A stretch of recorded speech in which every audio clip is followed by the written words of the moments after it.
Chapter 1810. Guanyin Maid, you're saying that you dreamed that Qingqiu was captured by the Turks.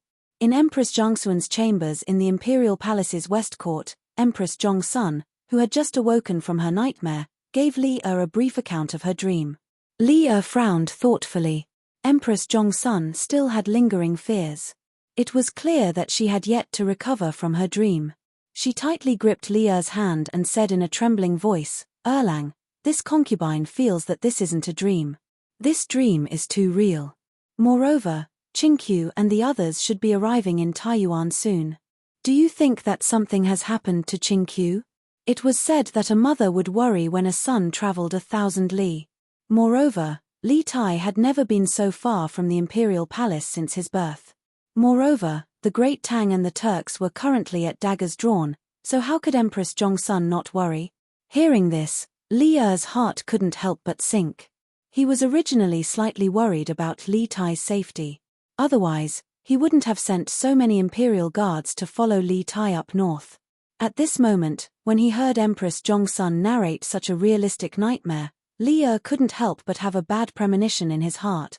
Despite this, Li Er's expression remained normal.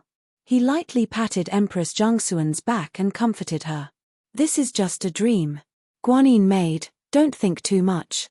Qingqiu has 1,000 imperial army soldiers protecting her, and the two brothers of the Dugu clan are both top-class experts. Nothing will happen to her, much less in Taiyuan.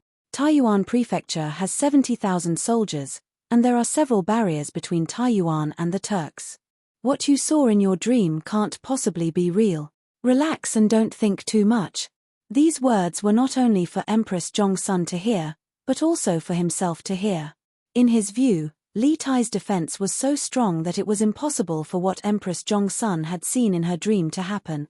But this concubine's heart is still not at ease. "Erlang, has there been any news from Qingqiu recently?" Empress Zhongxun patted her chest and panted a few times before turning to Li Er. She was already suffering from qi, and although she had gradually recovered after half a year of recuperation, she suddenly felt that it was a little difficult to breathe when she was agitated. Li Er also clearly felt Empress Zhongxuan's abnormality. He held Empress Zhongxuan's hand and said, "Qingqiu hasn't sent back a message yet, but that's the best news. He brought a telegraph with him on this trip. If something happens, he'll definitely send a telegram back immediately. If you are still worried, I will have someone send him a telegram tomorrow morning to ask about the situation on his side. Don't worry too much for now.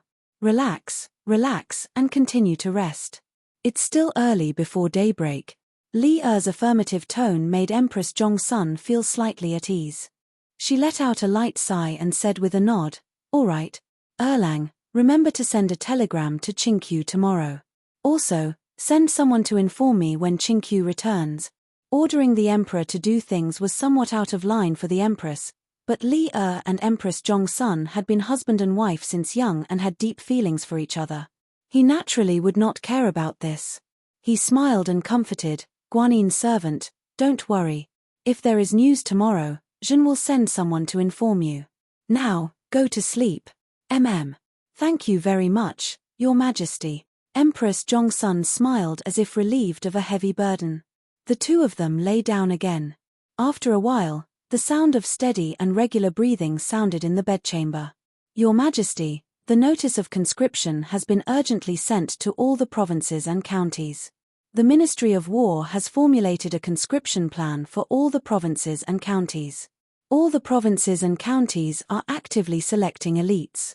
It is estimated that in a few days, the elites of the provinces and counties will enter the capital one after another. When the time comes, the 150,000 troops will be stationed on a plain south of Chang'an City at the foot of Nyosho Mountain, with Fengshui at the back and building toward the east. Fengshui, one of the 8 rivers of Chang'an, was located in Shi County south of Chang'an City. It was also about 20 miles east of Nyosho Mountain. In the morning court, Li Jing, the minister of the Ministry of War, reported to Li Er the recent progress of the imperial court's preparations for war. Among them, he inevitably mentioned Li Er's request to conscript the soldiers into the capital. Although Chang'an City was the largest city in the world, it had a population of 1 million. Don't underestimate this population. Cities in this era were not like modern times where they were all high-rise buildings. The floor area ratio of residential houses was very low. Many nobles and officials often had mansions of hundreds of acres. Under such circumstances, it was not easy for Chang'an City to accommodate 1 million people. It was already the limit that they could fit into the 12 garrison camps in the capital. There was really no ready-made place to build another army camp for 150,000 troop. Therefore, the 150,000 elite soldiers recruited from all over the country could only be stationed outside the city. The location of the military camp had to be near a water source. Hearing this, Li Er nodded in satisfaction and said, "The 150,000 troops will be stationed in one camp. The location of the camp is very important. The Bank of Fengshui in the south of Chang'an City is a good place. Li Jing, hear me. The Ministry of War is to immediately set up a camp by the Bank of Fengshui in the south of the city. The Ministry of Works and the Ministry of Revenue will allocate all the resources needed. When the 150,000 elite soldiers arrive, immediately begin training." Li Jing cupped his fists and accepted the order. This old official receives the order. Li Er nodded and then looked at Xiao Yu among the civil officials. He said in a deep voice, "Xiao Yu, this old official is here." Xiao Yu stepped forward and cupped his fists. Li Er opened his mouth and said, "Today, there will be a sum of military funds added to the Ministry of Revenue. This sum of military funds will be used to supply the 150,000 elite soldiers that are about to enter the capital. Minister Xiao, you must make sure that the soldiers do not lack their armor and food, and even more so, do not affect their training progress." Xiao Yu frowned and cupped his fists. He asked, "This old official is bold to ask. Your Majesty, is this military fund from the fundraising event that will be held in Lantian City this afternoon?" Hearing this, the rest of the officials in the Taiji Palace all perked up and listened attentively. This time, Li Er did not hide anything. Instead, he openly admitted, "That's right. It is the fundraising event that will be reported this afternoon." This was the first time Li Er admitted in front of the civil and military officials that the 150,000 soldiers military fund was mainly from the fundraising event held by the Yang Huang Chamber of Commerce. The officials were only guessing before. Now that they heard Li Er personally confirm it, they could not help but be at a loss. Some of them, such as Zhongsun Wuji, had a smile on their faces. Xiao Yu said with a serious face, "Your Majesty, do you really think that with just these commoner merchants, you can raise enough military funds to supply the 150,000 soldiers for a few months?" The rest of the officials also started to mutter. Obviously, from their point of view, it was impossible to raise so much money with just the commoner merchants. After all, the concept of merchants prioritizing profit was already deeply ingrained in the hearts of the people. Moreover, it was the hearts of these scholars. Li Er smiled faintly. "Whether it is possible or not, we will know before dusk today. At that time, if the money raised is not enough, I will think of another way. No matter what, before the army departs, we will definitely raise enough money and rations. Minister Xiao, you only need to wait until the fundraising event is over and lead the officials from the Ministry of Revenue to take over the military fund and make the overall arrangement." This old official receives the decree. Since Li Er had said this, Xiao Yu did not have anything else to say. Although it was said that since ancient times, the imperial court did not compete with the people for profits. However, now that the Great Tang and the Turks were about to go to war, at this critical juncture, no one cared about this. Li Er nodded his head in satisfaction. The situation in the north is getting more and more tense. The war between the Great Tang and the Turks is also getting more and more urgent.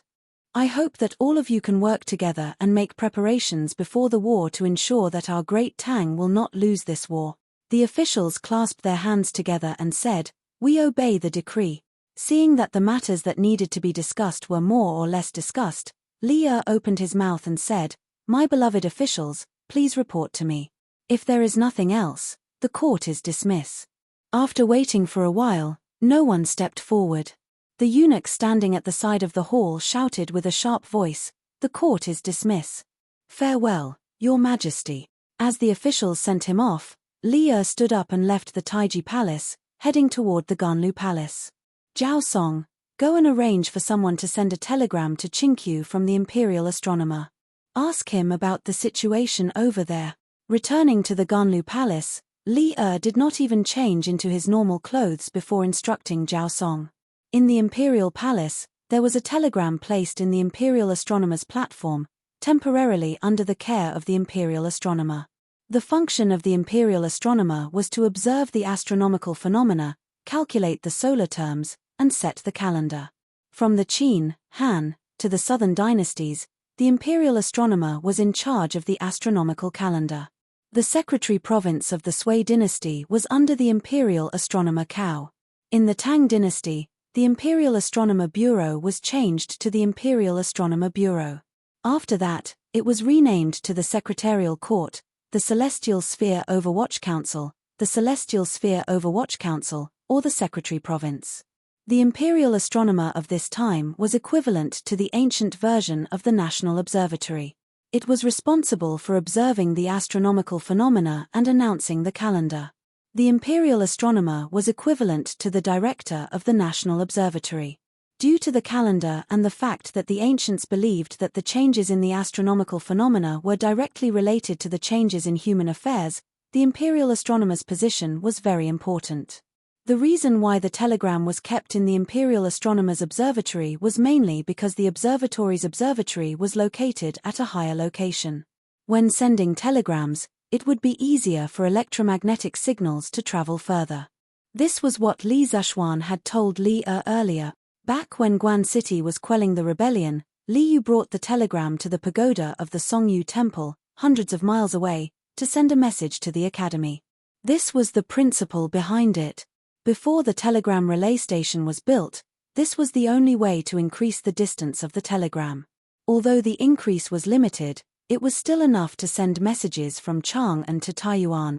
Besides the telegram, Li had already sent several palace eunuchs to Yanghuang College to learn how to use the telegram.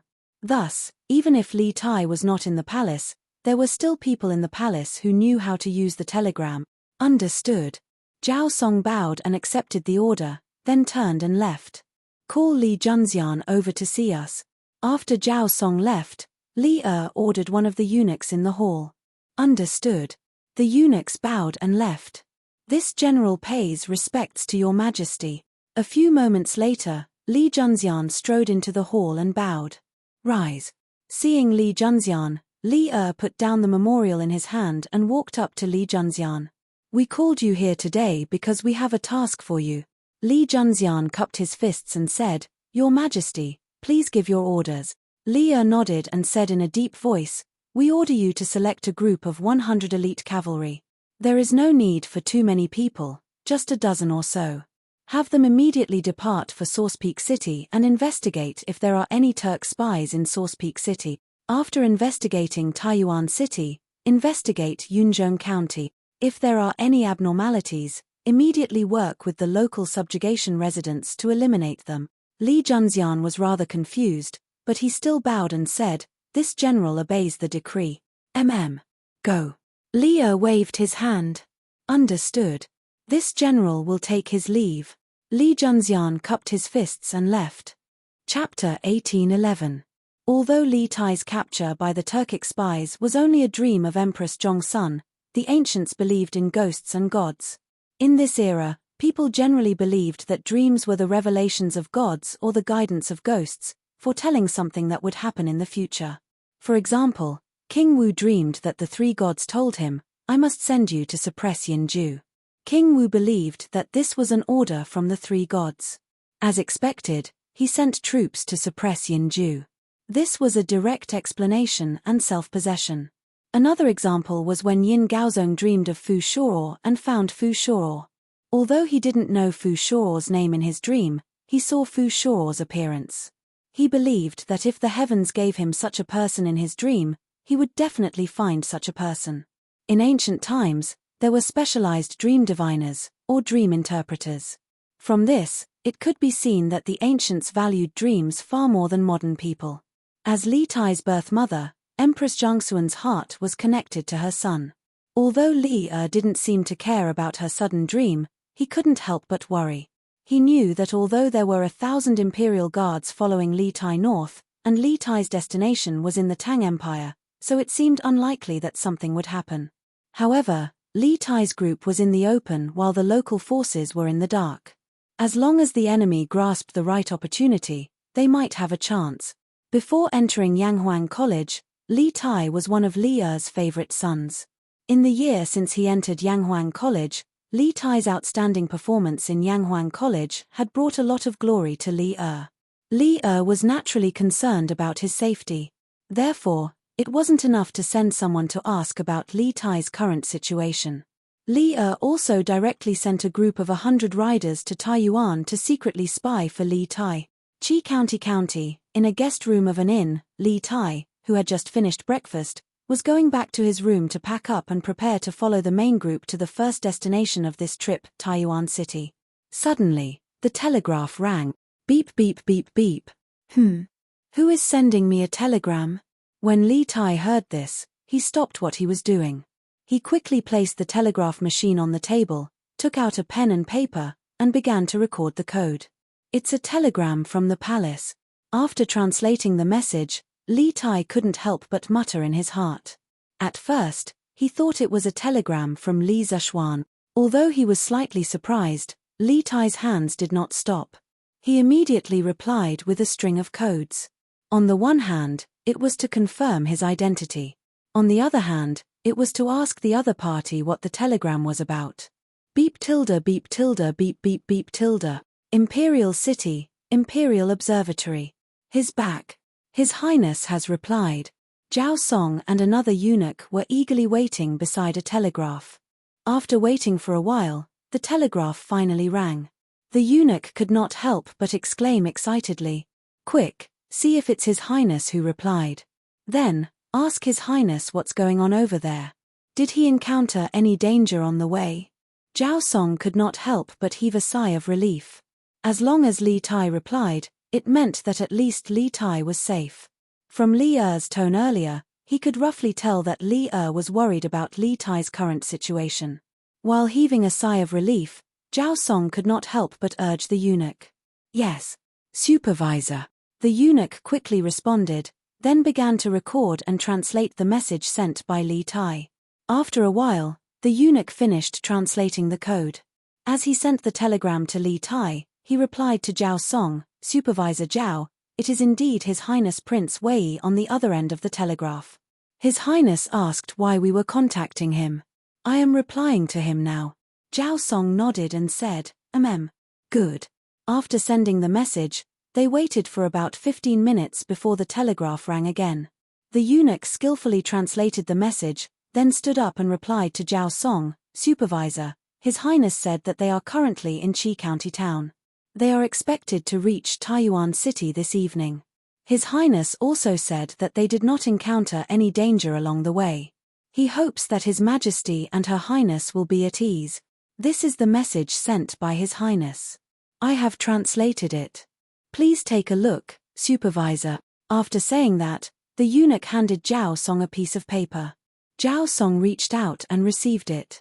Now that he had received a confirmation from Li Tai, he could finally heave a sigh of relief.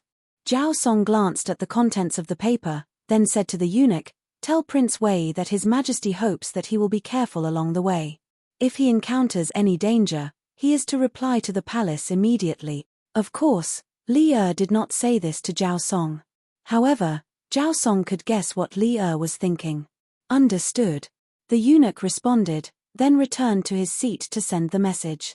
Zhao Song kept the letter and instructed the eunuch, "We'll return to Taiji Palace to report to His Majesty. We have to keep an eye on this telegraph machine day and night. If there's any news from Wei Wangdan, remember to inform us immediately, understand?" As the eunuch sent the message, he quickly nodded and replied, "Understood. I understand." Only then did Zhao Song leave, satisfied. Ganlu Palace. "Your Majesty, Prince Wei sent news that they are currently in Qi County town. They are expected to reach Taiyuan City this evening. His Highness also said that they did not encounter any danger along the way." He hopes that His Majesty and Her Highness will be at ease. This is the message sent by His Highness.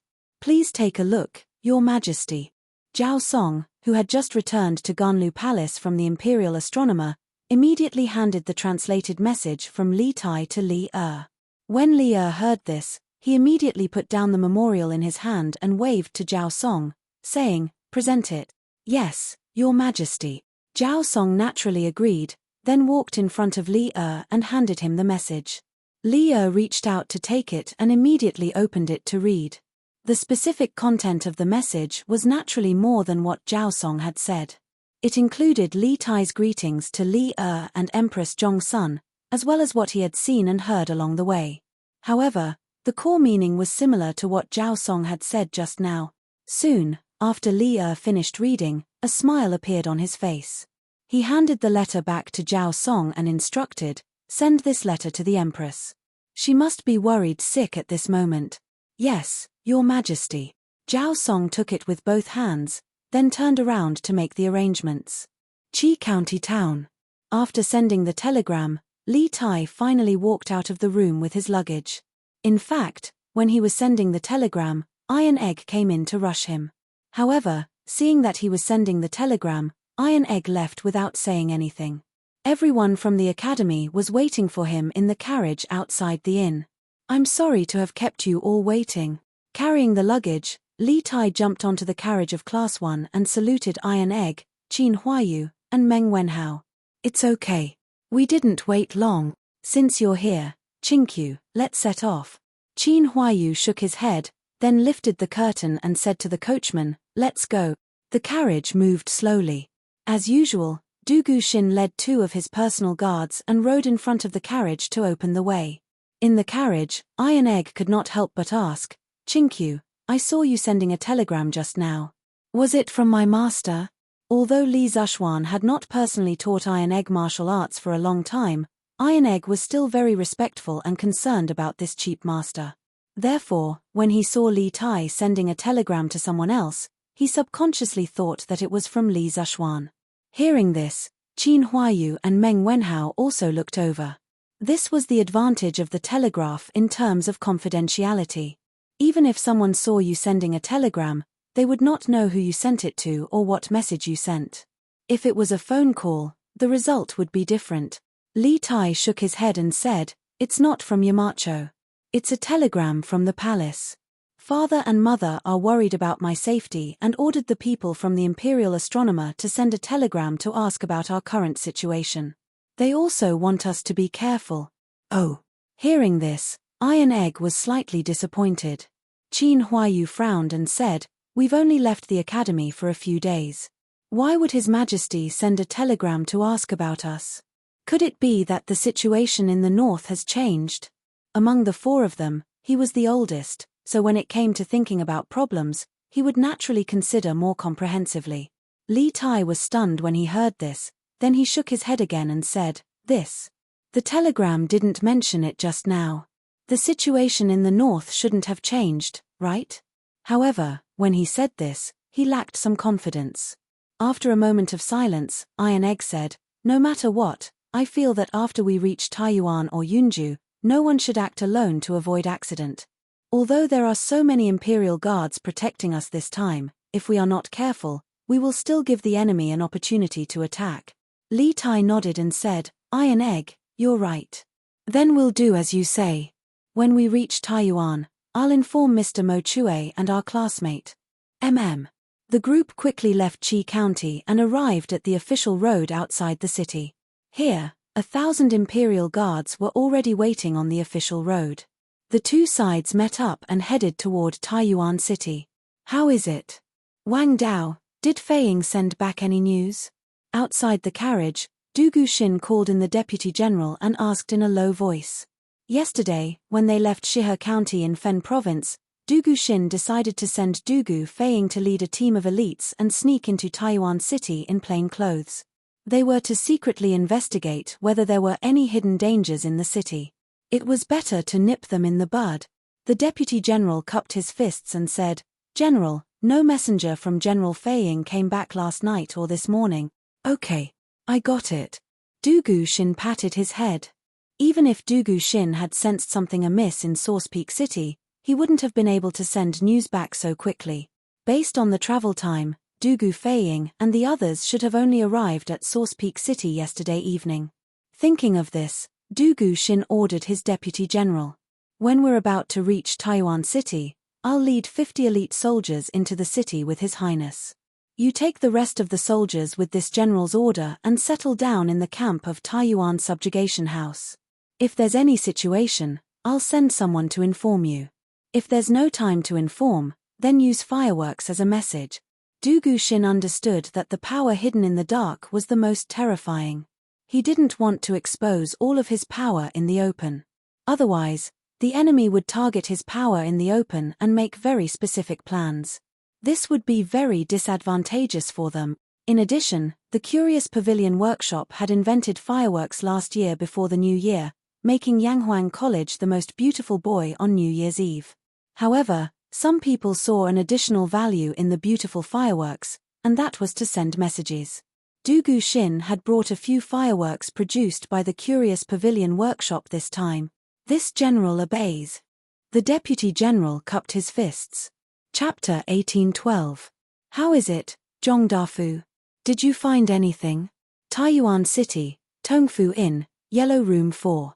A middle-aged man pushed open the door and walked in, then closed the door behind him. A young man inside immediately came forward and asked anxiously.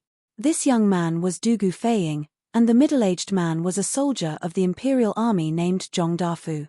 He was one of the 30 Imperial Army elites that had followed Du Guxing into Taiyuan City. Taiyuan was the place where the dragon rose. Li Yuan raised his army from Taiyuan in the past. Although the size of the city was not as big as Chang'an, it could still be considered the largest city in the north of the Great Tang. Therefore, Taiyuan later became the northern capital of the Great Tang's three capitals. The three capitals of the Tang dynasty were respectively the western capital Chang'an, the eastern capital Luoyang, and the northern capital Taiyuan. As the largest inn in Taiyuan City, Tongfu Inn could not be said to be small. Just the guest rooms alone numbered 1 to 200. Because of Taiyuan City's special geographical location, merchants traveling from the northern border to the Central Plains would usually pass through this place. As a result, Tongfu Inn's business was very good all year round. Du Guxing and the others had arrived at Taiyuan City around 5 in the afternoon yesterday. When they arrived at Tongfu Inn, there just happened to be several empty rooms, so Du Guxing arranged for them to stay there first. Taking advantage of the darkness of the night, some Imperial Army experts with better lightness skills conducted a thorough investigation of the several hundred guest rooms in the inn.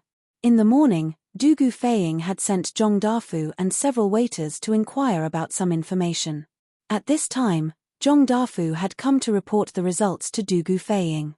Replying to General, according to this subordinate's investigation, a group of Turks indeed stayed at this inn the day before yesterday. This group's actions are very suspicious because they disguised themselves as Han people during the day. Others might not be able to see it, but I, Zhong Dafu, have fought Turks on the northern border before, so how could I not see it? This group seems to be led by a middle-aged man called Zhu Hongxing, but I reckon that this name is definitely fake.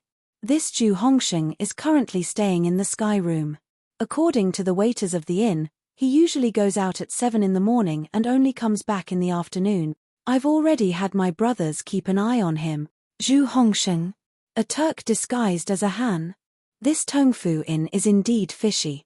Du Guxing's eyes brightened. Hadn't he infiltrated Taiyuan City in advance to capture the Turkic spy? However, even he didn't expect that things would progress so smoothly. Since the waiter said that this Zhu Hongxing will go out around 7 a.m., then send 2 vigilant brothers who are good at Qinggong to follow him. See what he's going to do and who he's meeting, then report the information to me. After pondering for a while, Du Guxing instructed Zhong Dafu.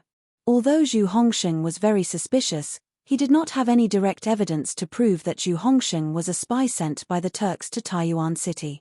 To catch a thief, he still had to take the stolen goods. Yes. Zhong Dafu cupped his fists and accepted the order. Just as he was about to turn and leave, Du Guxing called out, "Wait. Zhong Dafu turned around and saw Dugu Feiying rubbing his chin and pondering for a moment. Then, he said, have 2 brothers keep an eye on Zhu Hongsheng, then have the rest of the brothers scatter around the city. See if there are any other unfamiliar faces in Taiyuan City in recent days. Oh, ask the guards or beggars at the city gate. They should know. Tongfu Inn was only one of the main places that Dugu Feiying was investigating. Out of caution, he also wanted to thoroughly investigate other places besides the inn. This was the task that his big brother had given him yesterday. On the other hand, from a personal point of view, he really did not want any accidents to happen to the people from Yanghuang College. This was because he still admired Li Zishuan very much. In terms of martial arts, Li Zishuan had taught him and his brother a lot.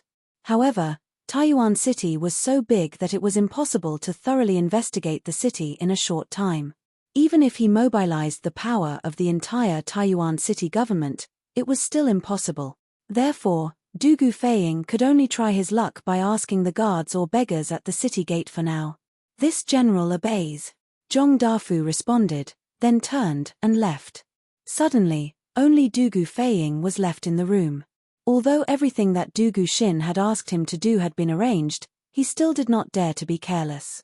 This was because he also understood that the task of escorting the people from Yanghuang College was very important. There could not be any mistakes. He had to do his best to strangle all possible unknown risks in the cradle. For this reason, he had to be very careful. For every step he took, he had to look 10 steps ahead. If this was in the past, Dugu Feiying would never do such a thing. In the past, under normal circumstances, he was only responsible for fighting.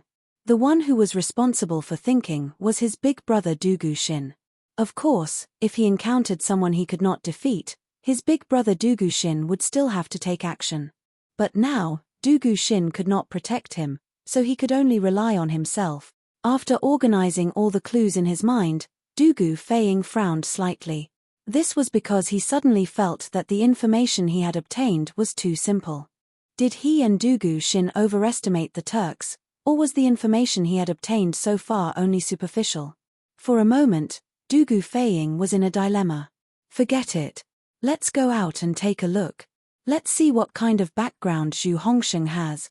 After hesitating for a long time, Dugu Feiying decided to go out and take a look himself. Although he had already ordered his subordinates to follow Zhu Hongsheng, he still felt that it would be safer to go out personally. His intuition told him that the truth of the matter was not as simple as they thought. First elder, second elder invites you to the meeting hall for a chat. Taiyuan, Wang family ancestral residence, North Courtyard. Wang Binggang had just finished his breakfast and was about to go out and have tea with a few old friends. At this time, a servant walked in and bowed to him. He was already over 70 years old and had enjoyed all the riches in the world. Now, he had no desire for the worldly things of the aristocratic families. Nothing could arouse his interest, except for the divine tea that had become popular this year. The unique taste of the divine tea left him with endless aftertaste. Tasting a cup of tea was like tasting a part of his life, and he could not stop. Therefore, every few days, Wang Binggang would invite 2 or 3 old friends to have tea and chat. Putting aside his identity as the former head of the Wang family, Wang Binggang was a very approachable person. Second younger brother? Why is he looking for me? Wang Binggang frowned and could not help but ask. How would the manservant know about this? He hurriedly cupped his hands and said, replying to Grand Elder, this lowly one does not know. However, other than the second elder, the third elder, the fourth elder, and the fifth elder are all present in the assembly hall. Even fifth elder is here? Wang Binggang raised his eyebrows. His fifth younger brother rarely interfered with the affairs of the family. It seemed that Wang Kuei had something important to discuss with him. All right. This old man knows. I will go over now. Wang Binggang waved his hand and said to the servant. Then this little one will go back and report. The servant bowed to Wang Binggang again, then turned and left. Could it be that second younger brother is still harping on the matter of Runbiao marrying a commoner girl? Sigh, second younger brother is too stubborn. Looking at the back of the servant leaving, Wang Binggang stood on the spot and muttered to himself. It was no wonder that he would think so. The only major event that had happened in the Wang family recently was Wang Runbiao's marriage. Moreover, because of this matter, the elders of the Wang family had been arguing non-stop for the past few days, which gave Wang Bingang quite a headache. Now that Wang Kuei had gathered all the elders together, in Wang Bingang's opinion, it was most likely about Wang Runbiao's matter again. Sigh, it seems that I can't relax and drink tea for a day now. Wang Bingang shook his head and sighed helplessly, then walked toward the front yard. Although he did not want to go, he could not hide forever. He had to face what he had to face.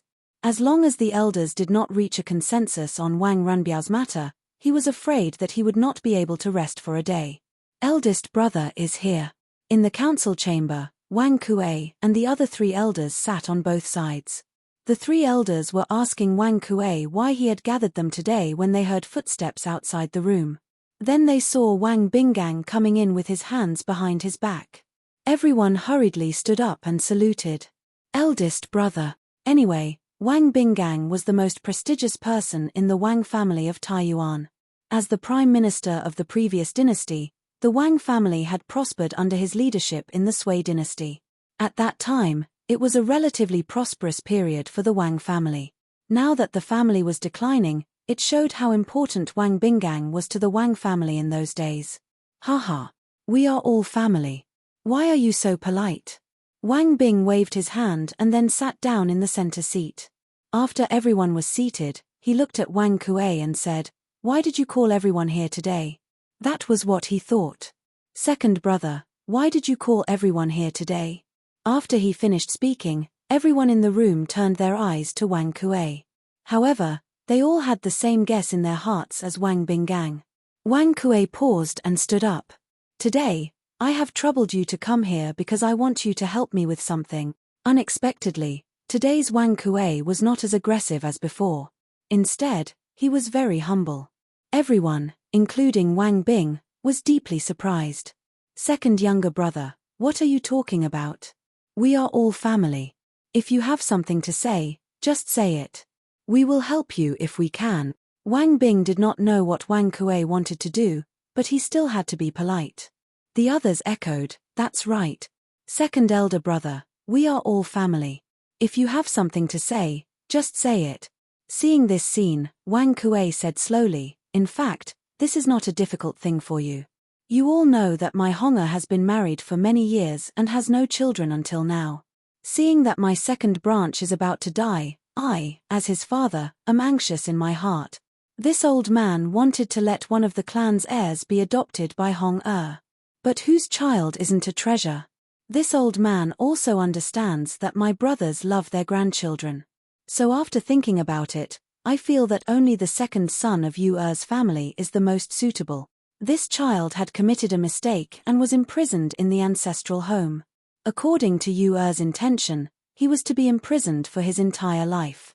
Instead of that, it was better to let Hong'er adopt him, change his appearance, and start anew. In any case, as long as we old fellows don't say anything, outsiders won't know. Elder brother, what do you think?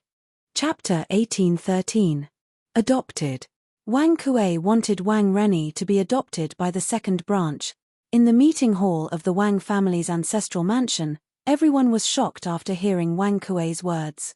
At first, they were like Wang Bing, thinking that Wang Kuei had called them here because of Wang Runbiao. Therefore, after hearing Wang Kuei's intentions, everyone in the hall couldn't help but be stunned. Second brother, I can understand your feelings. The second branch has made a lot of contributions to the Wang family over the years, but I'm afraid that we can't make the decision to pass on benevolence and righteousness to the second branch. Wang Bing was also stunned, but when he recovered, he said, Second brother, you have to ask Yu Er and Rennie's opinion on this matter. Haha. Elder brother is right, second brother. You have to ask Rennie and Yu Er's opinion on giving Rennie to the second branch. That's right. If both of them agree, it will be a good thing for the second branch and the Wang family. The other 3 elders held an indifferent attitude, watching the show from the sidelines. The one being adopted wasn't their grandson, so they weren't in a hurry. Of course, from a logical point of view, they were on Wang Kuei's side. Since the second branch didn't have a son for many years, Wang Kuei's request was reasonable. Hearing that, Wang Kuei smiled slightly and clasped his hands at everyone, saying, "Haha, elder brother, third brother, fourth brother, and fifth brother, how could I not know what you said? I sent someone to Grievance Hall yesterday to ask Renee's opinion. This child is filial and can understand my pain of not having a grandson. He said he is willing to be adopted by the second branch. He will write a letter to you today. I'm sure you will understand the second branch's difficulties, but in the end, this matter still needs elder brother's approval. Elder brother won't be reluctant when the time comes, right?" Wang Kuei's smile was really a smile with a knife hidden in it. From a personal point of view, no one would want their grandson to be adopted by others. Even if the grandson was disobedient and often made mistakes, he was still their grandson. However, if Wang Bing did not agree, he would definitely be known as a stingy and selfish person in the clan. Moreover, this was equivalent to publicly breaking off relations with the second branch. In the current unstable situation of the aristocratic clans, the Wang clan's elders wouldn't allow this to affect their unity. Adopted. Wang Kuei wanted Wang Rennie to be adopted by the second branch. In the meeting hall of the Wang family's ancestral mansion, everyone was shocked after hearing Wang Kuei's words. At first, they were like Wang Bing, thinking that Wang Kuei had called them here because of Wang Runbiao. Therefore, after hearing Wang Kuei's intentions, everyone in the hall couldn't help but be stunned. "Second brother, I can understand your feelings. The second branch has also made a lot of contributions to the Wang family over the years, but I'm afraid that we can't make the decision to pass on benevolence and righteousness to the second branch." Wang Bing was also stunned for a moment. When he came to his senses, he said, "Second brother, you have to ask for Yuer's opinion and Renyi's opinion on this matter." "Haha. Elder brother is right. Second brother, you have to ask Rennie and Yuer's opinion on giving Rennie to the second branch." That's right. If both of them agree, it will be a good thing for the second branch and the Wang family." The other three elders held an indifferent attitude, watching the show from the sidelines. The one being adopted wasn't their grandson, so they weren't in a hurry. Of course, they were on Wang Kuei's side. The fact that the second branch had no children for many years was an indisputable fact. Wang Kuei's request was reasonable. Chapter 1814. "Master, when we return to the clan, second elder and the others will definitely use cousin's marriage to make things difficult for you. Has Master thought of a countermeasure?" On the official road from Qi County to Taiyuan, a convoy was escorting a carriage northward. Princess Tongan looked at Wang Yu and asked. On the way from Chizhou to Taiyuan Prefecture, they had to pass through Qi County as well. However, unlike Li Tai's group from the Yanghuang Academy, Wang Yu's group did not travel too heavily. Instead, they traveled light and traveled much faster. Moreover, Wang Yu was in a hurry. Even if they stayed at an inn in the county at night, they still set off before dawn. If not for this, they might have run into the Yanghuang College group on the road. But even though they had been on the road, Princess Tongan did not show much fatigue. This was all thanks to the carriage they were riding in. This carriage was the one that Li Zishuan had sent to Wang Runbiao as a wedding gift on the day of his wedding. Last year, when Li Zishuan had just transmigrated, he had established the Curious Pavilion workshop. At the time, the Curious Pavilion's first luxury product was a new type of carriage. With its extremely small wheel friction, outstanding shock-absorbing performance, and spacious interior, the Curious Pavilion's new carriage became an instant hit, quickly winning the favor of the upper echelons of the Great Tang. After that, with the establishment of Yanghuang College, Li Zishuan's painstaking efforts to create a system of production, learning, and research gradually took shape. The Curious Pavilion workshop's technology and R&D capabilities gradually increased. Over the past year, the new carriage had not remained unchanged. Rather, it had been gradually improved as the Curious Pavilion workshop's technology improved. On the day of Wang Runbiao's wedding, the carriage that Li Zishuan had given him was the latest model from the workshop. Its flexibility and comfort were superior to all the current carriages. As a result, even though they had been in a hurry, Wang Yu and Princess Tongan did not feel much physical exhaustion. At most, they were mentally exhausted. Counting the days, We've already left Suiju for more than 10 days. When we return to the ancestral home, we must act decisively. If second elder and the others object, your husband can only use his authority as the patriarch to suppress them. We can't continue to delay in Taiyuan. We have to hurry back to Suiju. If we delay government affairs and His Majesty blames us, not only will this old man not be able to take the blame, the Wang clan will also not be able to take the blame. Hearing Princess Tongan's words, Wang Yu looked at the trees outside the window and pondered for a moment. Princess Tongan frowned and snorted. Second elder, that stubborn old man, if you use the position of patriarch to pressure him, he will definitely say that you are unfilial. Moreover, second elder has quite a bit of prestige in the clan. Apart from father, the other 3 elders will most likely stand on his side. Haha. Madam, don't worry. Although the second elder is stubborn, it's not like there's no way to deal with him. Before leaving Chizhou, I heard a piece of news. Wang Yu chuckled and said mysteriously. News? What news? Princess Tongan could not help but ask. Seeing this, Wang Yu did not keep her in suspense. He said bluntly, although my cousin married a commoner this time, the Lu clan of Fanyang and the Li clan of Jiao County both sent important juniors from their clans to congratulate him. Madam, don't you find it strange? Princess Tongan was stunned when she heard this. After a moment, she nodded and said, this matter is indeed strange. My cousin is getting married now, and the wedding is simple. He did not send invitations to the Lu clan of Fanyang and the Li clan of Jiao County. However, they came uninvited and even brought expensive gifts. It's really hard to understand. Haha. Actually, madam, if you think about it carefully, you will understand. Wang Yu chuckled and said, in the 4th month of this year, during the Battle of Guan City, the Imperial Army directly destroyed the main forces of the Kui clan of Boling, Kui clan of Qinghe, and Zheng clan of Xingyang. Only 4 of the 7 great clans were left, and that included the imperial family. When this matter was revealed, the world was shocked.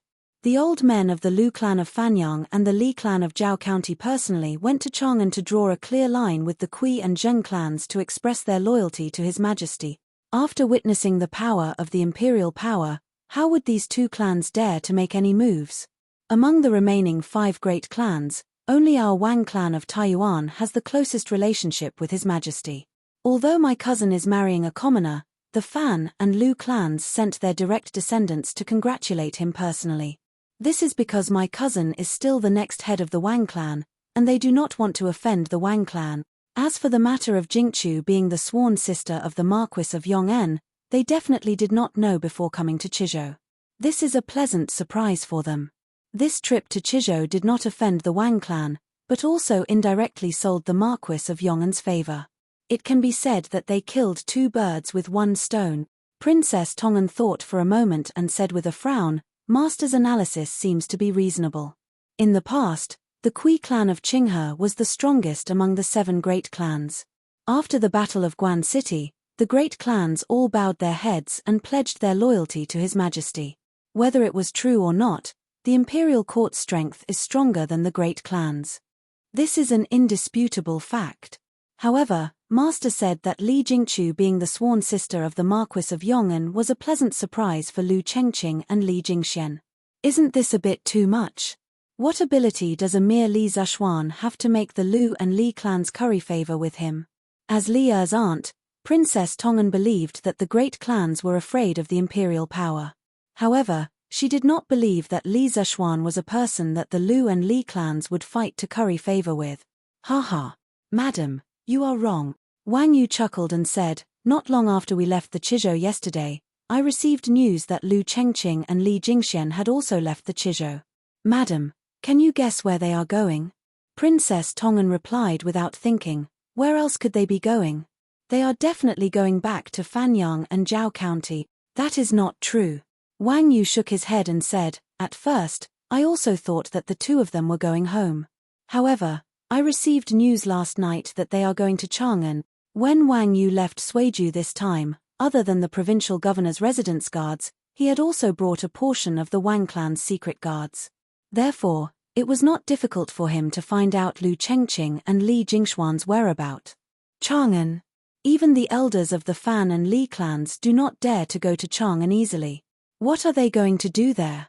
Princess Tong'an was puzzled when she heard this. Wang Yu leaned against the sofa in the carriage and tapped his finger on the sofa's armrest. He smiled and said, I am guessing that they are not going to Chang'an City, but to Lantian County outside Chang'an City. Madam, don't forget that there is a donation gathering in Lantian County this afternoon. The person behind the scenes is the Marquis of Yong'an. Princess Tong'an also knew about the donation gathering. She opened her mouth and said in surprise, Master, you are saying that the two of them are going to participate in the donation gathering? How is that possible? The money from the donation gathering will be sent to the Imperial Palace in the end. Wang Yu smiled faintly and said, Why is that not possible? If Madam does not believe me, then just wait and see. By tomorrow morning at the latest, the news of the eldest sons of the Lu and Li clans participating in the donation gathering will reach Taiyuan. Princess Tong'an was silent. Although Wang Yu's analysis was reasonable, she still found it hard to believe. Seeing this, Wang Yu continued, Lu Chengqing and Li Jingxian participating in the donation gathering is not only giving face to the Marquis of Yong'an, but also showing their loyalty to His Majesty and the imperial court. This is killing two birds with one stone. Moreover, Madam, don't underestimate the Marquis of Yong'an. He is the wealthiest businessman in the world. His products are sold well in every province and county in the world. Even the carriage we are riding now comes from the workshop of Strange Taste Pavilion. Yuwen compiles dictionaries and lowers the price of books. All the scholars in the world are grateful to him. In addition, he founded Yanghuang College and recruited talents from all over the world. Although the college was founded less than a year ago, it is already showing signs of greatness. Even the Turkic Khagan covets the knowledge of Yanghuang College and sent the imperial advisor to steal the books of the college. In time, the students of Yanghuang College will become the pillars of the country. Li Zishuan will have students all over the world. With such a deep foundation, who in the Great Tang would dare to touch him? Even the Son of Heaven would have to be wary of him. Yu Wu is a disciple of spiritual master and backed by the celestial master path of Mount Longhu. According to Lung Yuyao, he is a grandmaster realm martial artist. There are few martial artists of the same age who can match him. Now that he is in the Black Armored Army, if he gains military merits in the war with the Turkic Khaganate, he might even be promoted to a duke. In addition, half of the generals in the imperial court are on good terms with him. With Li Jing, Cheng Yaojin, Qin Qiong, Yuqi Jingda, and the other old generals looking after him, who would dare to touch him? Furthermore, he was a marquis at the tender age of 20 and was even conferred the title of provincial governor of a province. Among the civil and military officials of the imperial court, apart from Zhongsun Wuji and Fang Xianling, who else was more favored by the emperor than the Marquis of Yong'an? As long as he doesn't do anything foolish, he will definitely reach the top of the court and have a limitless future. Many people have underestimated his value. Those two brats from the Lu clan and Li clan have good eyes. Wang Yu could tell that Princess Tong'an didn't place much importance on Li Zishuan, so he had patiently analyzed the situation to her. Seeing Wang Yu so serious, Princess Tong'an couldn't help but turn grave. Before this, she had never imagined that Li Zishuan would be so outstanding, but after hearing Wang Yu's analysis, she had to admit that Li Zishuan was truly the most outstanding youth of the Great Tang Empire's younger generation. Wang Yu's second point in particular made her tremble in fear. Once Yanghuang College matured, Li Zishuan's strength would rapidly increase. At that time, the Li clan behind Li Zishuan would become an existence on par with the 5 clans and 7 nobles. Who was more awesome, born into a great clan or creating one? Surely everyone knew the answer. Now I seem to understand why Master valued Li Zishuan so much. It seems like it's not a bad thing for cousin to make such a friend. After a long silence, Princess Tong'an sighed. Haha, that's naturally not a bad thing. On the contrary, it's a blessing for the Wang clan. Wang Yu couldn't help but chuckle. His eyes flashed with determination as he said, when we return to the ancestral home this time, your husband must protect cousin's status as the eldest son of the first wife. Even the brats from the Lu and Li clans can see the potential in the Marquis of Yong'an. This old man doesn't believe that the elders in the clan can't see it either. If second elder and the others remain stubborn, then your husband can only ask grandfather to step in. Chapter 1815. The Tang dynasty's Taiyuan city was built on the foundation of Jinyang City. Although it was not as large as Chang'an City, the structure of the city was much more complicated. There were 27 city gates alone. According to legend, the ancient city of Jinyang was built by Dong Anyu during the spring and autumn period. In the records of the Grand Historian, it was said, Jibo attacked Zhao Xiangzi in Jinyang, and drew the water of Fen to flood the city. Northern Qis Emperor Wen Xian built the Daming Palace on the ruins of Jinyang City and expanded it into a city, calling it Daming City. The city was 40 feet tall and had a circumference of 4 li. There was another city north of Daming City. Eastern Wei's Emperor Xiaojing built the Jinyang Palace there. During Emperor Wen's time, it was renamed New City. During Emperor Yang's time, he expanded the Jinyang Palace of Eastern Wei's Emperor Xiaojing, and the city was also enlarged. The enlarged New City was 40 feet tall and had a circumference of 7 li. During the 16th year of Emperor Wen's reign, Emperor Wen built a Kang city that was connected to the New City on the east side. This city was 40 feet tall and had a circumference of 8 li, forming 3 connected cities. This was the initial appearance of Taiyuan City during the Tang dynasty. However, during the Tang dynasty, Taiyuan City underwent 2 major expansions. The first was during the Zhongguan period, when Emperor Taizong appointed the famous General Li Xingli to guard Taiyuan. During this period, Li Zhili built an east city on the east bank of Fen River in the 11th year of Zhongguan's reign. The second was during Wu Zetian's reign, when Qi Shenqing built a central city on Fen River, connecting the east and west cities. Every year, there would be thousands of soldiers defending the border. At this point, Taiyuan's West City, East City, and Central City were combined into one, becoming the Great Tang's most important military barrier in the north. However, at this time, Taiyuan City did not have a West City, East City, or Central City. The main body of Taiyuan City was the West City of Taiyuan City, and the city was split into Taiyuan Prefecture City and Jinyang County.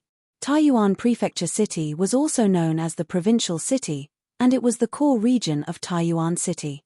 The Provincial City contained 3 other cities, Daming City, New City, and Kang City.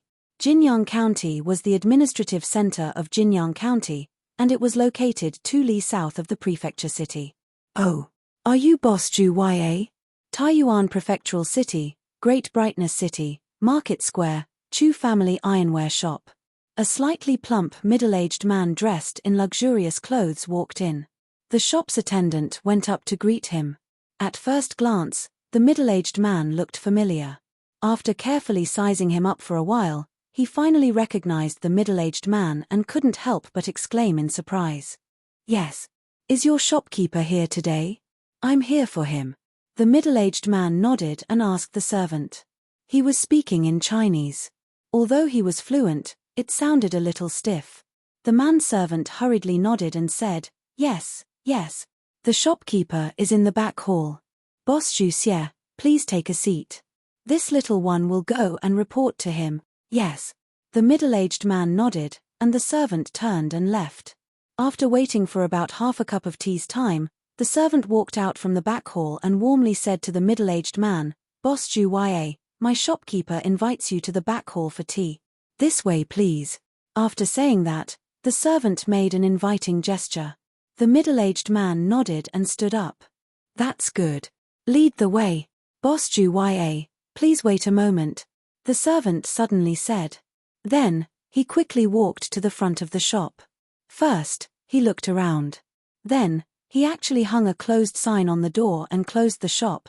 One must know that it was broad daylight now. It was not even noon yet. Most of the shops in the city had just opened for business. Boss Zhu Ya, please. After doing all that, the servant came in front of the middle-aged man and said. The middle-aged man looked at the servant approvingly and said, Good. The 2 of them, one in front and one behind, walked towards the back hall. Outside the ironware shop. General, not long after Zhu Hongsheng went in, the ironware shop closed. It's only 7:30 in the morning. Most of the shops in the city have just opened. There must be something fishy going on. A man in martial arts clothes cupped his fist and said to Du Gufeiying. It turned out that the middle-aged man who entered the ironware shop was the merchant Zhu Hongsheng that Du Gufeiying and the rest were chasing. Since the moment Zhu Hongsheng stepped into the ironware shop, he had entered Du Gufeiying and the rest's surveillance. Yes. Did you hear what they said in the shop? Du Gufeiying's heart skipped a beat as he asked. The soldier cupped his fist and replied, General, when we were outside the shop, we vaguely heard the servant call Zhu Hongsheng boss Zhu Ya. Not long after, the servant came in and closed the door. He must have entered the back hall. Furthermore, this Zhu Hongsheng's real name should be Zhu Ya. Hearing this, Du Gufeiying looked around and could not help but frown. He originally wanted to use his qinggong to fly to the roof and eavesdrop on the conversation between Zhu Hongsheng and the person inside. However, it was broad daylight and the city had just opened. There were many people and merchants coming and going. In broad daylight, with so many people watching, how could he fly to someone else's roof to eavesdrop? No.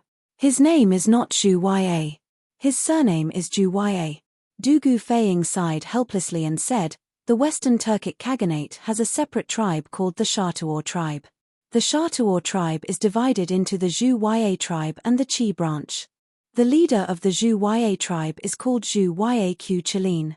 Everyone in the tribe has the surname Zhu Ya.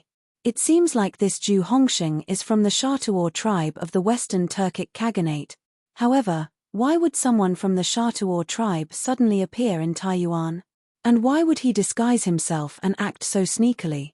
At this time, the Shatuor tribe was not very famous. Many people in the Central Plains had not heard of them. Only Du Gufeiying, who came from a family of generals, knew about them. The Shatuor tribe was a mixture of many ethnic groups. Its ethnic origins included the Turkic, Huayhe, and Sute, the 9 families of Zhaowu ethnic groups. Within each ethnic group, there were also several tribes. It could be considered a minority tribe with a complicated mix of members. In the early Tang dynasty, the Shatuor tribe was an unremarkable tribe. There were very few records of them in the literature of the Tang dynasty. The Shatuor tribe only rose to prominence at the end of the Tang dynasty. After the Daibei dynasty, the Shatuor tribe became an all-powerful tribe in China's history. They suppressed the Huangqiao uprising, fought for hegemony in the Central Plains, controlled the House of Tang, and eventually established the later Tang, later Jin, and later Han dynasties in the Central Plains. In that case, this Zhu Hongsheng must be from the Turkic Khaganate. General, do you want me to arrest him? The soldier cupped his fist and suggested to Du Gufeiying. If we arrest him based on this, I'm afraid it will bring us trouble. Before we arrest him, we must investigate his background and his purpose in coming to Taiyuan City. Du Gufeiying shook his head and said in a deep voice, go and investigate this ironware shop. Find out what this shop mainly sells. Who is the shopkeeper? Once you find out, report to me immediately. Also, keep a close eye on this Zhu Hongsheng. I want to know where he goes and who he meets. Yes, General. The soldier cupped his fist and accepted the order. Du Gufeiying saw that there was nothing to be gained here, so he turned around and returned to the inn. After returning to the inn, Zhong Dafu walked in and cupped his fist to Du Gufeiying.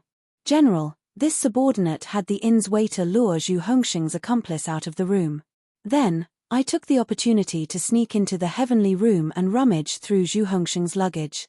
Other than some clothes and money, I did not find anything unusual. Du Gufeiying was dumbfounded. He asked in disbelief, you didn't see any account books? Zhong Dafu scratched his head and mumbled, well, we did see a few booklets, but this subordinate and the others aren't literate and couldn't understand what was written in them. This subordinate wanted to bring a booklet out, but I was worried that Zhu Hongsheng would find something strange when he returned, so I didn't. You. Du Gufeiying put his hand to his forehead and almost cursed out loud. This was truly a case of not being afraid of a godlike opponent, but being afraid of a pig-like teammate. Zhong Dafu couldn't help but shrink his neck. He probed, should this subordinate make another trip? What for? Zhu Hongsheng will be back soon. If you steal the account books now, you'll definitely be caught. Dugu Feiying waved his hand in annoyance. Dugu Xin had given him the task of eliminating the hidden dangers in Source Peak City, and he had achieved nothing until now. It was inevitable that he would feel irritated. Zhong Dafu thought for a moment, then cupped his fists and suggested, "General, why don't I capture Zhu Hongsheng and interrogate him? Compared to the safety of Prince Wei and the others, even if we capture the wrong person, it won't matter, right?" "No."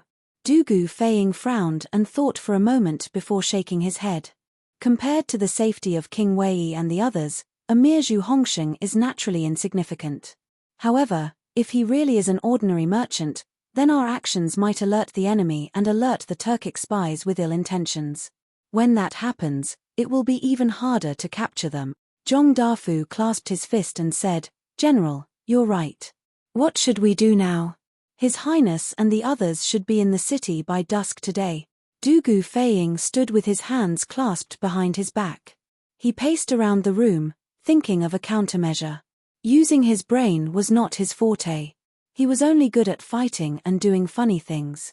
The current situation was so complicated. Trying to find a way to break out of this situation was simply too much of a brain burner for him. "We can't relax our surveillance on Zhu Hongsheng. Today, he went to the Chu Ironware shop in Great Ming City.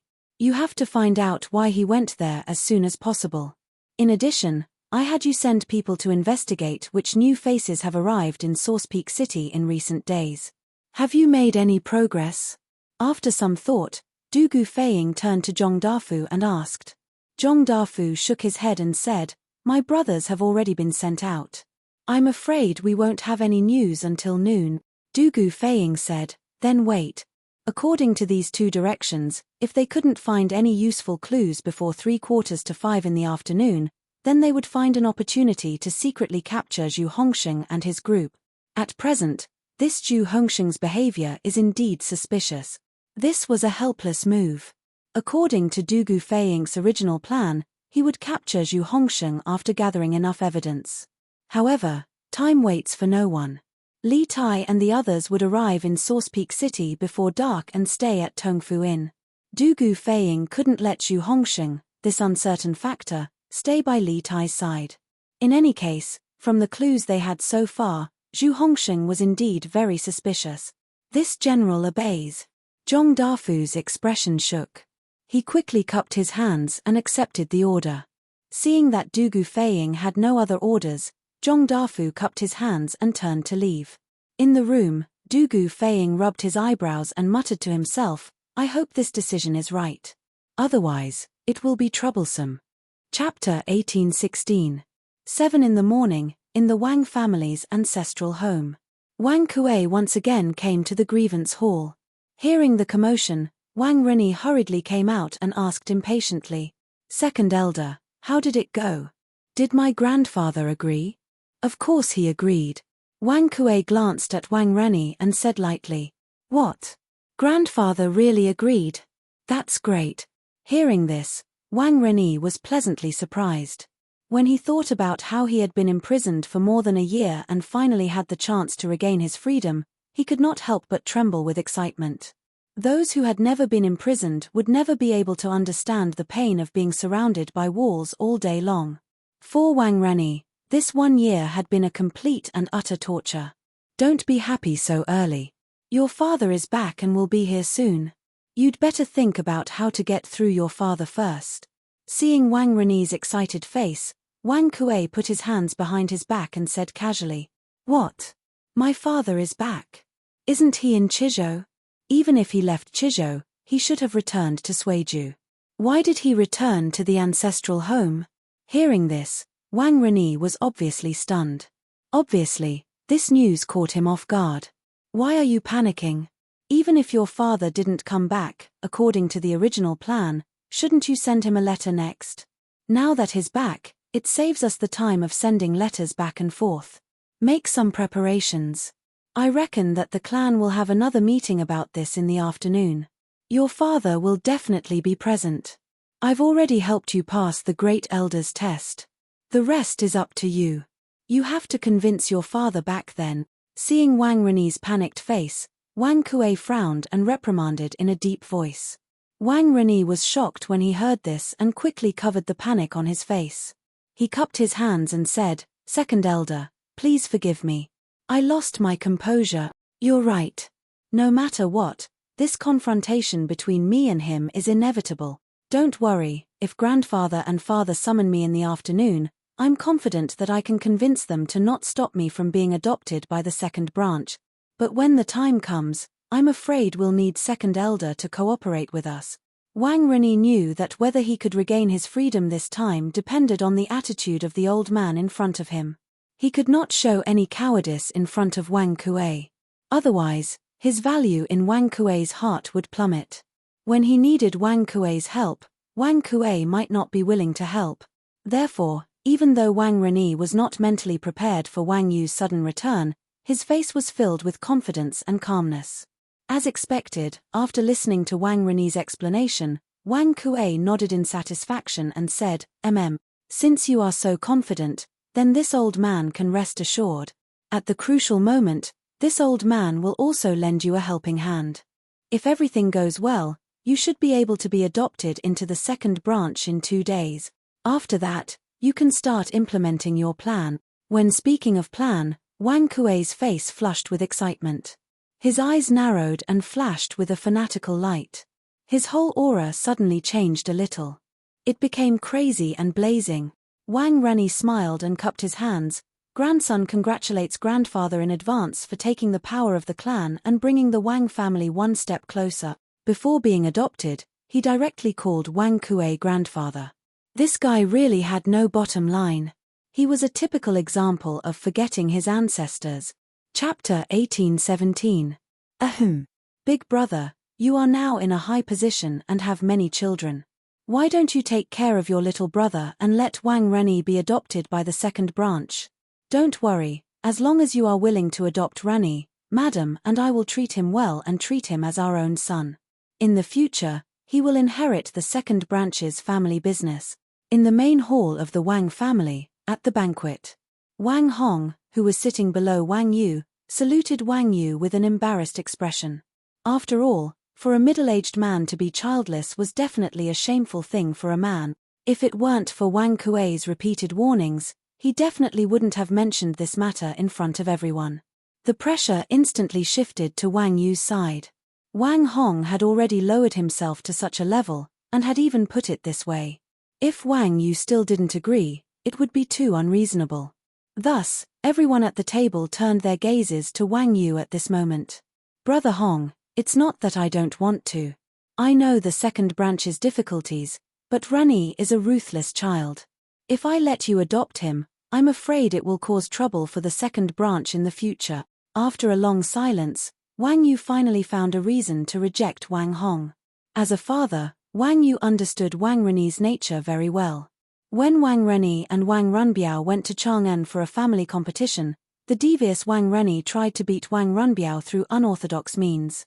He got involved with the bandits and kidnapped Li Zeshuan's fiancée, almost pushing Li Zeshuan and the other generals to the opposite side of the Wang family.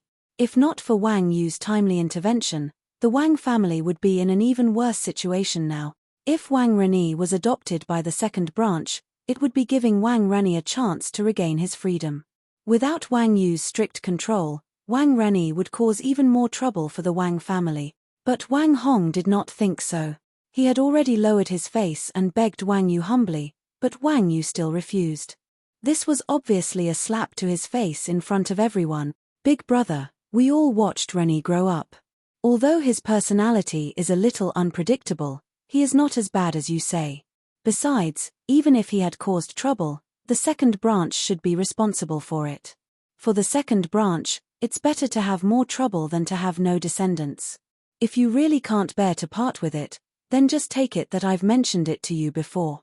Wang Hong frowned and mocked with an ugly expression. "Ahem.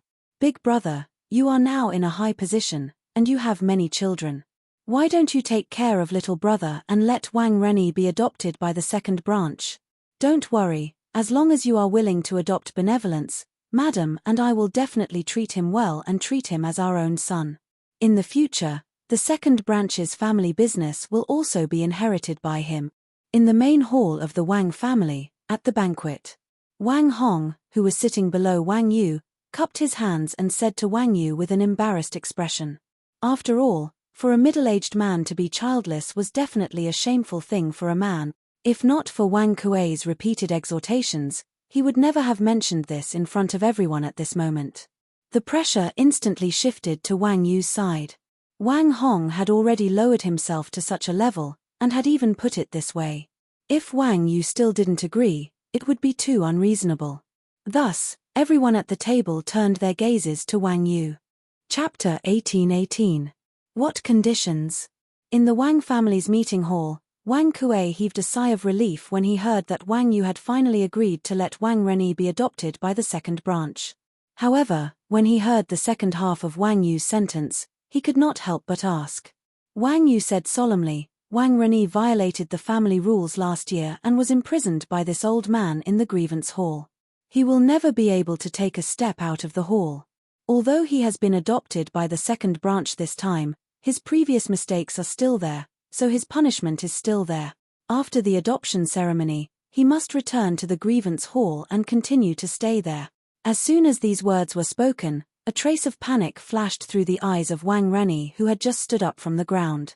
After that, he turned to look at Wang Kuei because helping him leave the grievance hall was the condition that Wang Kuei had agreed to back then. Without waiting for Wang Renyi to speak, Wang Kuei retorted, Master, you are mistaken. Since Renyi has been adopted by the second branch, his life is equivalent to starting over. He has a new name, and he will be Wang Xinyuan of the second branch from now on. The one who made the mistake last year was Wang Renyi, so what does it have to do with Wang Xinyuan? Therefore, there is no need to talk about imprisonment. That's right. Since Renyi has been adopted by me, then he will be my son from now on. All the mistakes he made in the past should be written off. Wang Hong chimed in at this time. Wang Yu and Princess Tong'an both frowned. They hadn't expected Wang Kuei and Wang Hong to be so shameless. Of course, they now understood why Wang Renyi was so eager to be adopted by the second branch. Obviously, he wanted to use this matter to clear his name, escape the punishment of imprisonment, and regain his freedom. This was a good plan. However, they did not understand why Wang Kuei would spare no effort to help Wang Renyi. Was it simply because the second branch had no children? Princess Tong'an felt that things were not so simple. Haha. Second elder is really good at planning. He even thought of a new name for Renyi in advance. Wang Xinyuan, are you hoping that he can live a new life and have a good start? Wang Yu did not speak, but Princess Tong'an could not help but speak first. She first looked at Wang Renyi, then at Wang Kuei, her face full of sarcasm. What conditions? In the Wang clan's conference hall, Wang Kuei breathed a sigh of relief when he heard that Wang Yu had finally agreed to let Wang Renyi be adopted by the second branch. But when he heard the second half of Wang Yu's sentence, Wang Kuei's heart was in his throat again. Wang Yu said with a serious face, Wang Renyi violated the clan's rules last year and was imprisoned by this old man in the grievance hall. He can't take a step out of the hall for the rest of his life. Although he had been adopted by the second branch this time, the mistakes he had made before were still there, and the punishment was still there. After the ceremony is over, he must return to the grievance hall and continue to stay there.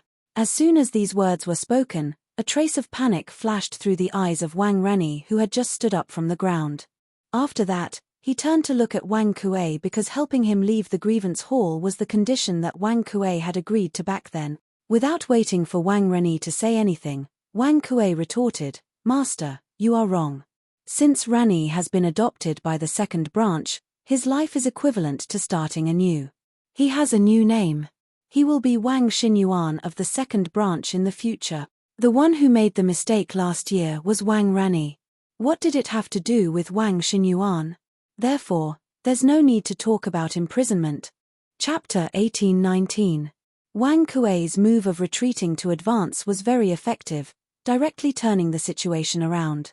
Everyone in the meeting hall couldn't help but nod inwardly.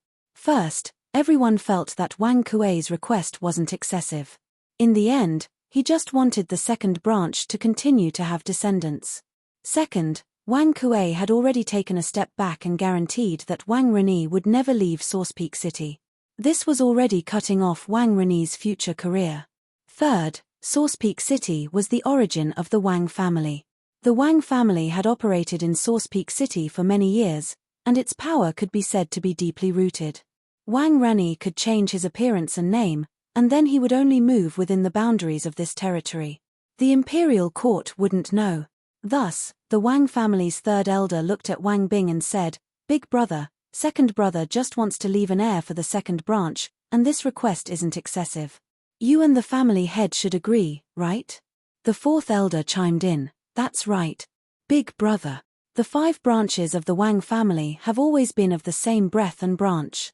Don't hurt the harmony because of this. And Big brother's request isn't excessive. His Majesty is busy every day. As long as Renyi doesn't leave Source Peak City, His Majesty won't know about this." The fifth elder said, "Big brother, please leave an heir for the second branch." The 3 of them had begged Wang Bing and not Wang Yu mainly because they thought that Wang Bing would give them a way out on account of their brotherhood. Reality proved that their actions were effective. A trace of hesitation flashed across Wang Bing's face. He looked at Wang Yu and said after a moment, The family rules can't be abolished, but we can't hurt the harmony of the family." Wang Bing was reminding Wang Yu to stop before going too far. Wang Yu thought for a moment and said, "Since that's the case, Wang Renyi will be adopted by the second branch from now on, and his imprisonment will be lifted. However, he can't take a step out of Source Peak City for the rest of his life.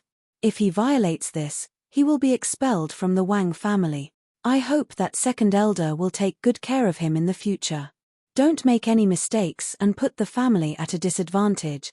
The aristocratic families were a huge group, and they were also a huge body of interests. Even though Wang Yu was the head of the family, there were some things that he couldn't arbitrarily decide. Many times, he had to give in and compromise. As a leader, the most important thing was the way to balance things. "Thank you, family head. Rest assured, patriarch, this old man will definitely take good care of Xin Yuan in the future. I will definitely not let him violate the clan rules again." A smile appeared on Wang Kuei's face. He got up and cupped his hands at Wang Yu. "All right, since the matter has been decided, everyone can leave now." Wang Bing rubbed his forehead and said tiredly. Wang Kuei's move of retreating in order to advance was very effective. He directly turned the situation around. Everyone in the meeting hall couldn't help but secretly nod after hearing this. First of all, everyone felt that Wang Kuei's request was not excessive. In the end, he just wanted the second branch to continue the family line. Secondly, Wang Kuei had already taken a step back and guaranteed that Wang Renyi would not leave Taiyuan City for the rest of his life. This was already a disguised form of cutting off Wang Renyi's future career. Thirdly, Taiyuan City was the birthplace of the Wang family. The Wang family had operated in Taiyuan City for many years, and its power could be said to be deeply rooted. If Wang Renyi changed his appearance and name, and then moved only within the boundaries of this territory, the imperial court would not know. Therefore, the Wang family's third elder looked at Wang Bing and said, "Big brother, second brother just wants to leave an heir for the second branch, and this request is not excessive. You and family head should agree, right?" Chapter 1820. During the spring and autumn period, Guan Zhong, a great politician and reformer, helped Duke Huan of Qi to rule the world. He reformed the way taxes were collected in the past and implemented the Guan Shan Hai. Guan means Guan, Shan Hai means mining, casting iron, and boiling salt. This policy created the earliest salt and iron monopoly in China's history. According to Guan Zhong's rough calculation, Qi could earn 60 million yuan a year. Emperor Wu of Han, under the advice of wealth manager Sang Hongyang, in order to strengthen the centralization of power and take back salt and iron and other important economic enterprises from the hands of the rich and powerful, reversing the country's financial situation, he also implemented the salt and iron monopoly and alcohol monopoly.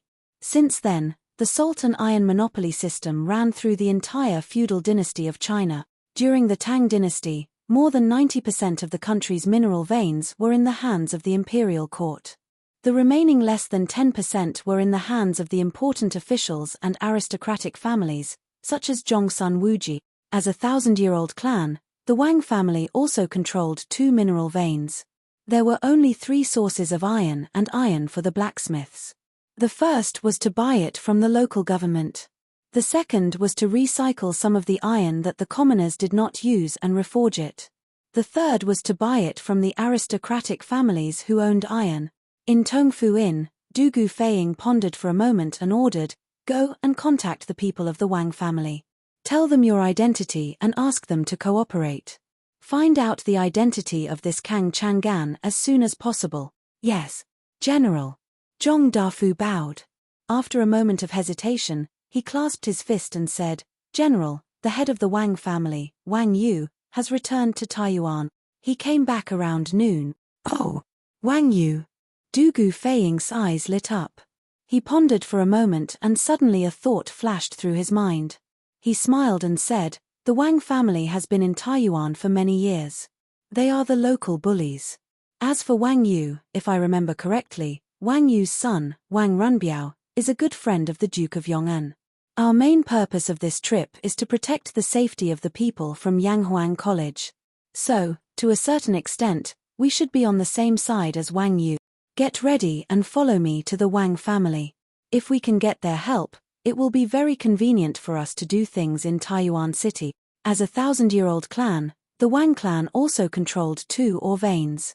There were only 3 sources for the iron and iron ores required by the common blacksmiths. First, they could buy them from the local government. Second, they could recycle some of the ironware that the common folk didn't use and reforge. Third, they could buy them from the aristocratic families that owned iron ores. Within Tongfu Inn, Du Gufeiying pondered for a moment before instructing, "Go get in touch with the Wang clan's people and reveal your identity. Ask them to cooperate and investigate this Kang Chang'an's identity as soon as possible." "Yes, General." Zhong Dafu bowed and accepted the order. After a moment of hesitation, he cupped his fists and said, "General, the head of the Wang family, Wang Yu, has returned to Taiyuan. He came back around noon." "Oh, Wang Yu." Du Gufeiying's eyes lit up. After pondering for a moment, an idea suddenly flashed through his mind.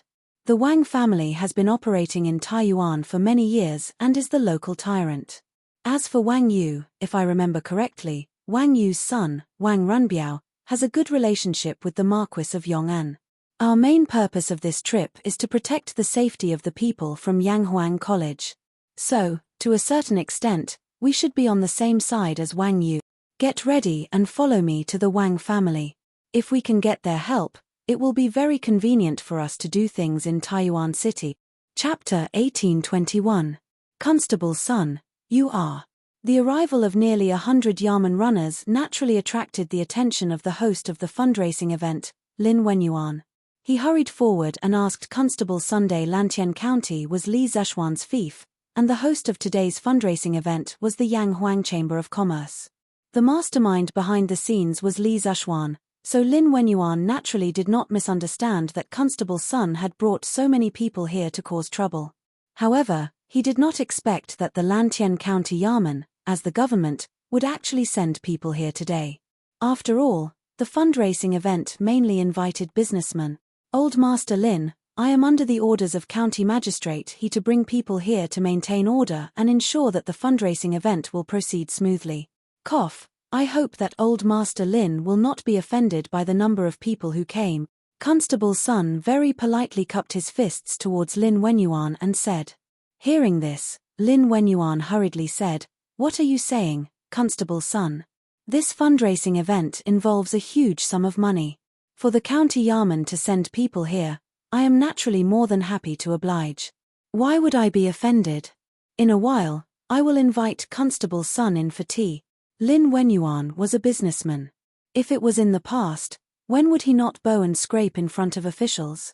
Now that he was an important member of the Yanghuang Chamber of Commerce and had Li Zeshuan's protection, he could not help but straighten his back. But even so, he didn't dare to be complacent, arrogant, and despotic, because he knew who gave him everything he had now. He was now dealing with people in the officialdom, adhering to the principle of being neither servile nor overbearing. If people respect him, he will respect them tenfold. He would not embarrass the Yanghuang Chamber of Commerce, nor would he cause unnecessary trouble for the Yanghuang Chamber of Commerce. He. Old Master Lin, you don't have to be so courteous. I am just a boor. Today, protecting this Longmen Inn is my duty. You don't have to care about me. In a while, the county magistrate will come personally. Constable's son smiled and cupped his fists towards Lin Wenyuan. Hearing this, Lin Wenyuan was slightly taken aback. He did not expect that not only would the county Yarman send a constable to maintain order, even county magistrate he would be coming personally. This was a donation gathering organized by the Yang Huang Chamber of Commerce. Wasn't county magistrate he afraid that his identity would be exposed to gossip? Although that was what he was thinking, Lin Wenyuan remained calm and collected. He cupped his hands respectfully and said, Constable's son is really diligent and responsible. Then I will go and entertain the guests. When county magistrate he arrives, I will definitely welcome him personally. At this moment, cries of surprise rang out from the crowd. Then, the crowd took the initiative to open up a path. An official in a purple official robe with a golden jade belt at his waist walked toward the Dragon Gate Inn with 7 or 8 low-ranking officials. Looking at the color of the leader's official uniform, he was actually a third-grade official. Whoa! Where did this high-ranking official come from? Looks like he's from Chang'an. Hey! Isn't this Minister Xiao from the Ministry of Revenue? What is Minister Xiao doing here? The onlookers were whispering to each other in low voices. It was not that they had not seen high-ranking officials before. Even the emperor had come to Lantian County before. It was just that all third-grade officials and above were important officials of the imperial court.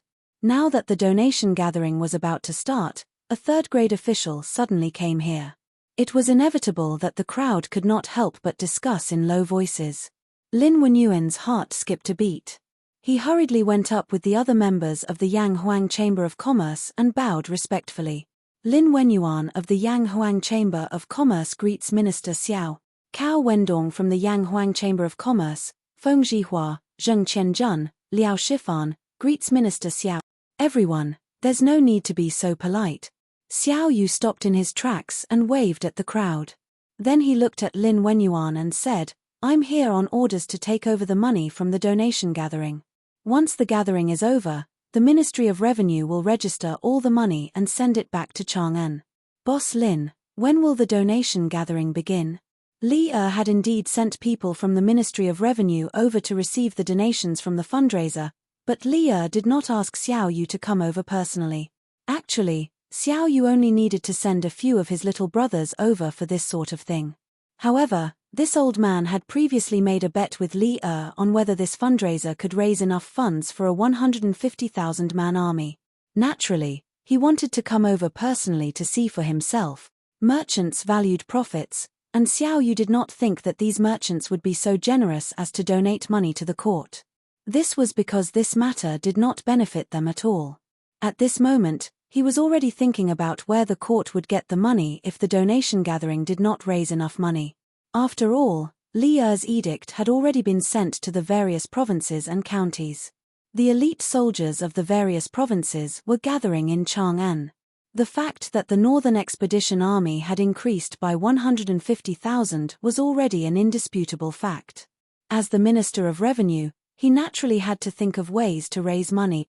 Little did old man Xiao know that calling on merchants to raise money for the country was only Li Zishuan's first method. Even if it failed, Li Zishuan had 10,000 ways to make up for it.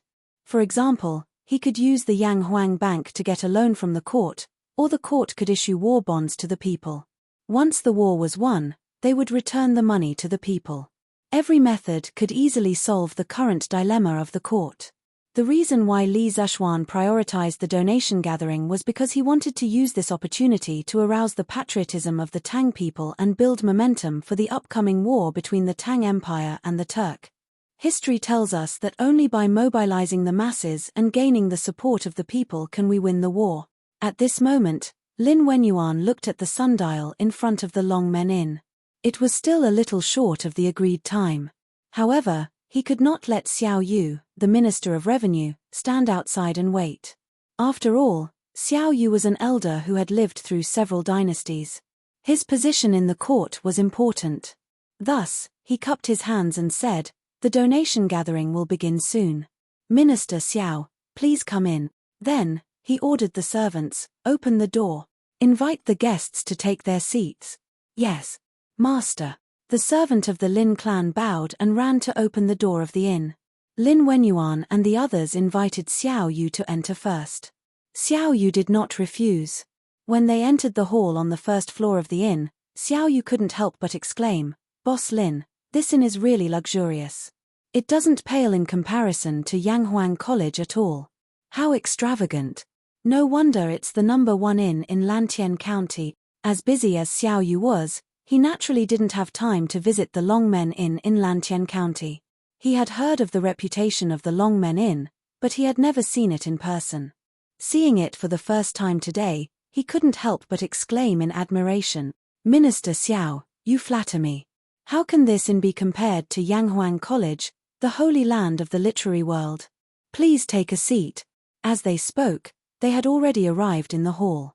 Lin Wenyuan pointed to the seat of honor and invited Xiao Yu. Xiao Yu's status was the highest here, so there was nothing wrong with inviting him to the seat of honor. Xiao Yu shook his head and said, "I'm only here to observe. Boss Lin, you are the host of this fundraiser. How can I steal the limelight?" After saying that, he led a few officials from the Ministry of Revenue to the first row on the left. Seeing this, Lin Wenyuan couldn't help but heave a sigh of relief. Xiao Yu's arrival had caught him off guard. If the other party wanted to interfere with the fundraiser, he really didn't have any good countermeasures. After all, Li Zishuan wasn't here. How could he, a mere merchant, go against a high official of the imperial court like Xiao Yu? At this moment, Xiao Yu gave up the seat of honor and took the initiative to sit down. He was undoubtedly expressing his attitude to Lin Wenyuan. In this fundraiser, he was only responsible for counting the money and wouldn't interfere with the process. "Go prepare some fruits and snacks and send them to Minister Xiao. Oh, go take out this old man's collection of immortal tea and make a pot for Minister Xiao." Lin Wenyuan ordered the manservant beside him to return the favor. "Yes, master." The servant received the order and left. At this moment, long tables had been set up on both sides of the inn. The merchants who came to participate in the fundraiser had to sign in here and indicate the amount of money they wanted to donate. Of course, in order to verify their identity, they also needed to show the next shop's deed. After everything was ready, the staff would return a rectangular plate with the amount of money donated, the donor, and the shop's name on it. Only then could they enter.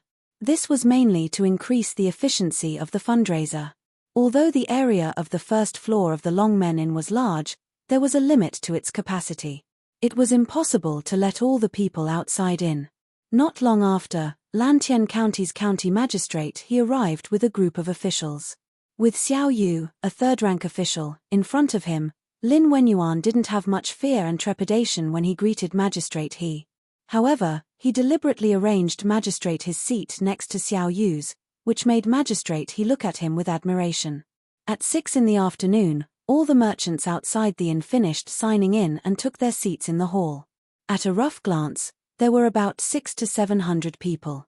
As for those who hadn't arrived yet, as long as the fundraiser wasn't over yet, they could still continue participating after signing in. This was the humane aspect of the fundraiser.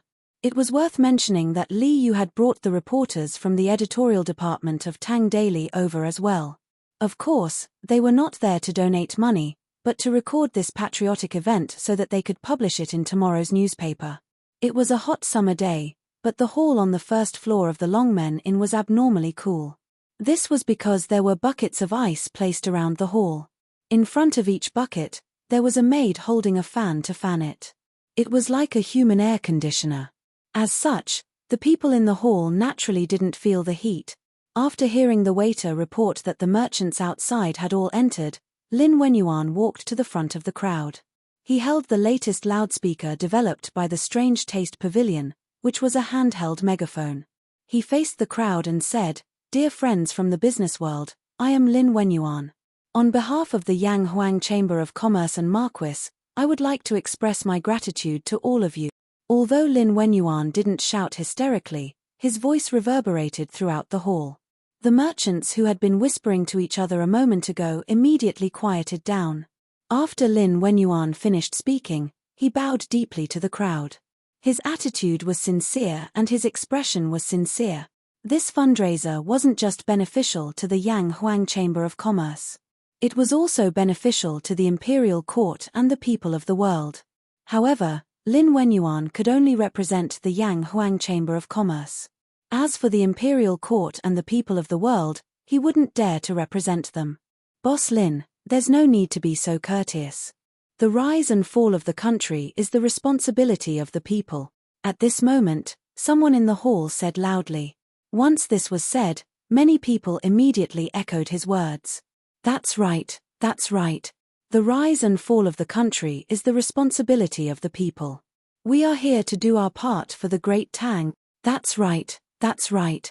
Without the stability of the country, how can we merchants do business? Boss Lin, there's no need to be so courteous. We are doing our best for the country, and also for ourselves. The voices of agreement from the crowd moved Xiao Yu slightly. He hadn't expected these merchants to have such a high level of awareness. Regardless of whether these people were sincere or not, since they were able to enter the Longmen in today, it meant that they were here to donate money. This was real money. Chapter 1822. Good. Everyone has spoken well. The hall on the first floor of the Dragon Gate Inn looked like a modern academic lecture hall. Lin Wenyuan stood in front of the crowd, raised the loudspeaker, and spoke loudly. The rise and fall of the country is the responsibility of all people. The Great Tang is not a Great Tang of one person, but a Great Tang of all people.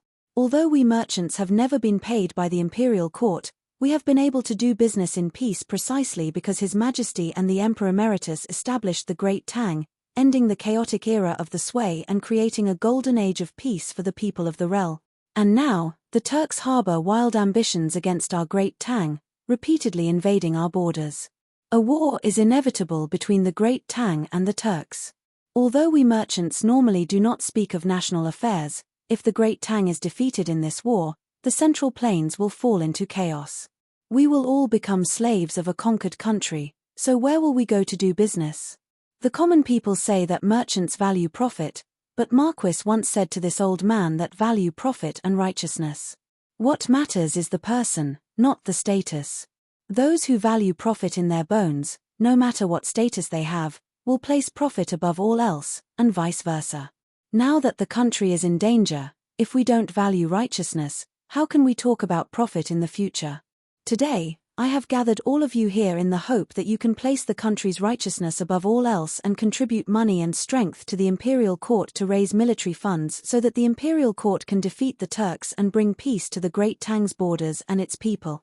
Lin Wenyuan's speech had come from his heart, and his words were forceful and forceful. Through the loudspeaker, his emotional voice resounded through the hall, and even the common people outside the Dragon Gate Inn could hear him clearly. At this time, emotional words were often the most touching and infectious.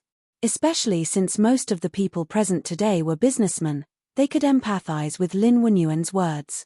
After Lin Wenyuan's words, those old foxes who had been in the business world for a long time and had become sophisticated in the business world could not help but be slightly moved.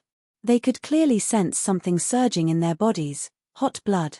Yes, it was hot blood. A blood that many merchants had not felt in a long time. Once upon a time, they had also felt a passion to serve the country, but time had slowly worn it away and obliterated it by the different views of the people of the world. But at this moment, Lin Wenyuan had awakened that hot blood in their bodies. That's right. It wasn't that businessmen valued profits, but anyone could value profits. This had nothing to do with one's identity. It was all up to them to choose to be righteous. If most of the merchants could choose to be righteous in the face of a national crisis, they might be able to take off the hat of being greedy in the future. In addition, most of the merchants present had experienced the chaos at the end of the Sui dynasty. Some of them had even heard of the 5 Barbarians' rebellion from more than 100 years ago from the elders of the older generation. They knew that people's lives were like grass in troubled times, let alone doing business. When the common people had problems even surviving, who would go to the merchants to buy things? Therefore, as soon as Lin Wenyuan finished speaking, the merchants in the hall on the first floor of the inn couldn't help but respond in kind. Well said, Boss Lin. It's said that businessmen value profits, So let's do it for the sake of the country and donate military funds to the country. That's right. No matter what, the imperial court has to defeat the Turks this time. Otherwise, how will we do business in the future? Boss Lin, hurry up and start. This old man wants to donate 5,000 strings of cash. I want to donate 8,000 strings of cash. Seeing the enthusiasm of the crowd below, Lin Wenyuan couldn't help but inwardly breathe a sigh of relief. He raised his left hand, indicating for the crowd to quiet down. The merchants in the hall gave him face. After all, he was currently representing Li Zhuan. The hall quickly quieted down. Lin Wenyuan raised the megaphone in his right hand and continued speaking. Good. Then the fundraising event will now officially begin. This fundraising event was personally organized by Marquis, but Marquis has important matters to attend to at the moment and is unable to attend in person. He entrusted this old man to preside over this fundraising event. Then this Lin will throw a brick to attract Jade. For this fundraising event, the Lin family is willing to contribute 25,000 strings of cash to assist the imperial court. Chapter 1823. Hiss. They're all from the Flaming Yellow Chamber of Commerce, and each of them donated more than 10,000 strings of cash. TSK. Together, that's more than 100,000 strings of cash, right? They're too generous, aren't they? That's more than 10,000 strings of cash. Heh. What's so strange about that? The Flaming Yellow Chamber of Commerce monopolizes the trade of bicycles, new carriages, celestial tea, footballs, and other exotic items in the Great Tang. The members of the Flaming Yellow Chamber of Commerce earn huge profits every year. Naturally, it's not something small shops like ours can compare to. TSK. I wonder how I can become a member of the Flaming Yellow Chamber of Commerce. This world was like a pyramid. Those who stood at the top of the pyramid were always in the minority. The merchants who came to the fundraiser today were the same. Wealthy people like Lin Wenyuan and Cao Wendong were in the minority after all. Most of them belonged to the category of those who had little family wealth. After the grand opening of the fundraiser, everyone couldn't help but exclaim in private. Wang Peng of the treasure house donates 30,000 strings of cash. At this moment, when the name Lin Wenyuan read out was finally not from the Flaming Yellow Chamber of Commerce, his next sentence caused another huge uproar. Wow! 30,000 strings of cash. Did I hear wrongly? Oh my god. It's finally not from the Flaming Yellow Chamber of Commerce, but this person actually donated 30,000 strings of cash, the same amount as Marquis. Where did this Wang Peng of the treasure house come from? He's actually willing to donate so much money. The merchants sitting in the hall on the first floor of the inn were in an uproar. What did they hear? Someone actually donated 30,000 strings of cash, an amount comparable to Li Zhuan. More importantly, this person was not from the Flaming Yellow Chamber of Commerce. Where did this Wang Peng of the treasure house come from? For a moment, this question surfaced in everyone's mind. But after regaining their senses, many people immediately reacted. After all, most of the people present were merchants from Chang'an City or nearby Chang'an. If I remember correctly, this treasure house belongs to the eldest son of the Wang family of Taiyuan, Wang Runbiao. Wang Runbiao? Isn't Wang Runbiao also from the Flaming Yellow Chamber of Commerce? After all this time, he's still from the Flaming Yellow Chamber of Commerce. Wang family of Taiyuan? Did that mean that the Wang family of Taiyuan was also participating in this fundraising event? TSK, with the Wang family's financial resources, they can really take out 30,000 strings of cash. No. This treasure house is the private property of the Wang family's eldest young master. It doesn't belong to the Wang family of Taiyuan. Then why didn't young master Wang donate in his own name, but in the name of the treasure house's shopkeeper? Yes.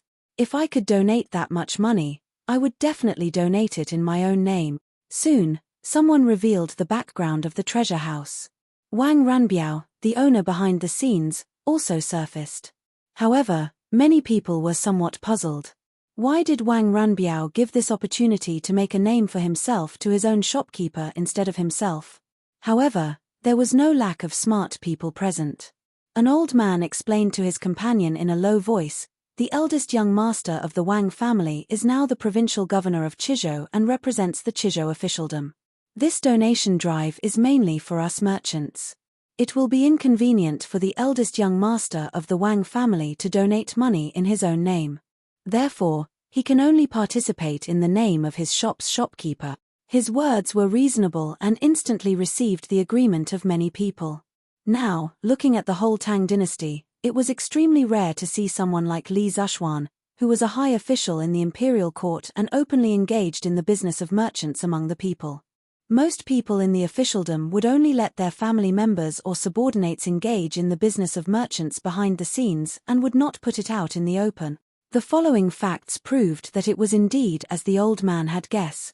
Li Jingqiu of the Li Family Carriage Company of Yong County in Chizhou donates 2,000 strings of cash.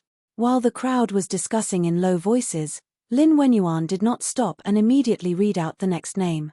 The reason why he was so anxious was because the client of these two donations was the same person.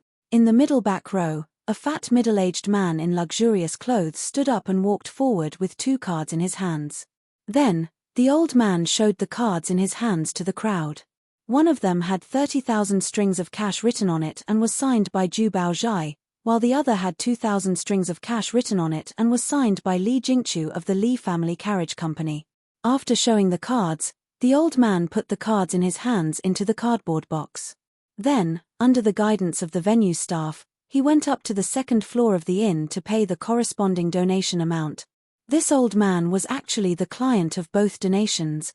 Seeing this, the people below could not help but discuss again. What is the relationship between the Li Family Carriage Company and Zhu Baozhai?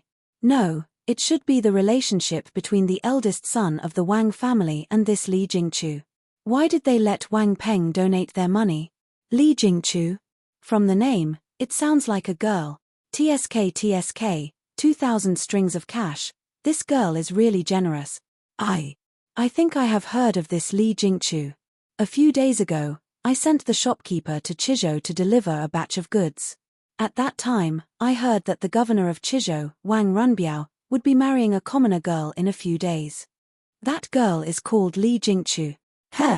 So the two of them are husband and wife. Then why are they donating separately? They can just be combined. Who knows? For a moment, the crowd started to gossip about Wang Runbiao and Li Jingqiu in private. Very soon, the truth of the matter was more or less restored. After all, they were businessmen. In this world, they were the ones with the most up-to-date information. At that moment, Lin Wenyuan threw out another bombshell. Li Cheng, the shopkeeper of the Ingenious Craftsman Pavilion, donates 30,000 strings of cash. Whoosh tilde.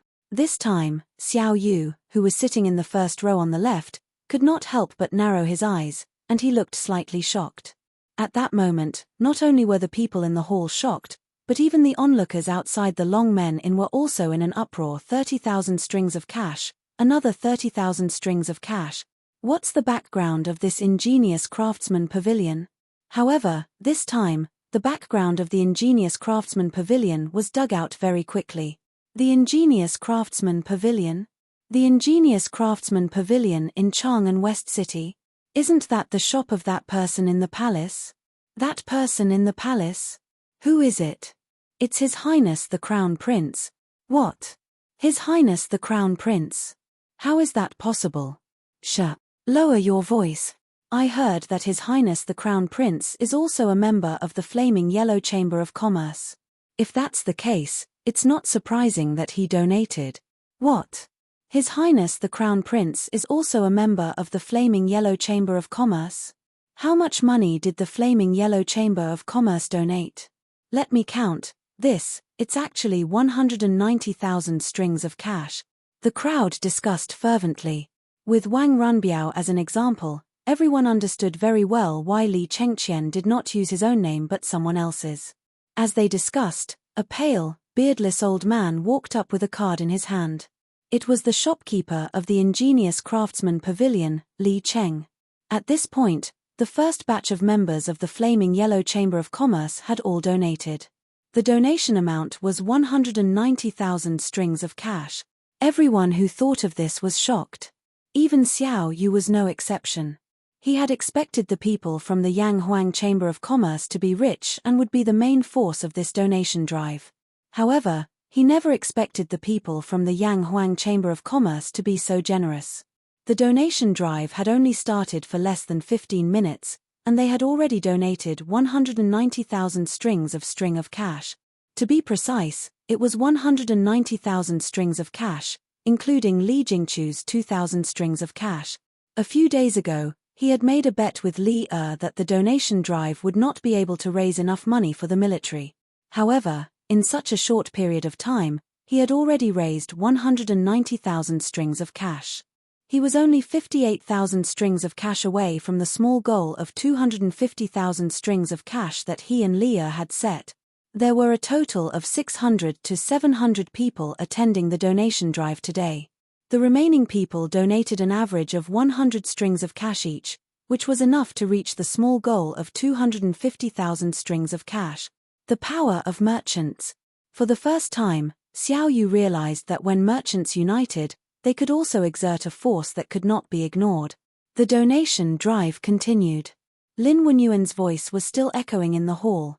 Chengji Winery's Cheng Ruisong donates 5,000 strings of cash. Qingji Clothing Shop's Yu Guangxian donates 5,000 strings of cash. Qingfeng Grain Shop's Yin Shixiang donates 5,000 strings of cash. Heng Li Satin Shop's Shu Hongyu donates 5,000 strings of cash. Baochang Pawn Shop's Lu Yuchuan donates 4,000 strings of cash. Yifeng Ironware Shop's Zhongsun Chao donates 4,000 strings of cash. As Lin Wenyuan's voice rose and fell, the people sitting in the hall and outside the Dragon Gate Inn were not idle either. Everyone was amazed by the tycoons of the donors while secretly guessing the background of the shops. Although some of the shops had mediocre backgrounds, some of the shops had deep backgrounds. Most of the people present were merchants near the capital, so they were naturally well informed about Chang'an. Soon, they had dug up the backgrounds of some of the shop. Isn't this Duke Lu's winery? He also sent people to donate money. Hey, isn't this Duke Yi's shop? This shop belongs to Duke Yi's family. Hey, there's actually a shop belonging to Duke Zhao's family. Everyone was shocked to discover that not only did Wang Runbiao and Li Chengqian from the imperial court send people to participate in this donation drive, but other civil and military officials like Cheng Yaojin, Qin Qiong, Yuqi Jingde, Zhongsun Wuji, and others also sent people to participate in this donation drive, and all of them donated a considerable amount. Sitting on the left side of the Rao, Xiao Yu finally could not remain calm. His eyes widened, and his face was filled with disbelief. If Wang Rani and Li Chengqian were to participate in the donation drive because they were members of the Flaming Yellow Chamber of Commerce, it was still reasonable. However, Cheng Yaojin, Qin Qiong, Yuqi Jingde, Zhongsun Wuji, and other civil and military officials also came. That was completely out of his expectations. Crazy. Crazy. This was clearly a donation drive that was open to the merchants of the Great Tang. Why did all the civil and military officials of the imperial court come? That's not right. Cheng Yaojin, Qin Qiong, Zhongsun Wuji, and the others all donated money. If I don't donate, then wouldn't. Suddenly, Xiao Yu's hand that was stroking his beard trembled violently, and he almost pulled his beard out. This was because he suddenly realized a problem: he had been scammed. Chapter 1824. Taiyuan City, the Wang clan's ancestral home. Master, there's someone outside who says he wants to see you. In a courtyard near the northwest of the Wang clan, a manservant walked into a side hall and reported to Wang Yu. Who wants to see me? Wang Yu was in the middle of resolving family matters. Speaking of which, since his second son had requested to be adopted by the second branch, as his father, he naturally had to ask Wang Reni's birth mother, Madame Kui, about this. His intuition told him that Wang Reni's adoption was not as simple as it seemed, and Madame Kui had returned to the ancestral home several months ago. In theory, she should know some secrets. But before he could ask a few questions, the manservant said that someone was looking for him. He couldn't help but be surprised. He had only returned to Taiyuan a few hours ago, so why was someone already looking for him? The manservant held an item in his hand and bowed to Wang Yu. Master, that person did not say. He only asked this lowly one to present this item to Master. He said that once Master sees this item, you will definitely see him. Oh, let this old man see. Wang Yu raised his brows and ordered the manservant. Yes, Master. The manservant naturally accepted the order and stepped forward to hand the item in his hand to Wang Yu. Wang Yu stretched out his hand to receive it. The manservant handed over a token wrapped in brocade. Wang Yu lifted the brocade and focused his eyes to see that it was actually a token. After clearly seeing the words engraved on the token, his eyes trembled, and then he quickly wrapped the token up again. He then instructed the manservant, "Take a look at the token. Hurry and invite him in." "Yes, Master." The manservant obeyed and left. Wang Yu turned to Princess Tong An and Wang Ren's birth mother, Kui Qinfang. After a few moments of thought, he said, "Madam, Qinfang, return to the rear courtyard and rest. This old man has some matters to take care of." Princess Tong An had wanted to ask Wang Yu what had happened, but when she heard this, she stood up and looked at Wang Yu, then at Kui Qinfang, who was sitting across from him. Without saying anything, she turned and left. Kui Qinfang bowed and said, "Yes, Master. This concubine will take her leave." After bowing, Kui Qinfang followed Princess Tong An out the door. Although Wang Reni had been adopted by the second branch and had completely become a member of the second branch, as his mother, as long as Wang Yu did not divorce her, she would always be a member of the eldest branch and had to live under the roof of the eldest branch. After the two women left, Wang Yu was the only one left in the room. Not long after, the manservant from before came in with a young man in tight clothes. Wang Yu waved his hand at the manservant and ordered, "You can leave first. Close the door while you're at it. Without my orders, don't let anyone come close to this place." The manservant's expression turned cold as he bowed to receive the order and said, "Yes, Master." The manservant left and closed the door. Only then did the young man cup his fists and bow to Wang Yu. "This general, Dugu Feiying, greets Provincial Governor Wang." That's right, the young man who came to see Wang Yu was Dugu Feiying. The fish talisman he had the manservant pass in was the Imperial Army's general. This could directly prove his identity. It was because of this that Wang Yu dismissed the others in the room.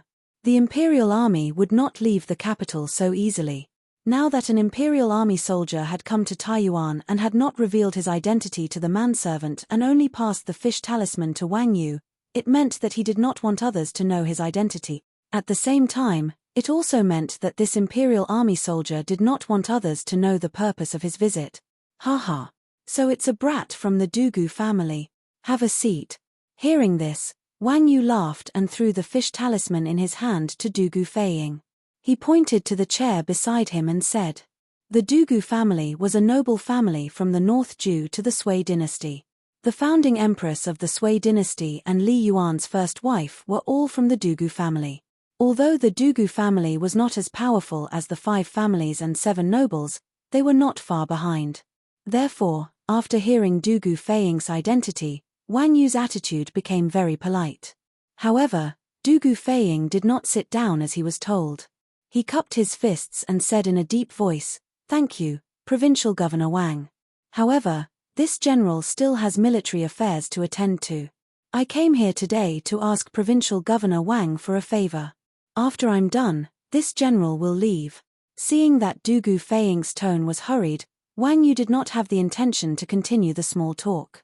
Instead, he went straight to the point and asked, "General Dugu, please tell me what you need. If I can help, I will do my best to help." Hearing this, Dugu Feiying was overjoyed. He quickly said, "To be honest, this general came to Taiyuan with my brother mainly to protect the safety of His Royal Highness Prince Wei and the people from Yanghuang College. This general brought people to Taiyuan yesterday. My brother, Prince Wei, and the others will only arrive at Taiyuan at dusk today." After this general arrived at Taiyuan City, he discovered a group of extremely suspicious people who were suspected to be Turkic spies hiding in Taiyuan. This general was worried that this person would harm Prince Wei and the others, so I sent people to monitor him. Who knew that he would disappear right under the noses of this general's subordinates? Dugu Feiying made a long story short. He told Wang Yu about what he had encountered after arriving at Taiyuan City, as well as the two key suspects, Zhu Hongxing and Kang Chang'an. Hearing this, Wang Yu frowned.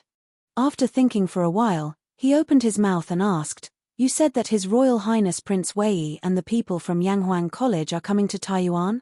I wonder if you can tell me their purpose in coming to Taiyuan." It wasn't that he wanted to pry for information, but he didn't understand. Even if Zhu Hongxing and Kang Chang'an were Turkic spies in Taiyuan City, why would they harm Li Tai and the others? If he wanted to help Dugu Feiying solve this problem, he had to understand the cause and effect of this matter. Hearing Wang Yu ask this question, Dugu Feiying couldn't help but look troubled.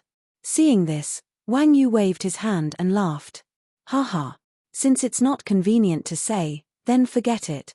Don't violate military discipline because of this old man. Seeing that there was no one else in the room, Dugu Feiying hesitated for a moment, then said, "There's no harm in telling you. His Royal Highness Prince Wei and the others have come to Taiyuan to complete a top-secret mission from Yanghuang College, which is to build a telegraph relay station in Taiyuan City. It will be used to quickly transmit information between the frontline soldiers and the imperial court when they attack the Turks in 2 months. His Majesty is worried that the Turks will send people to obstruct or harm His Royal Highness after learning of His Royal Highness's purpose, so he sent me and my brother to lead 1,000 imperial army soldiers to escort him.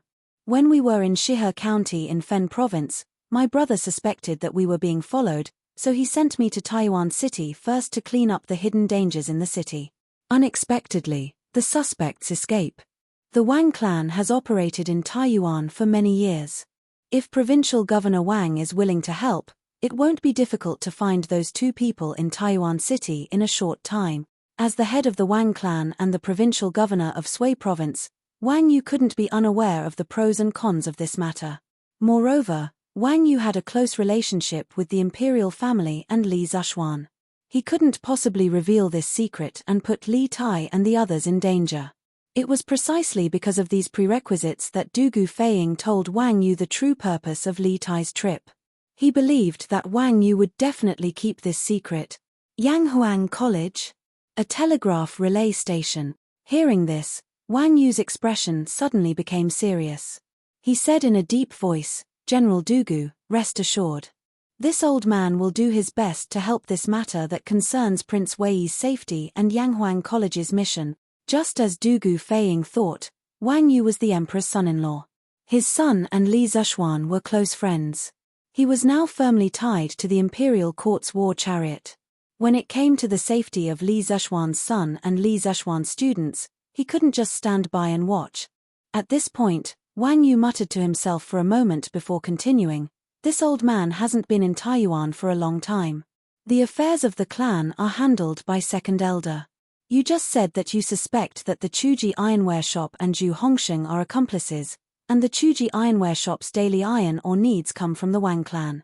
This old man will immediately send people to the clan to investigate this clue. In addition, this old man will use all the resources of the Wang clan to find Zhu Hongxing and Kang Chang'an in Taiyuan City as soon as possible." Wang Yu's words meant that in the next few hours, all of the Wang clan's overt and covert spies, guards, servants, shopkeepers, and servants in Taiyuan City would be involved in the search for Zhu Hongxing and Kang Chang'an. Dugu Feiying secretly let out a sigh of relief. He cupped his fists and said to Wang Yu, "Many thanks, Provincial Governor Wang. Since that's the case, this general will take his leave first." With the help of the Wang clan, who had been entrenched in Taiyuan City for many years, he believed that Zhu Hongxing and Kang Chang'an wouldn't be able to hide for long. Then, he would be able to free up his hands to investigate if there were any other hidden dangers in the city. "Good. General Dugu, please go. This old man will arrange for people to help you." Wang Yu got up and sent him off. Dugu Feiying nodded and turned to leave. Wang Yu looked at Dugu Feiying's departing back and sighed, his expression grim. A moment later, he also left the room with his hands behind his back and walked toward the courtyard of the second branch. But neither he nor Dugu Feiying noticed that on the roof, there was an ordinary-looking man in grey robes. At this moment, he had also quietly left the courtyard. Chapter 1825. Young Master, that's all. In the side courtyard of the Wang family's second branch, a thin man in grey robes greeted Wang Rennie. "Oh, no, He should be called Wang Xinyuan now. The thin man whispered something into Wang Xinyuan's ear. In the end, he took a step back and cupped his fists. Wang Xinyuan's eyes flashed, and a playful smile appeared on his lips. After a moment, he said with a smile, "You did a good job. As for grandfather, I will ask for a reward for you after this matter is done." "Thank you, young master, but this is what I should do." The grey-robed thin man's face remained unmoved as he said indifferently. Wang Xianyuan didn't take it to heart. Instead, he asked with a smile, "You are Wang Li, right?"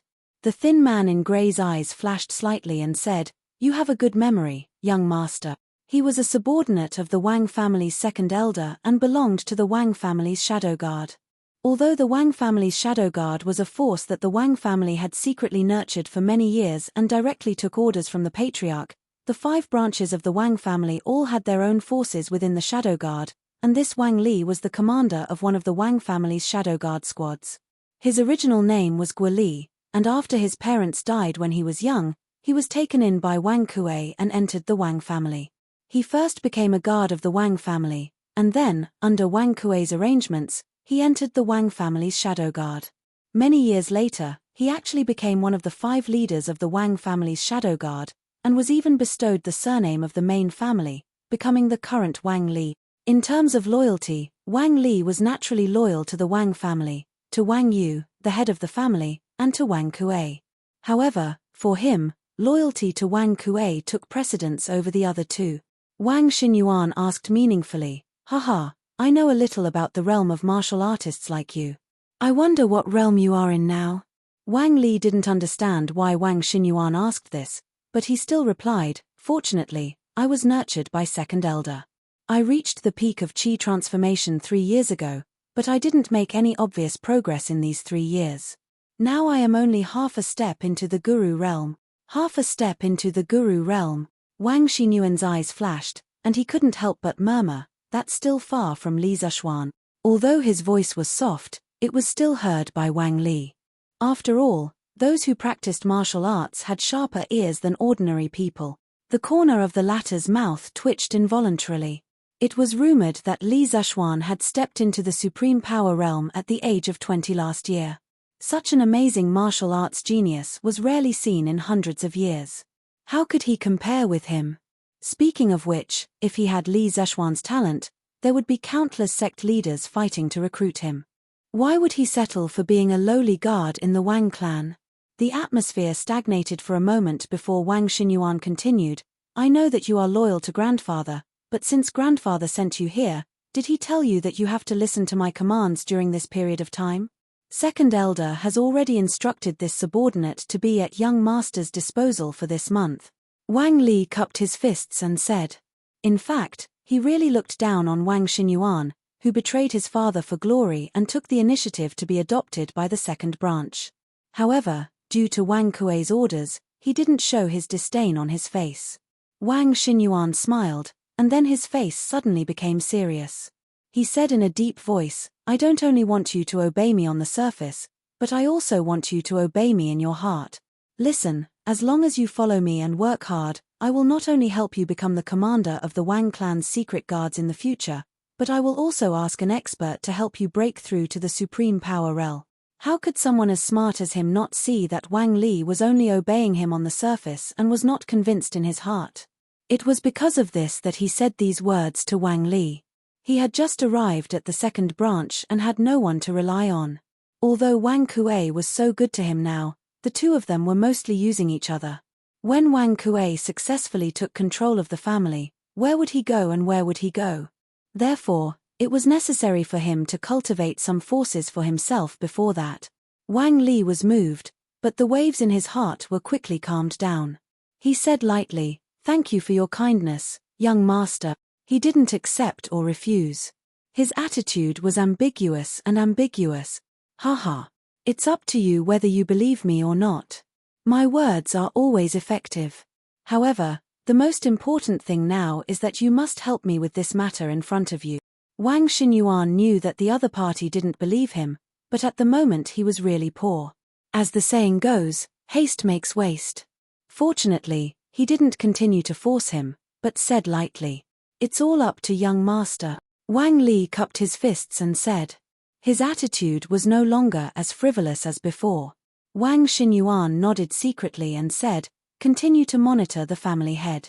Report to me immediately if there is any new situation. However, you must be careful to hide and not be discovered. Chapter 1826. Provincial Governor, the Wang family's shadow guards are out in full force. All the peddlers and servants in the city have also heard the news. Source Peak City is in chaos. Source Peak City, back hall of the Bing Province Provincial Governor's residence. An old man in scholarly robes cupped his hands at a dignified middle-aged man in official robes. This middle-aged man was the provincial governor of Bing Province, Wang Liaoyuan. When Li Zishuan intercepted Wu Jie at Longmen Pass, he had borrowed troops from him. The Wang family's shadow guards are out in full force.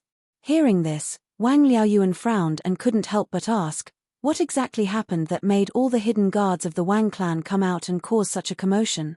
Although Wang Liaoyuan was a collateral descendant of the Wang family of Taiyuan, he was now the provincial governor of Bing Province, which meant that he represented the imperial court.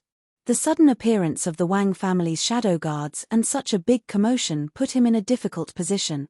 The scholar cupped his hands and said, this old man doesn't know. I only heard that the Wang family is searching for two people in the city. One is a Turkic merchant called Zhu Hongsheng who just arrived in Source Peak 2 days ago. The other is the owner of the Chuji ironware shop, Kang Changgan. Wang Liaoyuan was even more confused. He muttered, a Turkic merchant and the owner of an ironware shop. Why is the Wang family looking for them? After a moment of silence, Wang Liaoyuan stood up and said, have someone prepare a carriage. This official is going to the Wang family ancestral residence. He had heard that Wang Yu had just returned to Source Peak and wanted to meet him. At this time, a soldier came in and cupped his hands at Wang Liaoyuan. Provincial Governor, the Wang family head has sent someone to deliver a letter. He says that it must be opened by you. Oh, bring it here. Wang Liaoyuan's expression shifted as he hurriedly ordered the soldier. Here. The soldier came forward and handed the letter to Wang Liaoyuan with both hands. Wang Liaoyuan took the letter and saw that it was sealed with wax. His expression turned solemn. He did not immediately open the letter. Wang Liaoyuan said to the soldier, you can leave first. Yes. The soldier received the order and left. Only then did Wang Liaoyuan open the letter. There were only a few words in the letter, but Wang Liaoyuan's expression suddenly became more solemn. The scholar at the side couldn't help but ask curiously, Provincial Governor, what did the Wang clan's head say in the letter?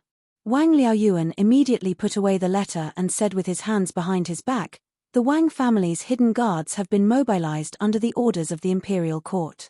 Tell the guards to not act recklessly and not to obstruct them. Do what you should do as usual. The imperial court's order? The old scholar was startled when he heard this. When he came to his senses, he quickly cupped his hands and said, understood. With that, he turned around and left. Wang Yu had expected that the provincial governor's office would definitely receive news of the Wang clan's actions and take action. That was why he wrote a letter to Wang Liaoyuan. However, in this letter, he did not explain too much, nor did he ask Wang Liaoyuan to mobilize the bailiffs of the provincial government to help him search.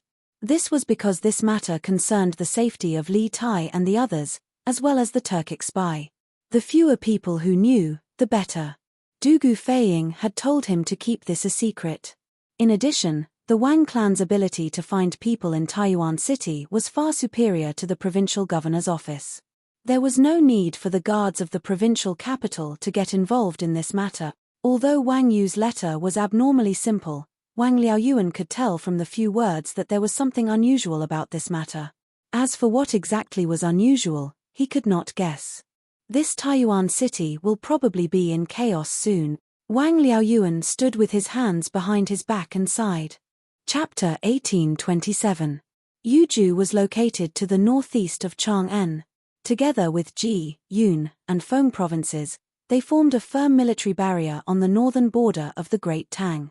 70 li north of Yuju, one would enter the territory of the Turks. Another 30 li north would bring one to the Tuli Khan's Yotin. For a Kagan of the steppe to set up his tent on the border of the Great Tang seemed extremely illogical, but there was a reason behind it. The Tuli Kagan was a member of the Ashina clan named Shpaga, and he was the son of Shibi Kagan. In the second year of Wuda, Shibi Kagan died of illness. Shpaga was too young to succeed the throne, so his uncle, Silafoshi, succeeded him and was given the title of Chuluo Kagan. After Chuluo Kagan succeeded the throne, he appointed Shpaga as Nibu Kagan and placed him in the eastern part of the Turks. The land bordered the northern part of Yuju. In this way, if the Great Tang attacked the Turks in the future, Shpaga's subordinates would be the first to bear the brunt of the attack and be able to hold off the Chuluo Kagan for a while. If the Turks attacked the Great Tang, Shpaga's subordinates would be the vanguard and charge into the enemy lines for Chuluo Kagan. If Shibi Kagan knew in the netherworld that his brother treated his son like this, would he be so angry that he would flip open his coffin lid? But this was not the end. In the fourth year of Wuda, Chuluo Kagan died, and Shpaga's other uncle took over the throne, becoming the current Sheli Kagan. After Sheli Kagan took the throne, in order to win over the old subordinates of Shibi Kagan, he appointed Shpaga as Little Kagan and put him in charge of the Khitans and Swans. However, the location of Tuli's tent did not change. It was still connected to Yuju in the south, located in the eastern part of the Turks. It was a special military barrier between Li-Er and Sheli. At this moment, a caravan was traveling on the steppe, and they were heading in the direction of Tuli Kagan's tent. There were 20-some people in this caravan. The leader of the caravan was slightly plump and wore a round collar made of green silk. A belt was tied around his waist, and his long hair was not tied up. Instead, it was tied into small braids that casually draped over his shoulders. This was the typical attire of the Turks. The 20-some people behind the merchant were all dressed in coarse leather clothes, their hair braided style, with scimitars at their waists. All of them appeared Turks. Obviously, these people were the merchant's escorts. In addition to the people, there were more than 10 carriages accompanying the caravan. They were the kind of carriages that were used to transport goods, not people. Through the door of the carriage, one could see that the interior of the carriage was filled with a dazzling array of goods. There were silk, porcelain, and even daily utensils in the boiler. The caravan traveled on the prairie at a leisurely pace. Suddenly, a group of soldiers wearing leather clothes and armor and holding curved sabers galloped towards them. "Stop right there." When the group of soldiers arrived in front of the caravan, they immediately reined in their horses and stopped. The leading soldier's face darkened as he asked loudly, "Who are you people?" As for the language spoken by the soldiers, it was naturally not Han, but Turkic. Ever since Tumen defeated the Ruran in 552 AD and established the Turkic Khaganate, the Turks had continued to expand for 200-some years until the Uyghurs defeated the white-browed Khagan in 745 AD. At their peak, they had occupied the Mongolian Plateau, the Jungar Basin, and the Central Asian steppe. As a powerful nomadic people active in the northern steppe of China, the Turks had an important influence on the history of China, Central Asia, and the rest of the world. In addition, the Turks were also the first nomadic people in China to possess their own writing system and language. Several hundred years ago, the Xiongnu and Ruran did not have their own language or writing system. They only used Chinese characters. "We're from the Pugu tribe. On the orders of our tribal chief, we've just brought back a batch of Great Tang specialties from Taiyuan to offer to the Great Khan." In the face of these soldiers, the merchant remained unperturbed. After sizing up these 10-some soldiers, he placed his right hand on his left chest, bowed, and then began to speak in fluent Turkic. What was strange was that this was clearly the territory of the Tuli Kagan, but this merchant was clearly standing on the side of Sheli Kagan. It was truly perplexing.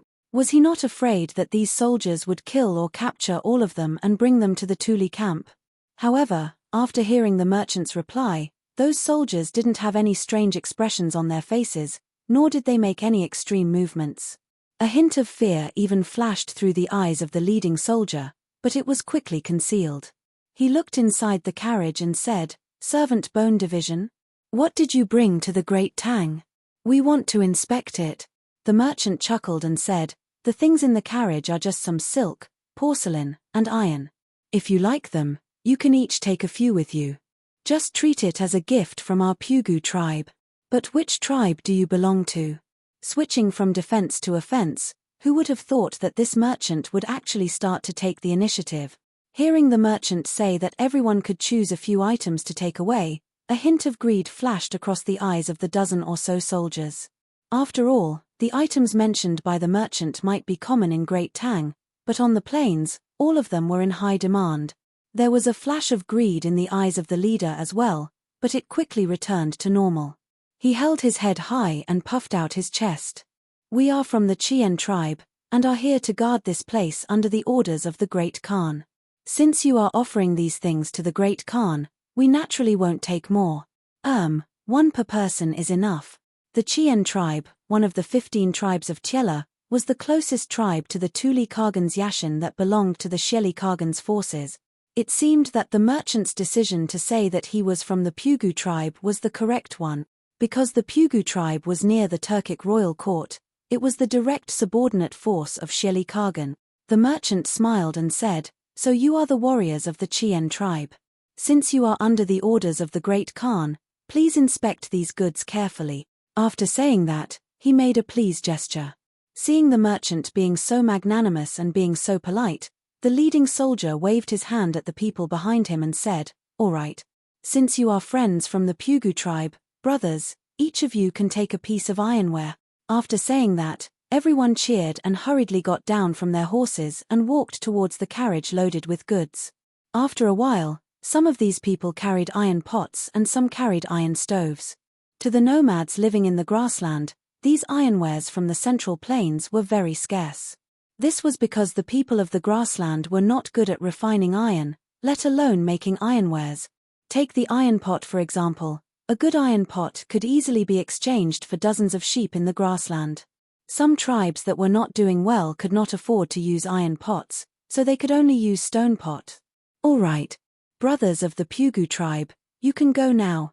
My name is Chien He. You are very similar to my temperament. Haha. There are still 3 checkpoints in front, but when the time comes, as long as you mention my name, they will not make things difficult for you. But you must not go near the little Khan's Yashin, otherwise you will be caught." The leader of the soldiers held a jet-black iron pot and grinned at the merchant. From the beginning to the end, these people only took one piece of ironware that they wanted and did not check the goods in the carriage one by one.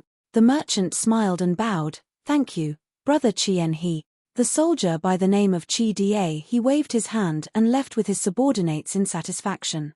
The merchant stood still for a while. When he saw that the soldiers had gone far, he then said to the guards behind him, "Let's go. We must reach Tuli Yashin before dark." Mandarin.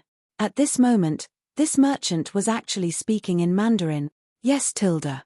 The 20 guards behind the merchant cupped their fists and said in unison. What was even more bizarre was that these people were all speaking in Mandarin. It turned out that they were actually a group of Central Plains people who came to the grassland in disguise. But that merchant was from the Central Plains, so why was he able to speak Turkic so fluently? The group once again set out on their journey. Just as Chien He had said, they encountered 3 more checkpoints in the following journey. But the name Chien He seemed to have some effect on these Turkic soldiers. Those Turkic soldiers who had originally come to search did not make things difficult for this merchant group. But the merchant was rich and imposing. Although they did not make things difficult for him, he still left behind some ironware or silk for the soldiers at each checkpoint.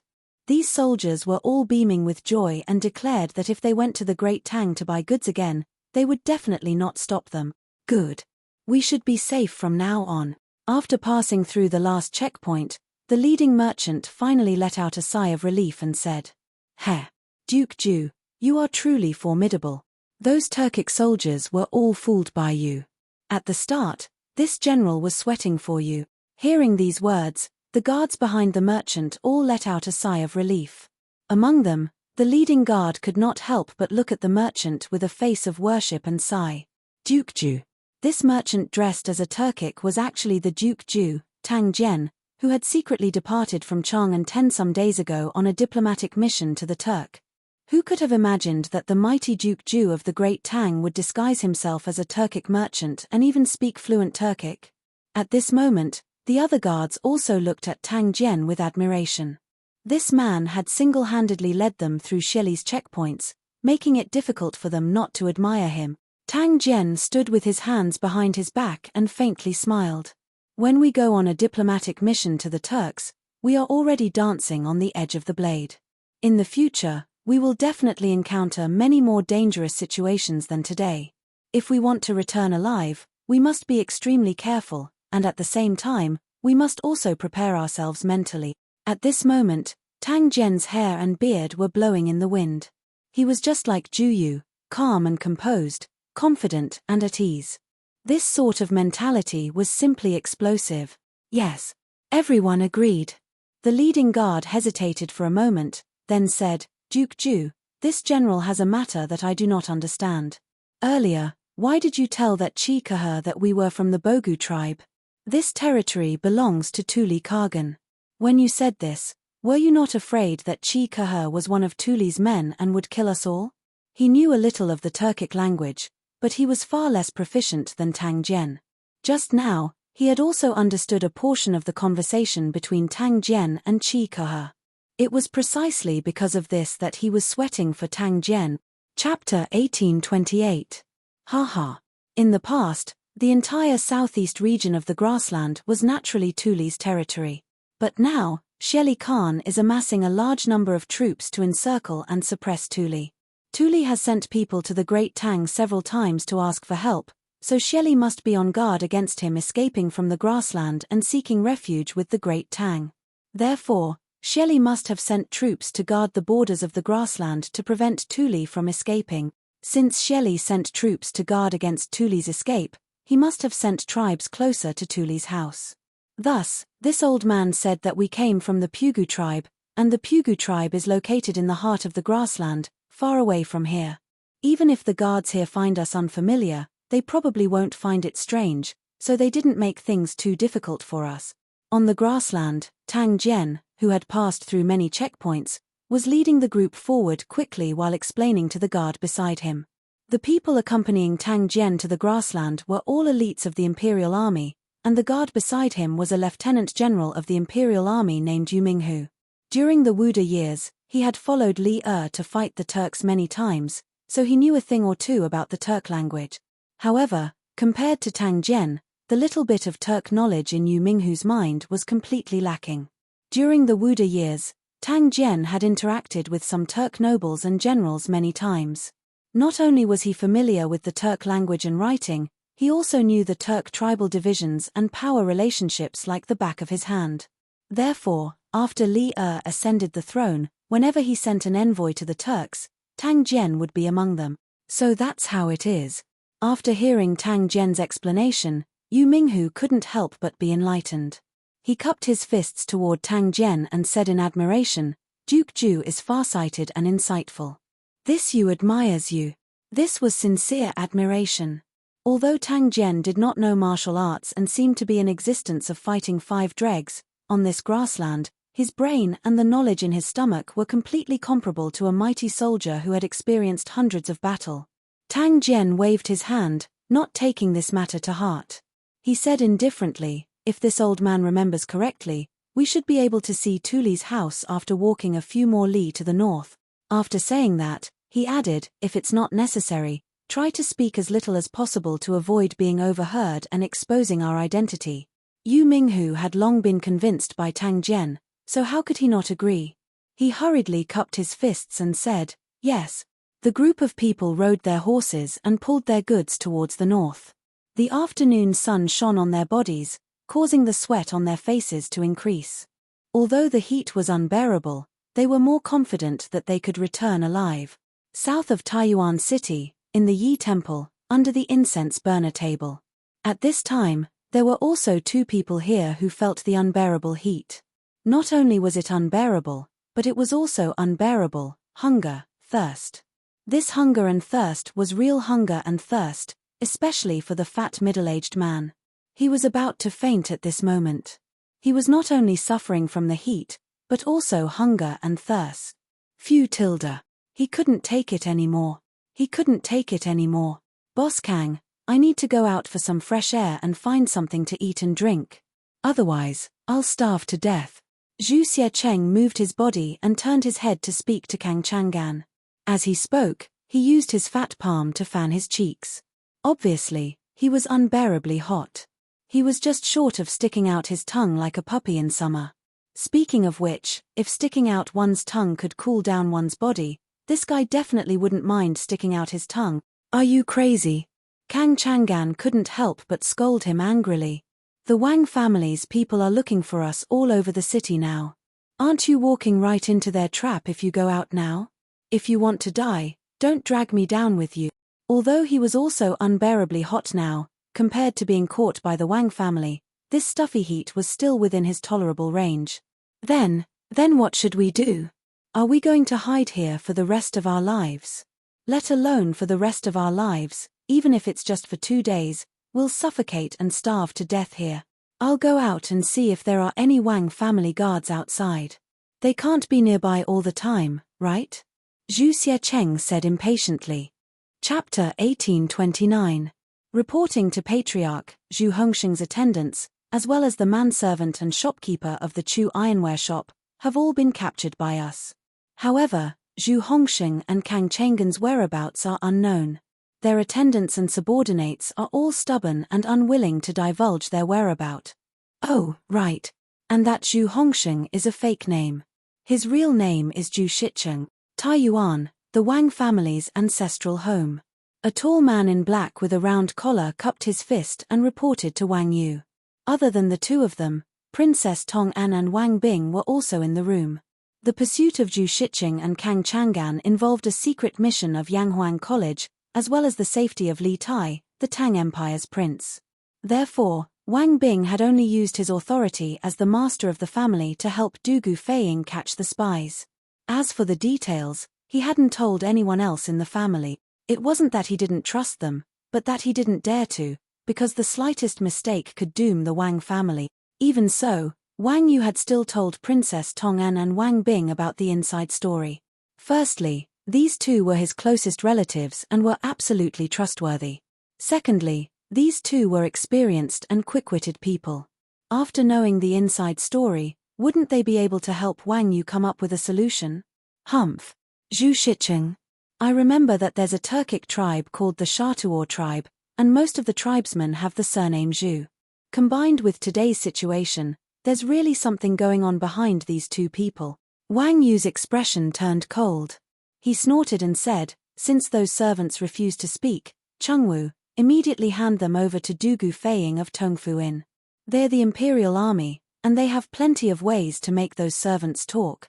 After you go, report the current situation to Du Gufeiying. Tell him that the Wang family will do their best to pursue Zhu Shicheng and Kang Chang'an until they're found. Wang Chengwu. This tall man was called Wang Chengwu, and he was the commander of the Wang family's shadow guards.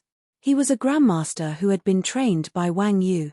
Hearing this, Wang Chengwu saluted respectfully and said, "Yes, master." Then, he turned and left. The room fell into a brief silence. With the revelation of Zhu Xiecheng's identity and the fact that Zhu Xiecheng and Kang Chang'an's subordinates refused to reveal their whereabouts, this undoubtedly confirmed that these two people's backgrounds were not clean. Master, do you think we caught the wrong person? Zhu Xiecheng and Kang Chang'an are just merchants. Maybe they aren't the Turkic spies the Imperial Army is looking for. Unexpectedly, Princess Tongan suddenly spoke at this moment. When Wang Yu heard this, he frowned and said without thinking, "Madam, how is that possible? If the two of them were not Turkic spies, why did they conceal their identities and hide now? If this was not a guilty conscience, what else could it be?" This old man suspects that these two are not only Turkic spies, but Turkic spies that have been hiding in Taiyuan City for many years. Otherwise, how could my Wang clan not have found their whereabouts even after mobilizing all its forces? This group of people must have accomplices in the city. Even though Wang Yu's words were reasonable, Princess Tongan still shook her head and said, "Master, they concealed their identities and hid here and there. Perhaps they did something illegal in their daily lives, but it doesn't necessarily mean that they are Turkic spies. Moreover, Master, don't you think that they were exposed too easily? If they were Turkic spies, how could the Imperial Army, which has only been in Taiyuan City for a day, have caught them. Wang Yu couldn't help but be taken aback by Princess Tong'an's words. This was a contradictory topic. According to his previous analysis, Zhu Xiecheng and Kang Chang'an were Turkic spies who had been hiding in Taiyuan City for many years and had many accomplices. But if this was the case, how could they have been discovered as soon as Dugu Feiying and the Imperial Army arrived in Taiyuan City? Then weren't these two Turkic spies too weak? Wang Bing was an experienced and knowledgeable man, and he had seen all sorts of monsters in his life. Seeing Wang Yu's conflicted expression, he said, the princess's words are not without reason. In this old man's view, whether it was Zhu Xiecheng or Kang Chang'an, they were exposed too easily. It's like someone behind the scenes deliberately pushed them out to draw the attention of the Imperial Army and the Wang clan. If this is true, then the faction hiding in Taiyuan City cannot be underestimated. King Wei's party will probably be in trouble on this trip to Taiyuan, but regardless, Zhu Xiecheng and Kang Chang'an are the only clues we have. If we find them as quickly as possible, we might be able to find a clue to the person behind the scenes. Chapter 1830. Whoosh tilde. In the blink of an eye. In the blink of an eye, the cold light outside the field was only 3 feet away from Zhu Huiqing. At this moment, no one had time to react. Some people didn't even notice the cold light in the air. First, it was because the speed of the cold light was too fast. Second, it all happened too suddenly. The figure outside the window appeared without any warning. At the same time, the cold light also appeared. The cold light pierced through the paper window and went straight for Zhu Huiqing's throat, silencing. Someone actually dared to kill someone right under the nose of the Imperial Army. Bastard! Dugu Feiying was the first to react. Seeing this, he was both shocked and angry. At this time, he didn't have time to call for help. Even if he did, it would be useless. No one present could be faster than him. Dugu Feiying, who had just reacted, stretched his right hand towards his calf like lightning. In an instant, a mystic leaf flying knife appeared in his hand. In the next moment, the flying knife shot towards the trajectory of the cold light. He wanted to use the flying knife to stop the cold light in the air. He was only a few steps away from Zhu Huiqing. However, he didn't know where the cold light came from. He didn't dare to use his body to block it. He could only use the flying knife that he was best at in his life to block it. At the same time, he finally had the time to shout to the Imperial Army inside and outside the house, "Assassin!" At the same time, Dugu Feiying's flying knife met the cold light in the air. The expected sound of metal clashing did not appear. The cold light seemed to have pierced through the body of the flying knife and continued to fly towards Zhu Huiqing's body. At this time, at this distance, even if Dugu Feiying wanted to use his body to help Zhu Huiqing block it, it was already too late. The cold light that should have shot into Zhu Huiqing's neck instead shot into Zhu Huiqing's shoulder blade above his chest. It seemed that although Dugu Feiying's flying dagger didn't succeed in stopping the cold light, it had slightly changed the direction of the cold light's flight. At this time, Dugu Feiying finally saw what the cold light was. It was a thin needle that emitted a cold light. Seeing that half of the needle had already sunk into Zhu Huiqing's shoulder blade, Dugu Feiying secretly let out a sigh of relief. It was fine as long as the needle didn't pierce his throat. Catch the assassin. At this time, Dugu Feiying was both shocked and angry. He roared and turned his head to look out the window, but at this time, there was no one outside. It turned out that the moment the assassin made his move, he didn't look at the result and immediately fled. At this time, if Dugu Feiying wanted to capture him, where would he start? Regardless of whether he succeeded or not, he would immediately flee. Was this assassin a professional or not? Or perhaps, the opponent was confident that he could kill the target with this move. Quick! Catch the assassin. Mother ***, how are the people outside guarding? At this time, the rest of the people finally reacted.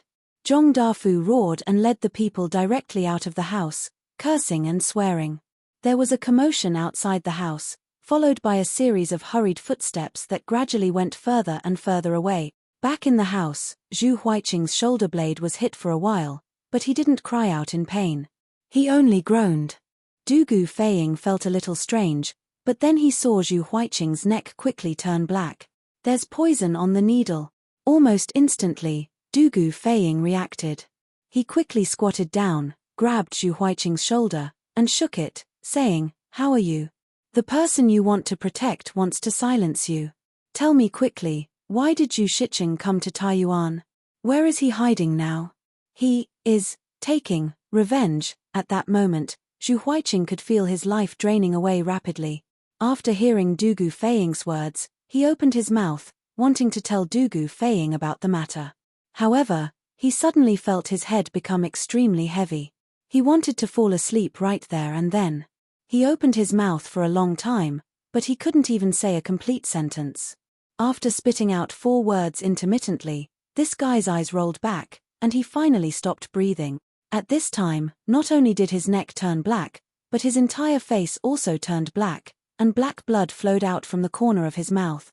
Dugu Feiying was very unwilling, and he shouted in a low voice, "Where are you? What revenge? Wake up quickly." As he spoke, Dugu Feiying reached out to check Zhu Huiqing's breathing, but he didn't feel anything. Dugu Feiying's heart suddenly sank to the bottom of the valley. What a strong poison! It actually kills the throat as soon as it touches blood. Dugu Feiying muttered to himself, and stood up, while Zhu Huiqing, who had no one to support him, fell to the ground. Dugu Feiying stood with his hands behind his back, his face as calm as water. He didn't say a word, and he was waiting for his subordinates to return. In the small house, the rest of the people saw Zhu Huiqing's tragic death, and all of them were so frightened that their faces turned pale, and their bodies trembled. They didn't even dare to breathe loudly. Dugu Feiying didn't have to wait for long. After about 15 minutes, Zhong Dafu brought a group of Imperial Guards back. "How was it? Did you catch the assassin?" Dugu Feiying's face darkened as he asked. Zhong Dafu's face was full of shame as he cupped his fists and said, "Reporting to General, that person's martial arts is very strong, especially his Qinggong is very good, and he should be a Grandmaster expert. I brought people to chase him down 2 streets, but in the end, he disappeared." Grandmaster expert? Dugu Feiying was shocked when he heard this. Although Grandmaster experts were the most powerful in this world, if a mortal wanted to reach the Grandmaster realm, talent, hard work, and opportunities were all indispensable. In this way, Grandmaster experts represented the top of the martial arts world, and there were only a few Grandmaster experts in this world. They were definitely not some common trash. To be able to send a Grandmaster expert to assassinate a person, how powerful was the other party? This question appeared in Dugu Feiying's mind, and it was terrifying to think about. From the martial arts, can you tell where the other party came from? After thinking for a while, Dugu Feiying frowned and asked. Zhong Dafu thought for a while and said shamefully, "We didn't fight with that person, and we were in a hurry to catch up to him, so we didn't look carefully." What he meant was that he couldn't tell. When Dugu Feiying heard this, he was instantly disappointed. He turned around and said sternly, "Set up defenses in this house. If anyone else sneaks in without a sound, you will all be punished according to military law." Zhong Dafu's face turned serious, and he quickly said, "Yes, General." Then, he looked at Zhu Huiqing, who was lying on the ground, from the corner of his eye, and mumbled, "General, he's dead. That person's needle is highly toxic, and it will kill the moment it touches blood. Later, use something to remove the needle, and then bury him." Without waiting for him to finish, Dugu Feiying said coldly, "Yes, General." Zhong Dafu cupped his fists and agreed, and then quickly went to arrange for people to do so. At this time, Dugu Feiying turned around and looked at the other people who were tied up. He said coldly, "Now you know how the person you want to protect treated you, right?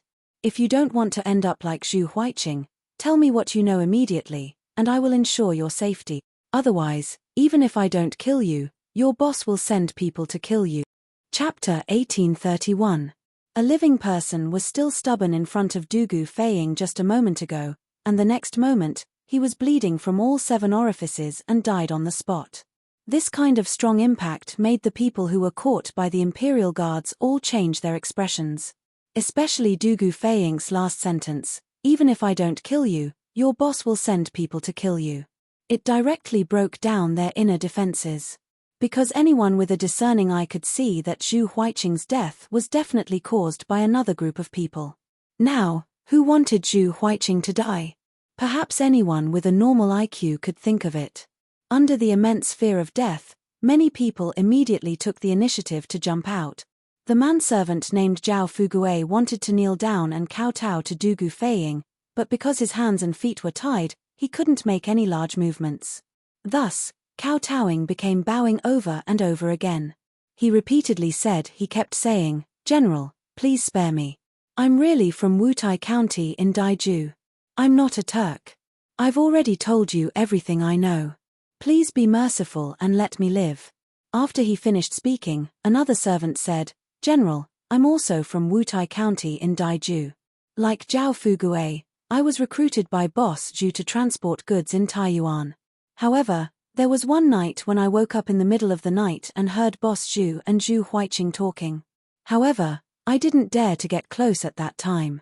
I only vaguely heard Boss Zhu say big businesses. Contact. I have already told you everything I know. I beg the general to protect my safety. I have old and young to take care of. General, my name is Chu Mingxian. I'm the accountant of Chuji Ironware Shop. I know where the ironware shop's account book is hidden. I can take you there. These years, Boss Kang has done business with some unknown people many times. It's all recorded in the account book.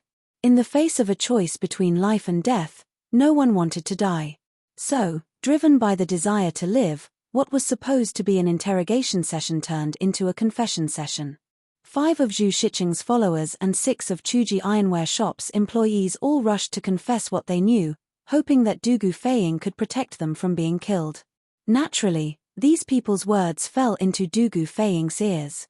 Hearing these fragmented clues, Du Gufeiying suddenly felt a headache. He wasn't good at finding the truth from fragmented clues. This kind of thing should be his brother Du Guxin's specialty. Suddenly, after hearing Chu Mingxian's confession, Du Gufeiying's eyes suddenly lit up. He quickly went forward and grabbed that person's shoulder, asking, "Since you're the ironware shop's accountant, do you know Kang Chang'an's background? Where is he from? What kind of people does he usually? How many people does he have under him?" Chu Mingxian was sweating profusely. General, please forgive me. Although Boss Kang is the owner behind the scenes of the ironware shop, he rarely shows himself. I've been the ironware shop's accountant for 2 years, and I've only seen Boss Kang less than 10 times, let alone speak to him. So, I don't know Boss Kang's background." Seeing Du Gufeiying's face darken, Chu Mingxian's heart thumped. He thought quickly, then said, "General, although I don't know, our ironware shop's shopkeeper, Yi Funian, definitely knows. Shopkeeper Yi and Boss have the most dealings. If there's anyone in our ironware shop who knows Boss's background the most, it's definitely him." Du Gufeiying's heart skipped a beat, and he quickly asked, "Okay. Then, who do you think is your ironware shop's shopkeeper among these people?" Chu Mingxian shook his head and said, "General, shopkeeper Yi is on sick leave today. He should be at home now." "Then, where does Yi Funian live?" Du Gufeiying's eyes flashed. Hearing this, Du Gufeiying pondered for a moment, then immediately made a decision. He roared, "Zhong Dafu." Someone immediately ran in and shouted, "I'm here."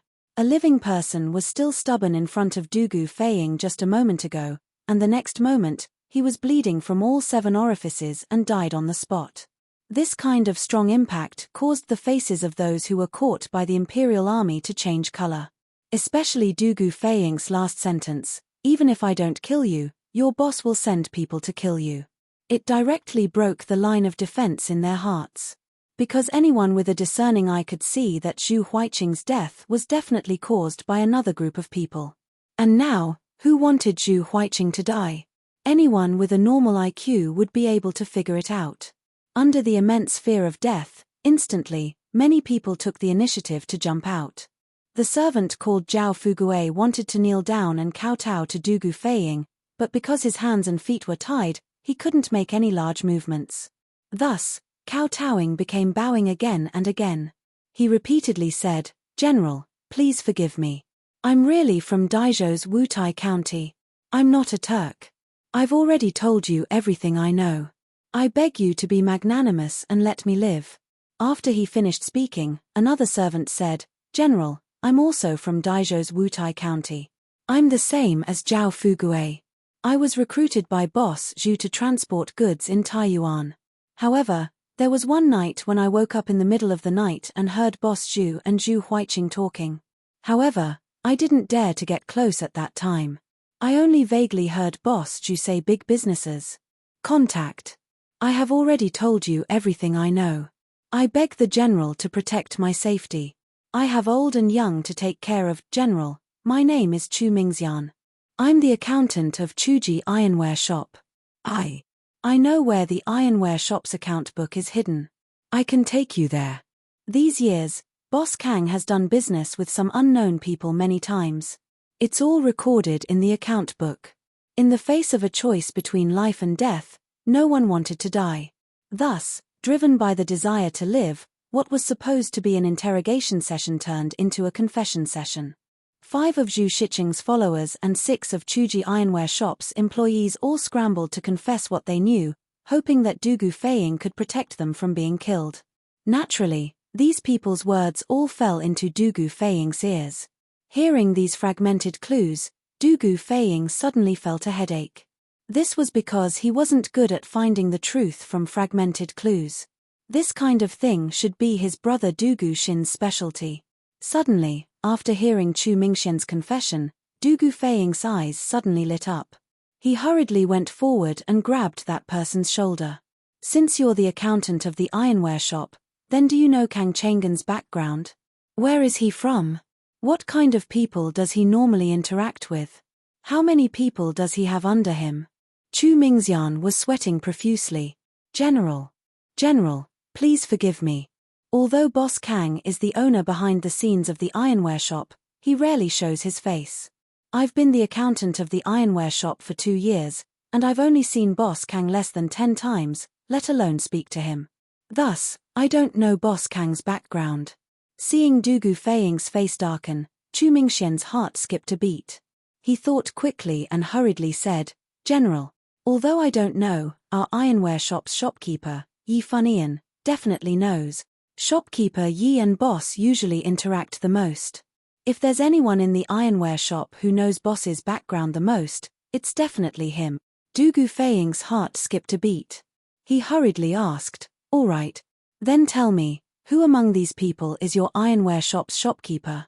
Chu Mingxian shook his head and said, General, shopkeeper Yi is on sick leave today. He should be at home right now. Then where does Yi Funian stay? Dugu Feiying's eyes flashed. Hearing this, Dugu Feiying pondered for a moment and immediately made a decision. He roared, Zhong Dafu. Someone immediately ran in from outside and shouted, General is here. A living person was still stubborn in front of Dugu Feiying just a moment ago, and the next moment, he was bleeding from all 7 orifices and died on the spot. This kind of strong impact caused the faces of those who were caught by the Imperial Army to change color. Especially Dugu Feiying's last sentence, even if I don't kill you, your boss will send people to kill you. It directly destroyed their inner defenses. Because anyone with a discerning eye could see that Zhu Huiqing's death was definitely caused by another group of people. And now, who wanted Zhu Huiqing to die? Anyone with a normal IQ would be able to figure it out, right? Under the immense fear of death, many people immediately took the initiative to jump out. The servant from before, called Zhao Fugue, wanted to kneel down and kowtow to Dugu Feiying, but because his hands and feet were tied, he couldn't make any large movements. Thus, kowtowing became bowing over and over again. He repeatedly said, General, please forgive me. I'm really from Daizhou's Wutai County, I'm not a Turk. I've already told you everything I know. Please be magnanimous and let me live. After he finished speaking, another servant said, General, I'm also from Daizhou's Wutai County. I'm the same as Zhao Fugue. I was recruited by Boss Zhu to transport goods in Taiyuan, but one night when I woke up, I heard Boss Zhu and Zhu Huiqing talking. But at that time, I didn't dare to get close. I only faintly heard Boss Zhu say the words big businesses. Contact. I've already told you everything I know. I beg the General to protect my safety. I have elders and children to take care of. General, my name is Chu Mingxian. I'm the bookkeeper of Chuji Ironware Shop. I know where the ironware shop's account book is hidden. I can take you there. These years, Boss Kang has done business with some unknown people many times. It's all recorded in the account book. In the face of a choice between life and death, no one wanted to die. Thus, driven by the desire to live, what was originally an interrogation session turned into a confession session. 5 of Zhu Shiqing's subordinates and 6 of Chuji Ironware Shop's workers and servants all rushed to confess what they knew, hoping that Dugu Feiying could protect them from being killed. Naturally, these people's words fell into Dugu Feiying's ears. Hearing these fragmented clues, Dugu Feiying suddenly felt a headache. This was because he wasn't good at finding the truth from fragmented clues. This kind of thing should be his brother Dugu Xin's specialty. Suddenly, after hearing Chu Mingxian's confession, Dugu Feiying's eyes suddenly lit up. He quickly went forward and grabbed that person's shoulder, asking, "Since you're the bookkeeper of the ironware shop, then do you know Kang Chang'an's background? Where is he from? What kind of people does he normally interact with? How many people does he have under him?" Chu Mingxian was sweating profusely as he said, General, please forgive me. Although Boss Kang is the owner of the ironware shop, he rarely shows his face. I've been working as an accountant for the ironware shop for 2 years and I've only seen Boss Kang less than 10 times, much less spoken to him. That's why I don't know anything about Boss Kang. Seeing Dugu Feiying's face darken, Chu Mingxian's heart skipped a beat. He thought quickly and quickly said, General, although I don't know, the shopkeeper of our ironware shop, Yi Funian, definitely knows. Shopkeeper Yi has the most dealings with Boss. If there's anyone in our ironware shop who knows Boss's background the most, it's definitely him. Dugu Feiying's heart skipped a beat, and he quickly asked, all right. Then tell me, who among these people is the shopkeeper of your ironware shop?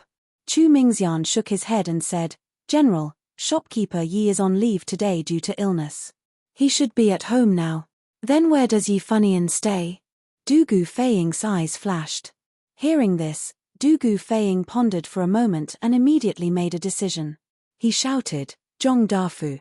Someone immediately ran in from outside and shouted, General is here. A living person was still stubborn in front of Dugu Feiying just a moment ago, and the next moment, he was bleeding from all 7 orifices and died on the spot. This kind of strong impact made the people who were caught by the Imperial Army change their expressions. Especially Dugu Feiying's last sentence, even if I don't kill you, your boss will send people to kill you. It directly broke down their inner defenses. Because anyone with a discerning eye could see that Zhu Huiqing's death was definitely caused by another group of people. And now, who wanted Zhu Huiqing to die? Anyone with a normal IQ would be able to figure it out, right? Under the immense fear of death, many people immediately took the initiative to jump out. The servant called Zhao Fugue wanted to kneel down and kowtow to Dugu Feiying, but because his hands and feet were tied, he couldn't make any large movements. Thus, kowtowing became bowing again and again. He repeatedly said, General, please forgive me. I'm really from Daizhou's Wutai County, I'm not a Turk. I've already told you everything I know. Please be merciful and let me live. After he finished speaking, another servant said, General, I'm also from Daizhou's Wutai County. I'm the same as Zhao Fugue. I was recruited by Boss Zhu to transport goods in Taiyuan, but one night when I woke up, I heard Boss Zhu and Zhu Huiqing talking. But at that time, I didn't dare to get close. I only faintly heard Boss Zhu say the words big businesses. Contact. I've already told you everything I know. I beg the General to protect my safety. I have elders and children to take care of. General, my name is Chu Mingxian. I'm the bookkeeper of Chuji Ironware Shop. I know where the ironware shop's account book is hidden. I can take you there. These years, Boss Kang has done business with some unknown people many times. It's all recorded in the account book. In the face of a choice between life and death, no one wanted to die. Thus, driven by the desire to live, what was supposed to be an interrogation session turned into a confession session. 5 of Zhu Shiqing's followers and 6 of Chuji Ironware Shop's workers and servants all rushed to confess what they knew, hoping that Du Gufei could protect them from being killed. Naturally, these people's words fell into Du Gufei's ears.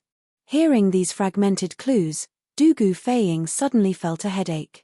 This was because he wasn't good at finding the truth from fragmented clues. This kind of thing should be his brother Du Guxin's specialty. Suddenly, after hearing Chu Mingxian's confession, Du Gufei's eyes suddenly lit up. He quickly went forward and grabbed the man's shoulder, asking, "Since you're the bookkeeper of the ironware shop, then do you know Kang Chang'an's background? Where is he from? What kind of people does he normally interact with? How many people does he have under him?"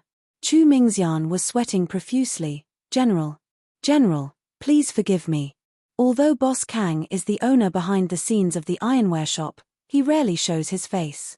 I've been the bookkeeper of the ironware shop for 2 years, and I've only seen Boss Kang less than 10 times, let alone speak to him. That's why I don't know Boss Kang's background. Seeing Du Gufei's face darken, Chu Mingxian's heart skipped a beat. He thought quickly, then quickly said, "General, although I don't know, the shopkeeper of our ironware shop, Yi Funian, definitely knows. Shopkeeper Yi and Boss usually interact the most. If there's anyone in our ironware shop who knows Boss's background the most, it's definitely him." Du Gufei's heart skipped a beat, and he quickly asked, "All right. Then tell me, who among these people is the shopkeeper of your ironware shop?" Chu Mingxian shook his head and said, "General, shopkeeper Yi is on sick leave today. He should be at home right now." "Then where does Yi Funian live?" Du Gufei's eyes flashed. Hearing this, Du Gufei pondered for a moment, then immediately made a decision. He shouted, "Zhong Dafu." Someone immediately ran in from outside and shouted, "General is here." Chapter 1832. I am the County Magistrate of Lantian County. Today, the Yanghuang Chamber of Commerce is holding a donation event in Lantian County. I represent the County Magistrate of Lantian County and the people of Lantian County to welcome everyone and thank everyone for your generosity. County Magistrate he did not act like the other merchants who wanted to donate and directly walked to the donation box with the donation board. Instead, he walked to the side of Lin Wenyuan. The latter understood and passed the loudspeaker in his hand to County Magistrate he. County Magistrate he took it and then used the loudspeaker's amplification function to speak loudly to the people present. At the beginning of this year, Marquis established the Department of Commerce in Lantian County. The purpose of the Department of Commerce is to create a good business environment for merchants. Although the business tax rate has been raised, the status of merchants has also been raised. In Lantian County, merchants, farmers, and craftsmen are all classified as commoners and the government treats them equally. Furthermore, the children of merchants can also enter the school. In this way, merchants can do business in Lantian County with peace of mind and will not be disturbed. In less than a year, Lantian County's business has flourished and the county magistrate's treasury still has a lot of surplus. Previously, Marquis had told me that the county magistrate's office usually collects taxes from merchants and commoners, but the taxes collected must all be taken from the people and used by the people. Today, the Northern Turks are eyeing Tang. Although my Lantian County magistrate is not as wealthy as everyone here, we are still willing to contribute to the imperial court. Therefore, I will donate 10,000 strings of cash from the county magistrate's treasury to the imperial court in hopes that the imperial court can defeat the Turks and completely pacify the Northern Turk. This is also the sincerity of the people of Lantian County towards Tang and His Majesty. As the host, it was understandable for county magistrate he to say some pretty words in front of these merchants who came from afar. However, what he said wasn't just for show. There was a deeper meaning behind it. That was to use this fundraising event to spread the signboard of Lantian County, attracting more merchants to do business in Lantian County. Sure enough, as soon as county magistrate he finished speaking, there was a burst of cheers from the audience and outside the inn. Wow! Lantian County magistrate is so generous, donating 10,000 strings of cash. Good. Take from the people and use it for the people. Marquis said it well. County magistrate you did well. The current Lantian County has really changed a lot. There are more and more shops and people. This is all thanks to Marquis's Department of Commerce. Yes. But why did I hear that the Department of Commerce changed the business tax ratio from 1 in 30 to 1 in 6? It's increased by 5 times. It has indeed increased by 5 times. But the status of us merchants has also increased. Furthermore, you're doing business in Lantien County, so you don't have to worry about your safety. There's no ruffians or gangsters who would dare to cause trouble for you. You can be at ease. In the long run, I can only earn more every month than before. Of course. Just look at the number of merchants in Lantien County, and you'll know. None of us are fools. If there are no benefits, who would be willing to do business in Lantien County? That's right. The discussions of the merchants naturally fell into County Magistrate's ears, but he didn't have the time to enjoy the praise. After he finished speaking, he returned the loudspeaker to Lin Wenyuan. As the time for the fundraiser was very tight, it was already very rare for Lin Wenyuan to give him a chance to speak alone.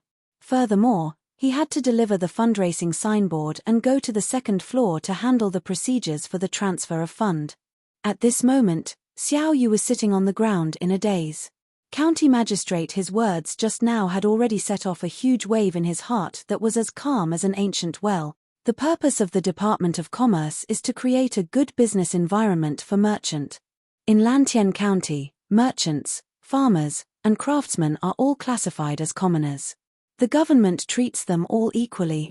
Take from the people and use it for the people. Every decree of Lantien County would cause a huge uproar in other counties. This was because every decree, to the traditional old pedants, was considered to be treason and heresy.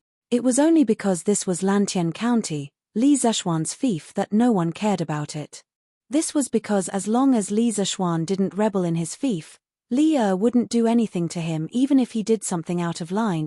Since ancient times, the vassal kings and important ministers were all like this. Previously, when the Department of Commerce was established in Lantien County, Xiao Yu, as the Minister of Revenue, had more or less heard about it. However, at that time, he didn't pay much attention to the Department of Commerce. He thought that it was just a playful move by Li Zishuan, and that it wouldn't amount to much.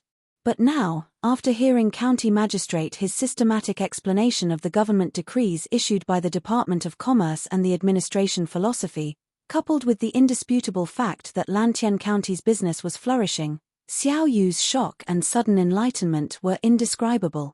It turned out that merchants could exert such great power.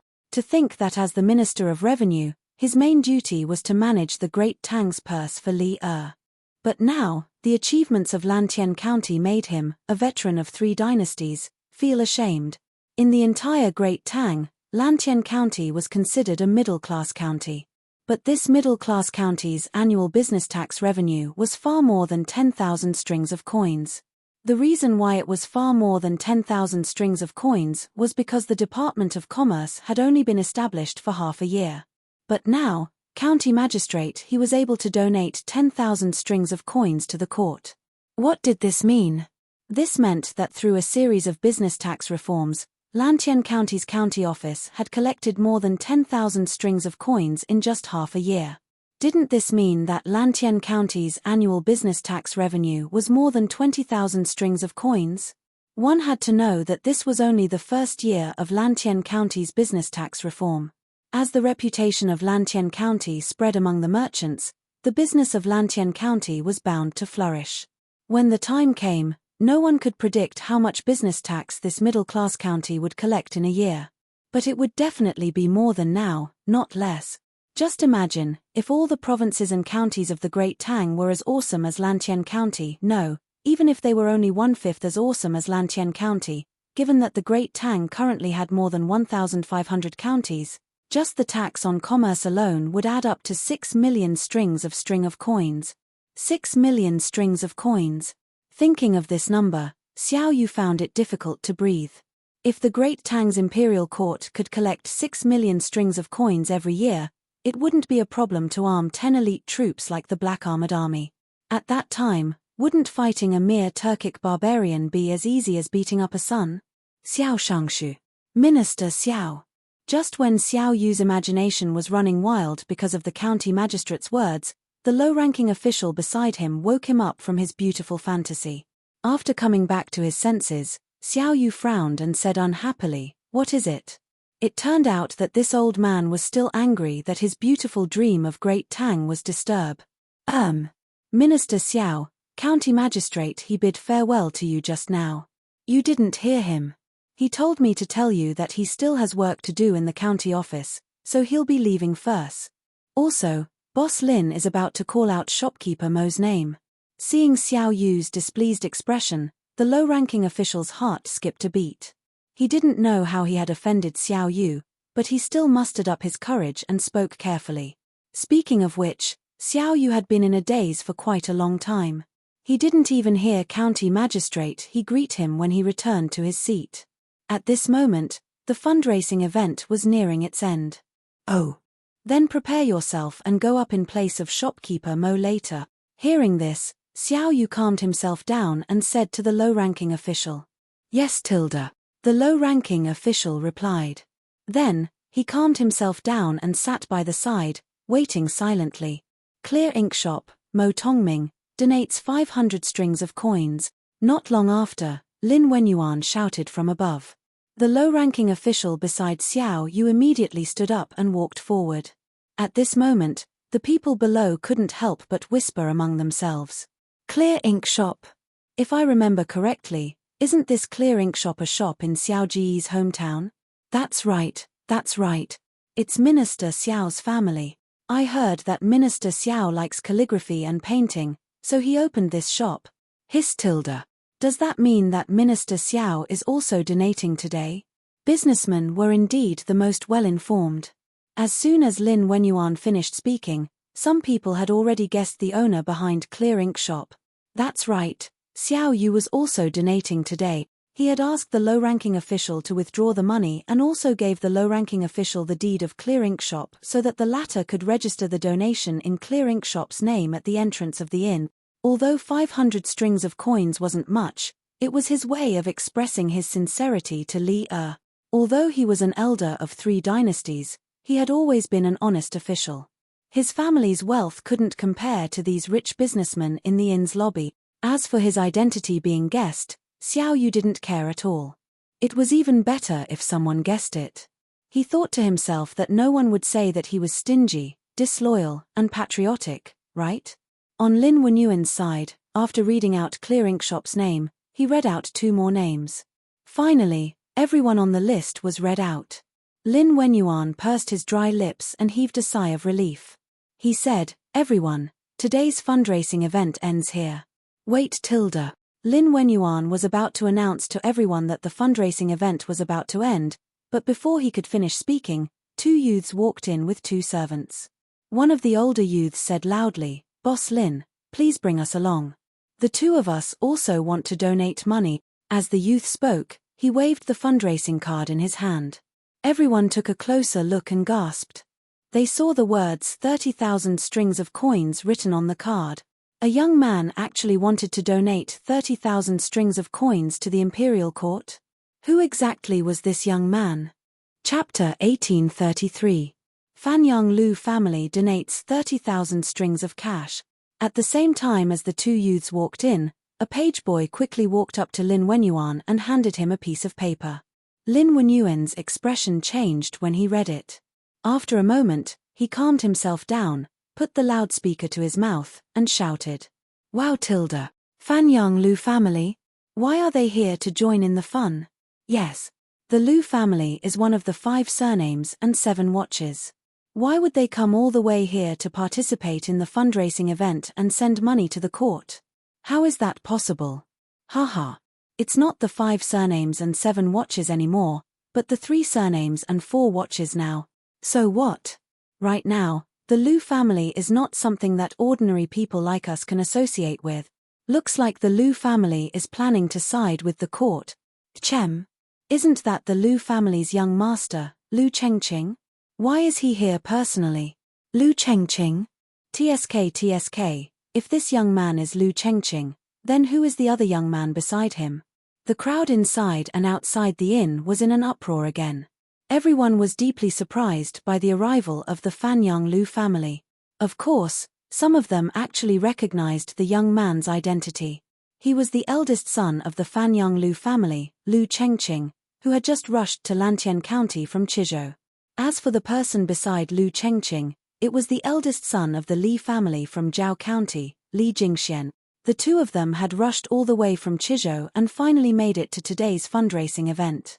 The Lu family and the Li family from Zhao County had many businesses in Chang'an. It was not difficult for them to get a few store deeds. With the deeds, they quickly completed the registration for the fundraising event. However, Lu Chengqing insisted on donating in the name of the Fanyang Lu family and not one of the Lu family's stores during registration. The staff member at the entrance of the inn who was in charge of registering the participants was firstly intimidated by the Lu family's immense power and influence. Secondly, when Lu Chengqing signed up, he showed several store deeds. If Lu Chengqing were to participate in the fundraising event under the name of one of the Lu family's stores, the staff member wouldn't know how to choose.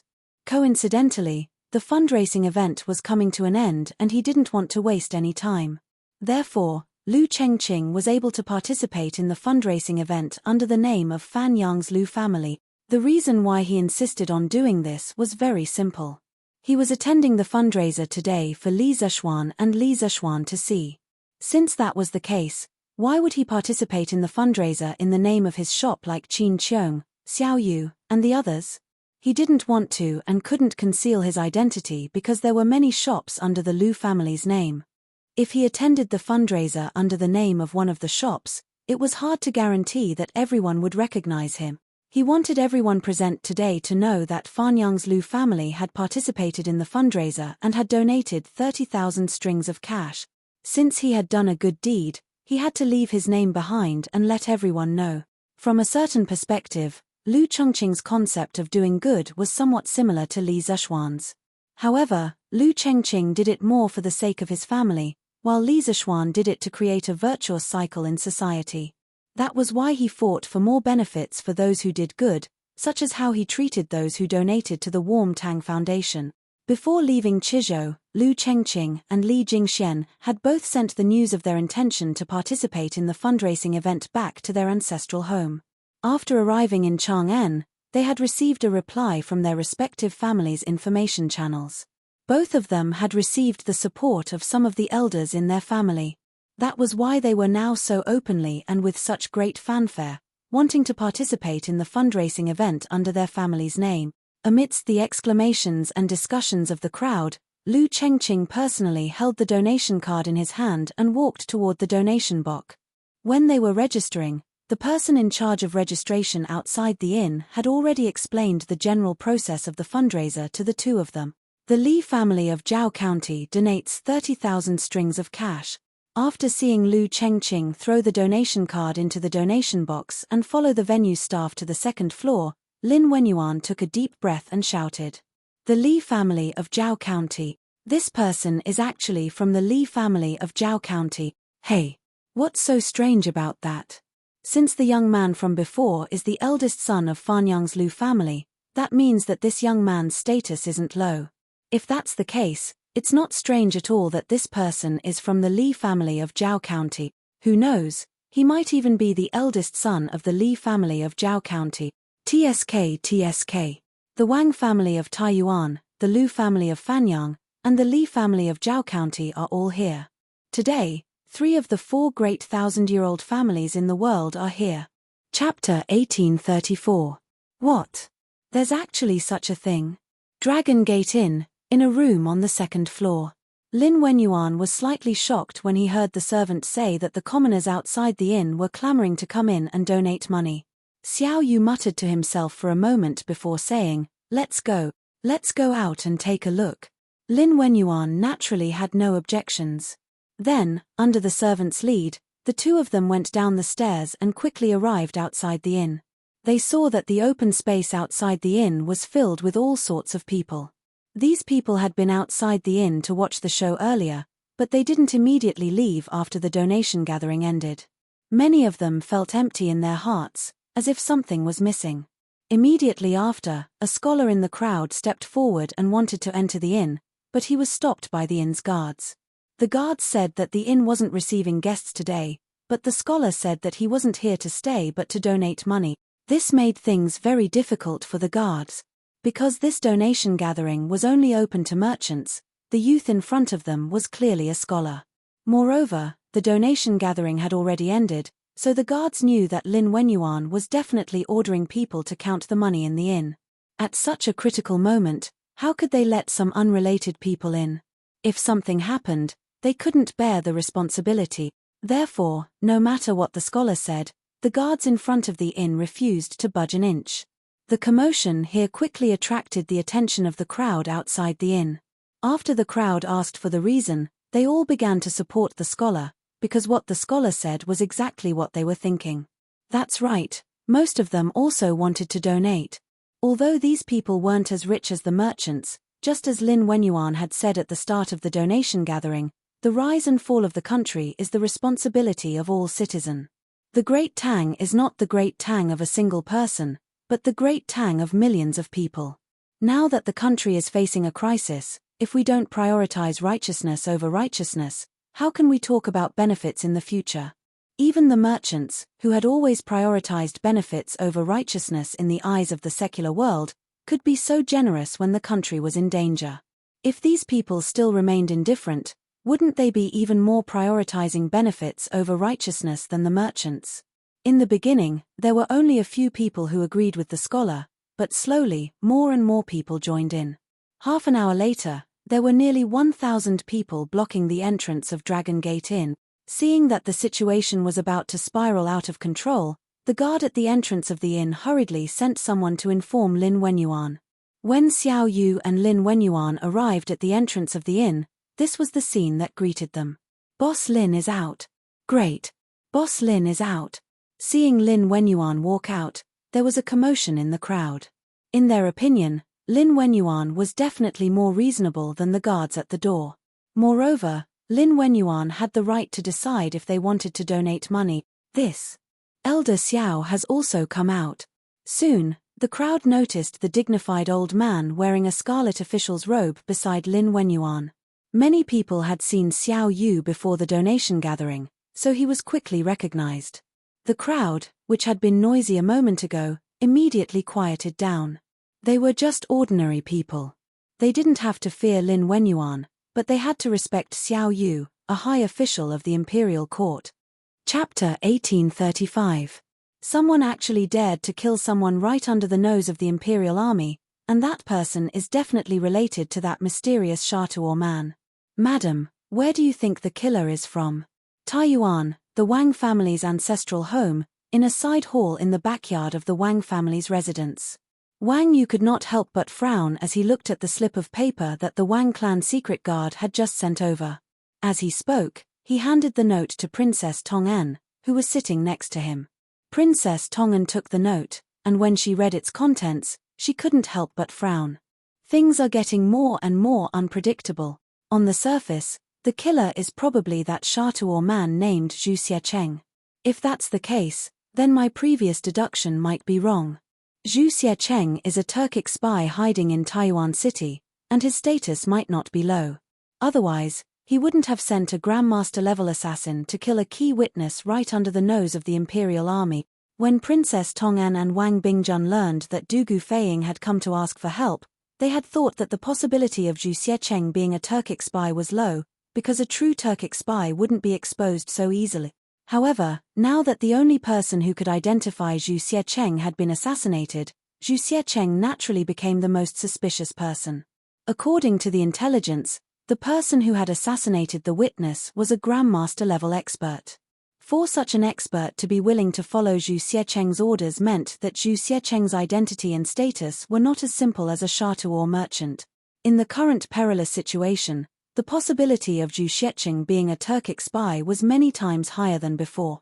After hearing Princess Tong'an's words, Wang Yu nodded slightly. Indeed. However, the most important thing right now is to find Zhu Xiecheng and Kang Chang'an as soon as possible. King Wei and the others will arrive in Taiyuan City soon. If we can't catch Zhu Xiecheng and Kang Chang'an before then, Your Highness and the people from Yanghuang College will be in trouble while they are in Taiyuan. The Turks won't let this matter rest, and they might have already found out some information. Princess Tongan was slightly surprised. Master, are you saying that the Turks have already found out the purpose of Chinkyu and the others heading north? According to seniority, Princess Tongan was Li Tai's aunt and Li Er's great-aunt. Thus, it was not inappropriate for her to call Li Tai Chinkyu. Wang Yu sighed and said, even if they don't know everything, I'm afraid they've found some scattered clues. Otherwise, they wouldn't have spent so much effort to set up an ambush at the place where King Wei and the others are staying this time, Tongfu Inn. Wang Yu suddenly thought of something. He turned to Princess Tongan and asked, Madam, since the inn isn't safe, why don't we let King Wei and the others stay in the Wang estate? This way, even if there are Grandmaster-level experts among the Turk spies, they won't be able to harm King Wei and the others under the heavy protection of our Wang estate's hidden guard. Wang Yu's idea was not bad. Since the danger of the Tongfu Inn had not been completely eliminated, they could settle Li Tai and the others in the Wang estate's ancestral home. In any case, the Wang estate had plenty of empty courtyards, and with the Wang estate's hidden guards protecting them, it would be more difficult than ascending to the heavens for the Turk spies to do anything to Li Tai and the other. Unexpectedly, Princess Tongan shook her head. Absolutely not. Wang Yu was puzzled. What do you mean, madam? Princess Tongan was a strong-willed and opinionated woman, so Wang Yu would often seek her opinion of his own accord. Has husband ever thought about what would happen if something happened to Chinkyu and the others while they were staying in the Wang estate? Princess Tongan frowned. Letting Chinkyu and the others stay in the Wang estate will reduce their danger, but that doesn't mean that there won't be any danger at all. If something happens, the Wang estate will suffer His Majesty's wrath. Thus, even if this concubine agrees to husband's plan, the clan elders and the rest of the Wang estate will not agree, because the Wang estate cannot bear this risk. Wang Yu frowned for a moment before sighing. Madam is right. While this plan will reduce the danger to His Highness and the others, it will also put the Wang estate in danger. As the head of the Wang clan, Wang Yu understood the responsibility on his shoulders, and he also understood that the clan's interests were paramount. Thus, this plan was quickly discarded in his mind. At this moment, there was a knock on the door, followed by a familiar voice. Reporting to Patriarch, King Wei's convoy is only 2 li from the city gate and will soon enter the city. The person outside was the Grand Commander of the Wang clan's hidden guards, Wang Chengwu, a trusted aide of the chief branch. Wang Yu's heart trembled as he called out, "Come in." "Yes." Creak. Wang Chengwu pushed open the door and entered, closing it behind him. Wang Yu immediately asked, "How is General Dugu's side? Did you manage to capture the shopkeeper of the Chuji ironware shop and obtain the account books?" Wang Chengwu bowed. Replying to Patriarch, according to the report, by the time the Imperial Army arrived at Xuanren Market, the shopkeeper of the Chuji ironware shop, Yi Funian, had already died in his home. His throat had been slit by a sharp blade, and this matter had already alerted the county Yamen and the provincial governor's residence. In addition, by the time General Dugu and the others arrived at the Chuji ironware shop, the account books had already been found and burned in the hall. Fortunately, General Dugu was fast enough, and only the first half of the account books were burned. What tilde? Wang Yu was overwhelmed with shock when he heard this. Princess Tongan waved her hand at Wang Chengwu and said, "All right, Chengwu, you may leave first." "Yes, Your Highness." Wang Chengwu bowed and accepted the order, then turned and left. Wang Chengwu bowed and left as well. "Madam, why does this old man feel like the mastermind behind the scenes has been spying on our every move this entire time, and is always ahead of us in every matter?" Wang Yu frowned after a few moments of silence. Princess Tongan paused for a moment, and then she probed, "Master, do you mean to say that there are Turk spies at our side or General Dugu's side?" Wang Yu shook his head. "It's probably impossible with the Imperial Army, and as for us, forget it. Let's not talk about this for now." Wang Yu suddenly paused. He looked at Princess Tongan and asked, "King Wei and the others are about to enter the city. Does Madam want to accompany your husband to the city gates to take a look?" Princess Tongan nodded without hesitation. "Of course. This humble one is Chinkchua's elder, and this is the first time this child has come to Source Peak City. You and I just happen to be here, so we should act as host." "Haha.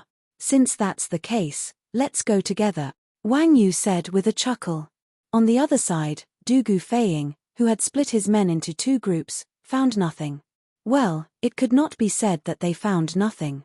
At the very least, he managed to snatch back half of the account book. At this moment, Du Gufeiying was extremely gloomy. He felt like his every move was known in advance, and there was always someone ahead of him to obstruct him from investigating what he wanted to investigate. From the looks of the wound, the person who killed Yi Funian used a knife and not a sword. However, the authorities have searched the entire Yi residence, but they did not find the murder weapon. Now, the entire Xuanren market has been sealed off. The county Yamen constables are searching from house to house, and asking the people if they have seen any suspicious characters. Zhong Dafu was reporting the latest progress of the case to Du Gufeiying, whose face was dark. Du Gufeiying let out a deep sigh and said, "From the looks of it, the person who killed Yi Funian and the person who tried to assassinate Xu Huiqing aren't the same person?" Zhong Dafu thought for a moment and said, "From the weapons used by the murderer, it does seem like they are not the same person, but we can't rule out the possibility that the murderer used both weapons to confuse the public." Du Gufeiying shook his head and said nothing. His intuition told him that these two murders were not done by the same person, but he could not find any direct evidence at the moment. As for the names listed in the account book of the Chuji ironware shop, this general has already sent people to investigate with Chu Mingxian. Seeing that Du Gufeiying was silent, Zhong Dafu continued to report.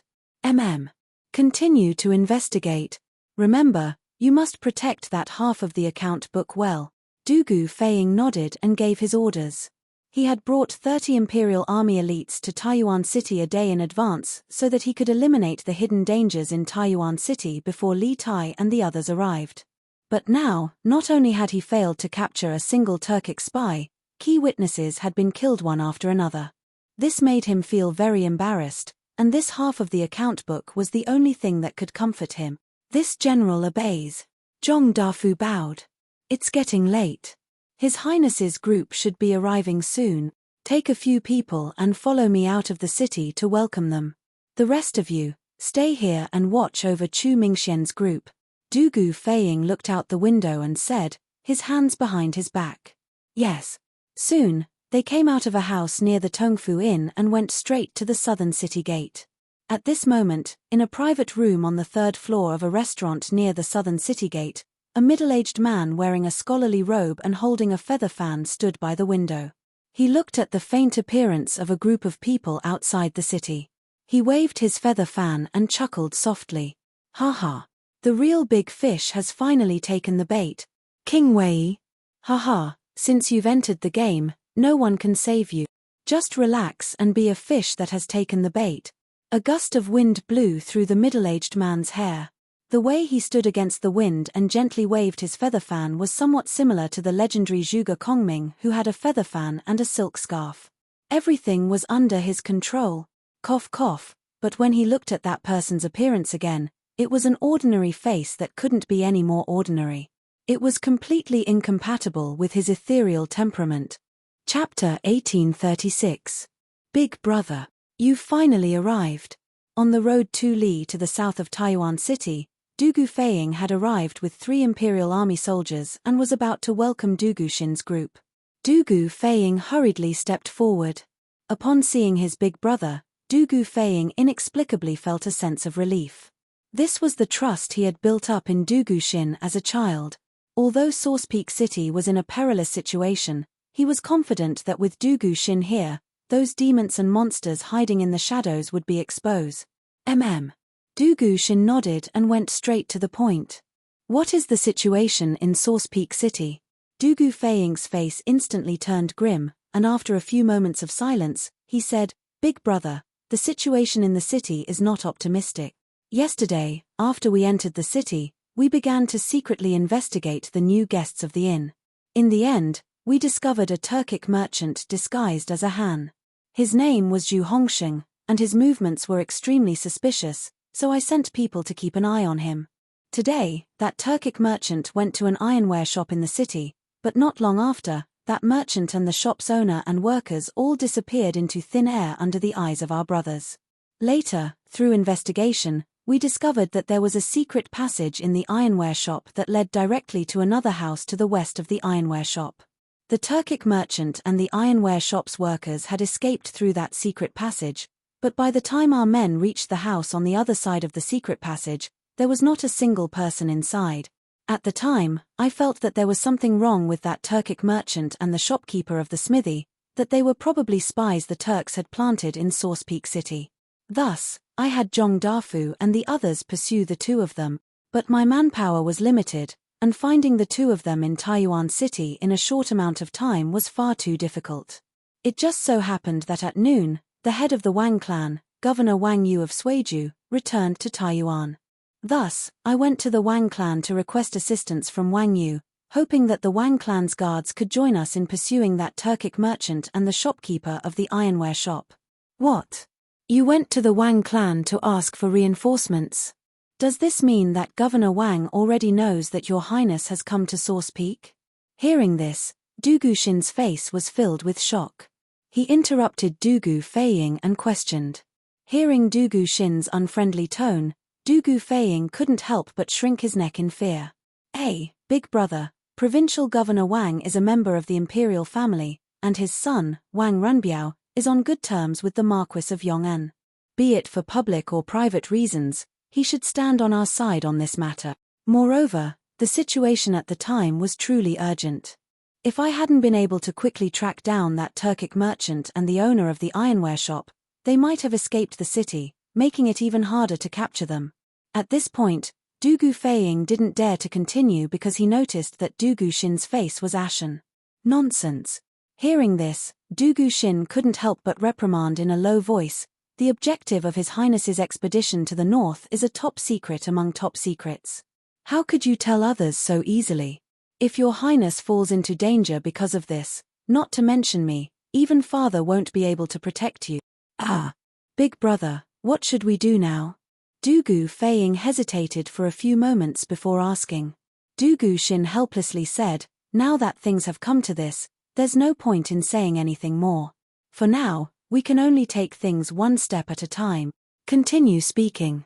After you asked the Wang clan for help, did you manage to capture that Turkic merchant called Zhu Hongsheng and the owner of the ironware shop? Seeing that Dugu Xin had no intention of pursuing the matter, Dugu Feiying breathed a sigh of relief and continued, strangely enough, after Provincial Governor Wang agreed to help us, quite a few factions appeared in Taiyuan City, both on the surface and in the shadows. Countless people were searching for the Turkic merchant and the owner of the ironware shop, but even so, we were unable to capture them. However, we managed to capture their retainers. Through torture and interrogation, we learned from those retainers that the Turkic merchant was called Zhu Shiqing, a member of the Shatuor tribe. The owner of the ironware shop was called Kang Changan. This man has always been mysterious, and very few people know of his background. In the end, with the help of the bookkeeper of the ironware shop, we managed to obtain the books of the ironware shop, but the process did not go smoothly. At this point, Dugu Feiying briefly told Dugu Xin about how the key witness, Zhu Huiqing, was killed and the account books were almost completely burned. After listening, Dugu Xin deeply furrowed his brows. At this time, he realized just how complicated the current situation in Source Peak City was. It was as if there was an invisible hand controlling everything in the dark. The other party had probably laid down a dark net in Source Peak City and was just waiting for them to crawl in. Seeing Dugu Xin's frown and silence, Dugu Feiying, who believed that he had messed up, didn't dare to say anything. The two brothers rode at the front of the convoy. Suddenly, Dugu Xin's eyes focused and he sternly said, Feiying, quickly enter the city and seek an audience with the Bing province governor. Say that the Northern Yamen Imperial Army has been ordered to protect His Highness King Wei's group and needs to enter the city. Ah! Dugu Feiying was alarmed. It was true that the 1,000 Imperial Army soldiers had been protecting Li Tai's group, but when Li Tai's group was resting in the county, the main force of the Imperial Army would camp outside the city and not follow them into the city. Only a small portion of the Imperial Army would be led by Dugu Xin to protect Li Tai. If there was an emergency inside the city, Dugu Xin would use fireworks as a warning, and only then would the soldiers outside enter the city. Dugu Xin was now ordering all 1,000 Imperial Army soldiers to enter the city. This abnormal action left Dugu Feiying very confused. Big brother, why do you want to do this? With so many of us entering the city, the Turkic spies will definitely notice us. Isn't it said that spears are easy to dodge but arrows from the shadows are hard to guard against? Dugu Xin snapped. The reason we didn't allow anyone to enter the city in the past was indeed to avoid being noticed by the Turkic spies, lest they cause trouble for us on the road. But now that you've caused such a huge commotion in Taiyuan City with the help of the Wang clan, unless the Turkic spies in the city are deaf and blind, they will definitely notice that something is amiss. We've already moved from the shadows to the light. I even suspect that the Turks already know part of the goal of the Academy's group. At this point, Dugu Xin could not help but feel a headache coming on. He had sent Dugu Feiying to Source Peak City first, intending to let him operate in secret. However, Source Peak City had been turned upside down by Dugu Feiying and the Wang family's forces. It was impossible for him to operate in secret like before. They had been forced from the shadows into the light, and they were now in a passive position. They didn't even know who their enemy was or what their goal was. Then what do we do? If the Turkic Khagan learns of the goal of Your Highness and the Academy's group, won't he go mad and send soldiers to Taiyuan City to capture Your Highness and the Academy's teachers and students? Dugu Feiying inexplicably panicked at Dugu Xin's words. A little more than a month ago, the state teacher of the Turkic Khaganate, Wu Jie, had risked his life to infiltrate the Cloud Mountains for the sake of obtaining confidential information from the Academy. If the Turkic Khagan learned of the goal of Li Tai's group, there was no guarantee that he wouldn't send elite soldiers to cause trouble. When the time came, Li Tai and the Academy group would either be captured or killed. No matter what the outcome was, it was not something they could bear. So before you left, I warned you that no matter what, you were not allowed to tell anyone about the mission of Your Highness's group.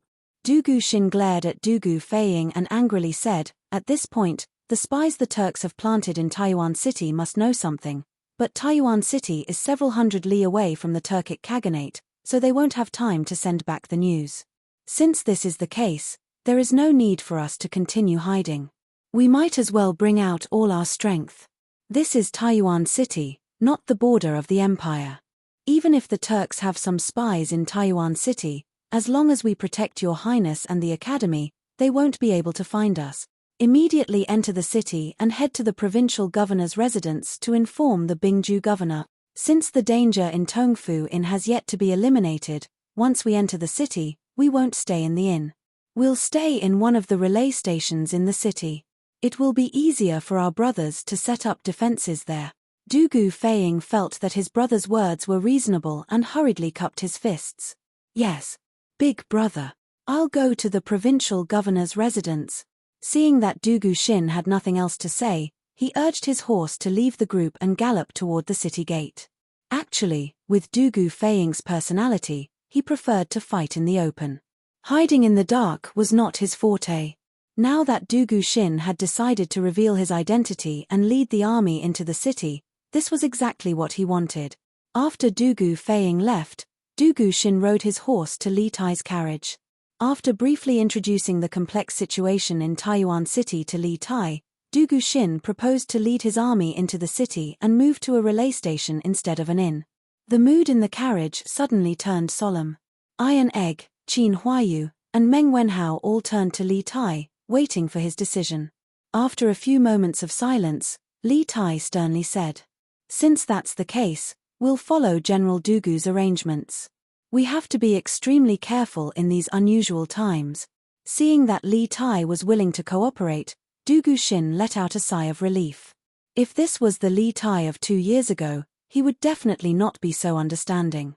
After all, in terms of comfort, a relay station was definitely far inferior to a large inn like Tongfu Inn. "Thank you for your understanding, Your Highness. Please rest assured, Your Highness. We will protect Your Highness and the others with our lives."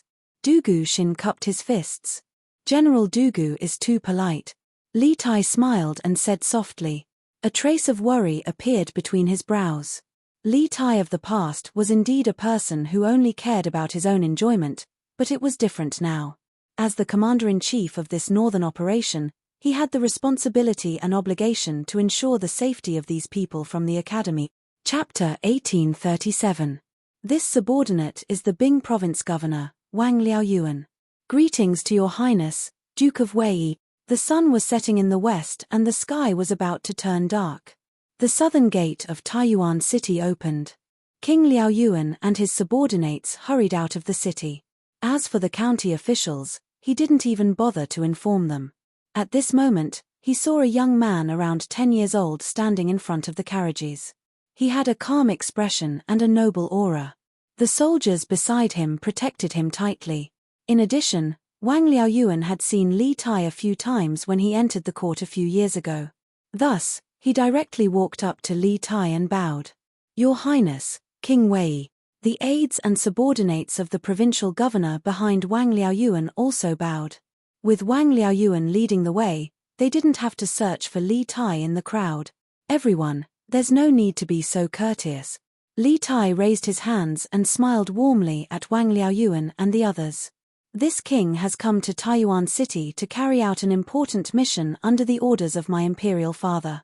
These 1,000 imperial army soldiers will follow this king into the city.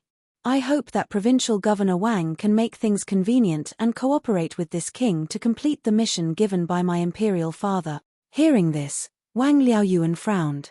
When Dugu Feiying entered the provincial governor's residence with the imperial army token, he told him that Li Tai was going to lead 1,000 imperial army soldiers into Taiyuan City.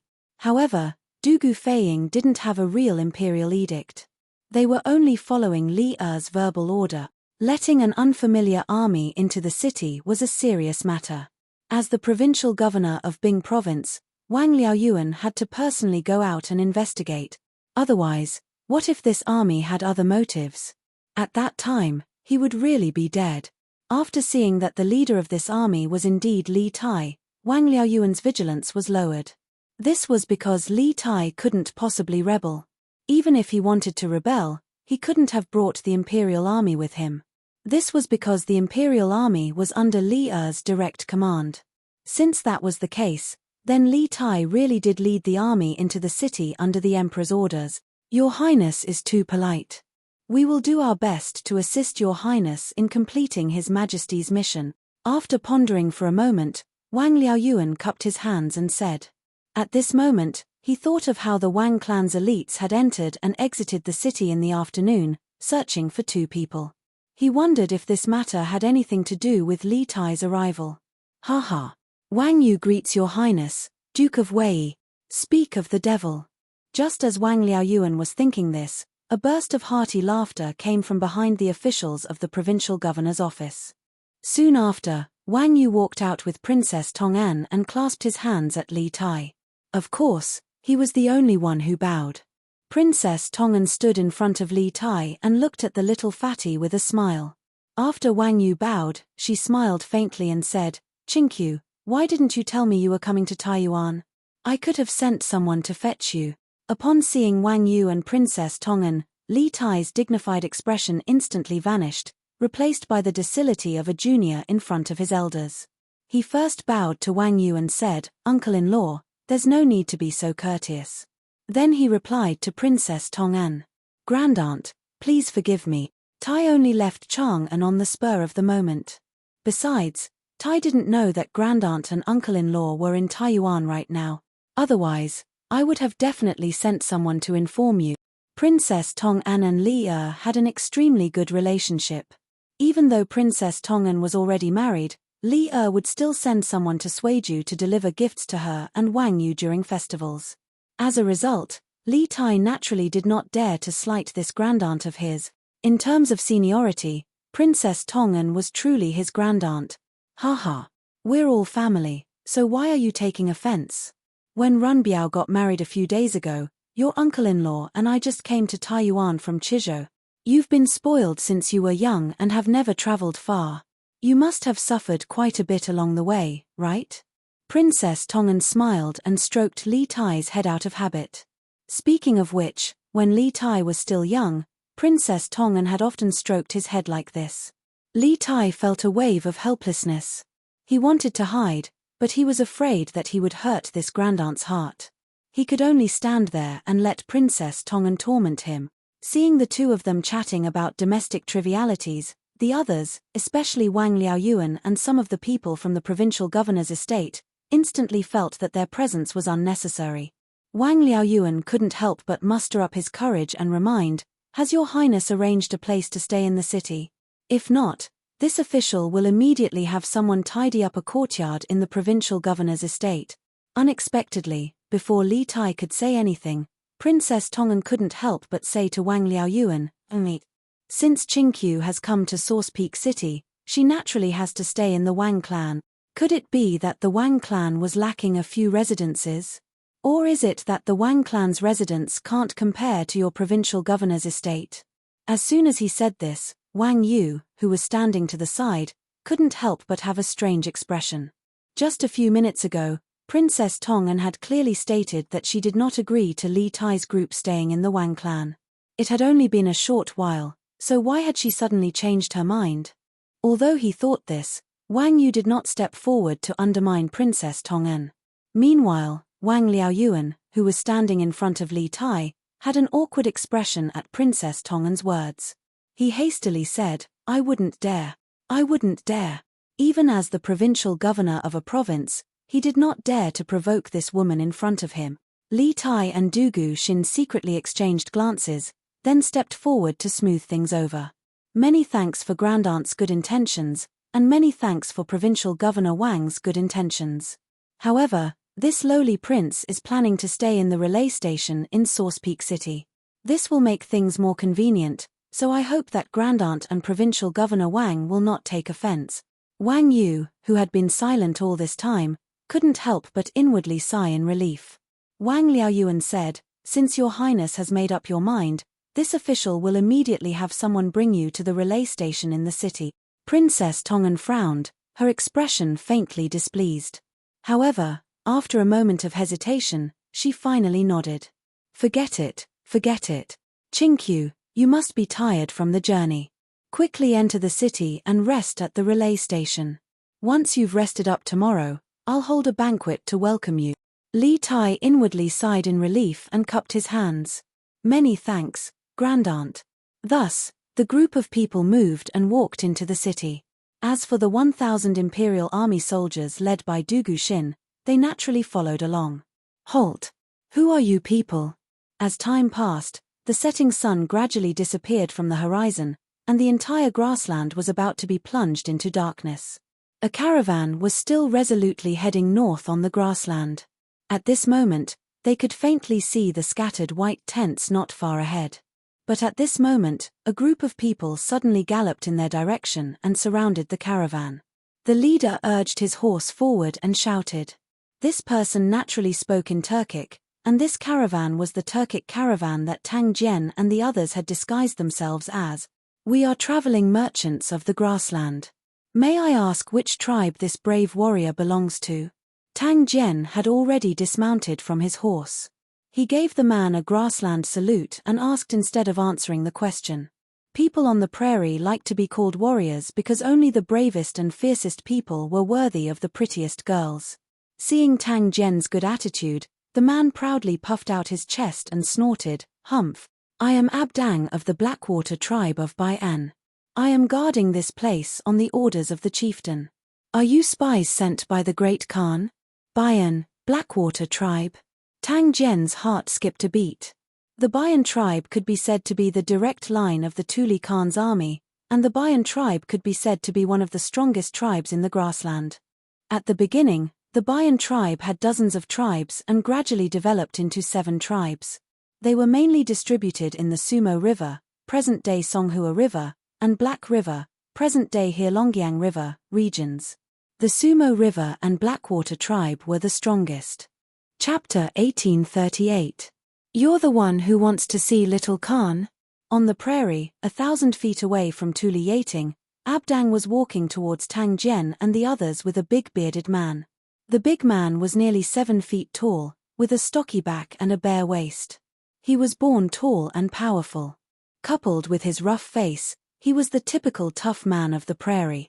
The bearded man, under Abdang's guidance, asked Tang Jian loudly when they got closer. What are you doing? Tang Jian's eyes flashed. He thought that this man should be the Bayan Blackwater tribe chief that Abdang mentioned just now. So, he replied calmly, that's right. I'm the one who wants to see Little Khan. The man glanced at Tang Jian and said coldly, Little Khan is busy with military affairs. How can you see him just because you want to?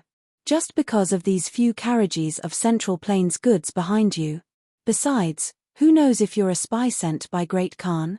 Obviously, before coming over, Abdang had already introduced the situation of Tang Jian and the others to this burly man. However, he was not as talkative as Abdang. As the chieftain of a tribe, he had many more problems to consider. Tang Jian seemed to be prepared for the bearded man's difficulties. He replied with a normal expression.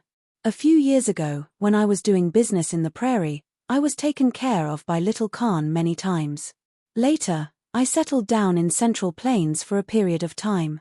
A few days ago, I heard that Little Khan was besieged by Great Khan's army, so I specially brought a few carriages of Central Plains treasures to Little Khan, hoping to help Little Khan survive this calamity. As for whether I'm a spy sent by Great Khan, dare I ask Your Excellency, now that Little Khan is besieged by Great Khan's army of hundreds of thousands, does Your Excellency think that Great Khan would take the extra step of sending a spy to Little Khan's camp? Tang Jian's words were reasonable and his thoughts were clear. Especially the last sentence, it was simply an interrogation to the bearded man's soul. Indeed, in the current situation, to Shili, who had a lot of soldiers and generals, as well as sufficient provisions, Shili was at an overwhelming advantage. If this situation continued to develop, perhaps Tuli's destruction was only a matter of time. It seemed that Shili indeed did not need to send spies to infiltrate Tuli's main camp. Although the bearded man was angry, he obviously understood that Tang Jian's analysis was reasonable. But even so, he did not intend to let Tang Jian go so easily. His face was calm as he continued to ask, so, what do you think of this? Which tribe are you from? Also, you said that you were taken care of by the Little Khan when you were doing business in the grasslands. I have followed the Little Khan for almost 10 years, why have I never heard of you? Hearing this question, before Tang Jian could say anything, Yu Minghu and the others behind him felt a chill in their hearts. This was because everyone knew that the bearded man's question was very difficult to answer. If they were not careful, they would be completely exposed. Tang Jian, on the other hand, was still as calm as ever. He replied, I am from the Shi tribe, my name is Shu Bujian. Moreover, I am just a nameless soldier. Because the Little Khan is not like the Great Khan who oppresses and collects taxes, we, the traveling merchants of the grasslands, are able to survive. You should be the chief of the Blackwater tribe, right? You're a big shot, so it's normal that you haven't seen a nobody like me. The Shi tribe was also a tribe under Tuli Khan. However, compared to Bayan's Blackwater tribe, the Shi tribe could only be considered a small tribe with very weak influence. Therefore, it was impossible for the bearded man to be familiar with everyone in the tribe. Chapter 1839. Shu Bujian, a traveling merchant of the Shi tribe, greets the Khan. Under the lead of a soldier, Tang Jian entered this palace on the grassland. After entering, he didn't have time to admire the luxurious furnishings in the palace. In fact, there wasn't much to admire here. Although this palace could be said to be prosperous in the grassland where resources were scarce, it couldn't be compared to the past imperial palaces of the Central Plains. He directly walked up to the man sitting at the head of the table and performed a special greeting of the grassland people. He directly addressed Tuli as Khan instead of Little Khan, which was an invisible flattery to Tuli. This made Tuli's mood, no need to be so polite. An indifferent voice came from above. Tang Jian straightened his body and finally had time to size up Tuli sitting at the head of the table. He saw that Tuli had a broad face, a high nose, and a pair of eyes as sharp as an eagle's. However, there was also a hint of depth and wisdom in them. In addition, there was a half-inch long stubble on Tuli's chin. Because he had not taken care of it for a long time, the stubble grew chaotically like weeds. This made his originally heroic and extraordinary face look somewhat decadent. Presumably, the recent situation on the grassland made Tuli feel powerless and desperate. Tang Jian thought to himself. In fact, he had met Tuli once before. That was when Xie Li led hundreds of thousands of soldiers to Chang'an. Li led a group of officials out of the city and signed an alliance with Xie Li. At that time, Tuli, as the second Khan of the Turkic Khans, was naturally present. However, at that time, Tuli, who had led his troops into the heart of the Great Tang, was in high spirits. How could he be as lethargic as he was now? I heard from General Ni Shi that you can help us out of our current desperate situation. Is that true? At this moment, Tang Jian was sizing up Tuli. Tuli was also sizing up Tang Jian. The more he looked at Tang Jian, the stranger he felt. It was not that he recognized Tang Jian, but he felt that Tang Jian looked very strange. He could not tell what was strange about Tang Jian, but he felt that Tang Jian's appearance was somewhat awkward. After sizing him up for a while, Tuli got straight to the point and asked. Actually, the reason Tuli felt strange and awkward when he looked at Tang Jian was because Tang Jian was a Tang. Although this time he entered the prairie in disguise, his face and facial features still had the distinctive features of people from the Central Plains. Replying to Khan, there is indeed such a thing. I can help you escape from the Great Khan's encirclement. Tang Jian smiled and replied in a neither servile nor overbearing manner. Shi tribe's traveling merchant Shu Bujian greets the Khan. Under the lead of a soldier, Tang Jian entered this palace on the grassland. After entering, he didn't have time to admire the luxurious furnishings in the palace. In fact, there wasn't much to admire here. Although this palace could be said to be prosperous in the grassland where resources were scarce, it couldn't be compared to the past imperial palaces of the Central Plains. He directly walked up to the man sitting at the head of the table and performed a special greeting of the grassland people. He directly addressed Tuli as Khan instead of Little Khan. Unknowingly, he was flattering Tuli, which made Tuli's mood very bad. No need for formalities. An indifferent voice came from above.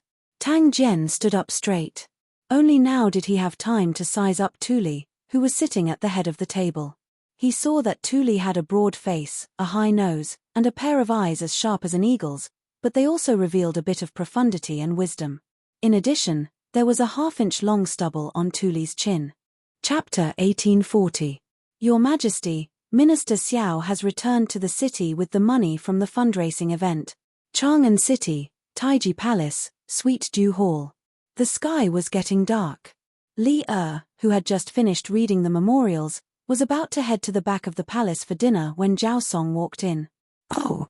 The fundraising event in Lantian County has ended. How much money was raised? Li's eyes lit up when he heard that. He asked with great interest.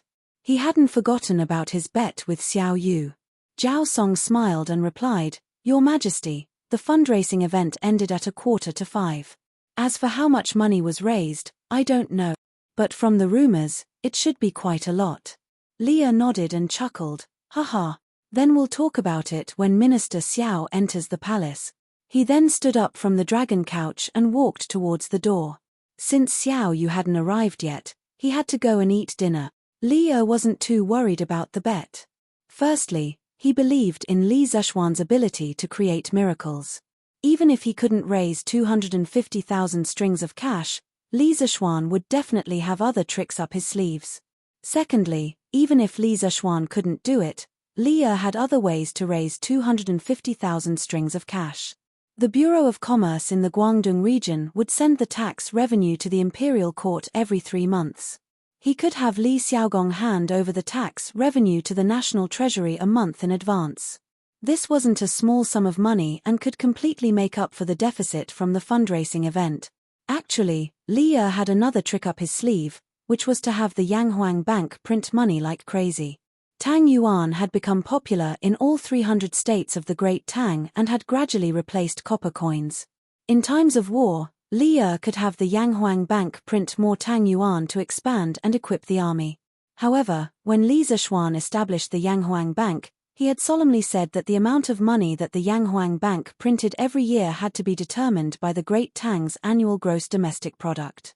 Unauthorized printing of Tang Yuan would not only destroy the credit system of Tang Yuan, it would also destroy the foundation of the Great Tang.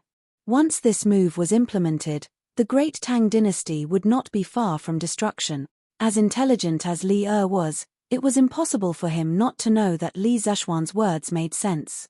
Now that the Great Tang was fighting the Turkic Khaganate, although it was difficult, it was not completely impossible.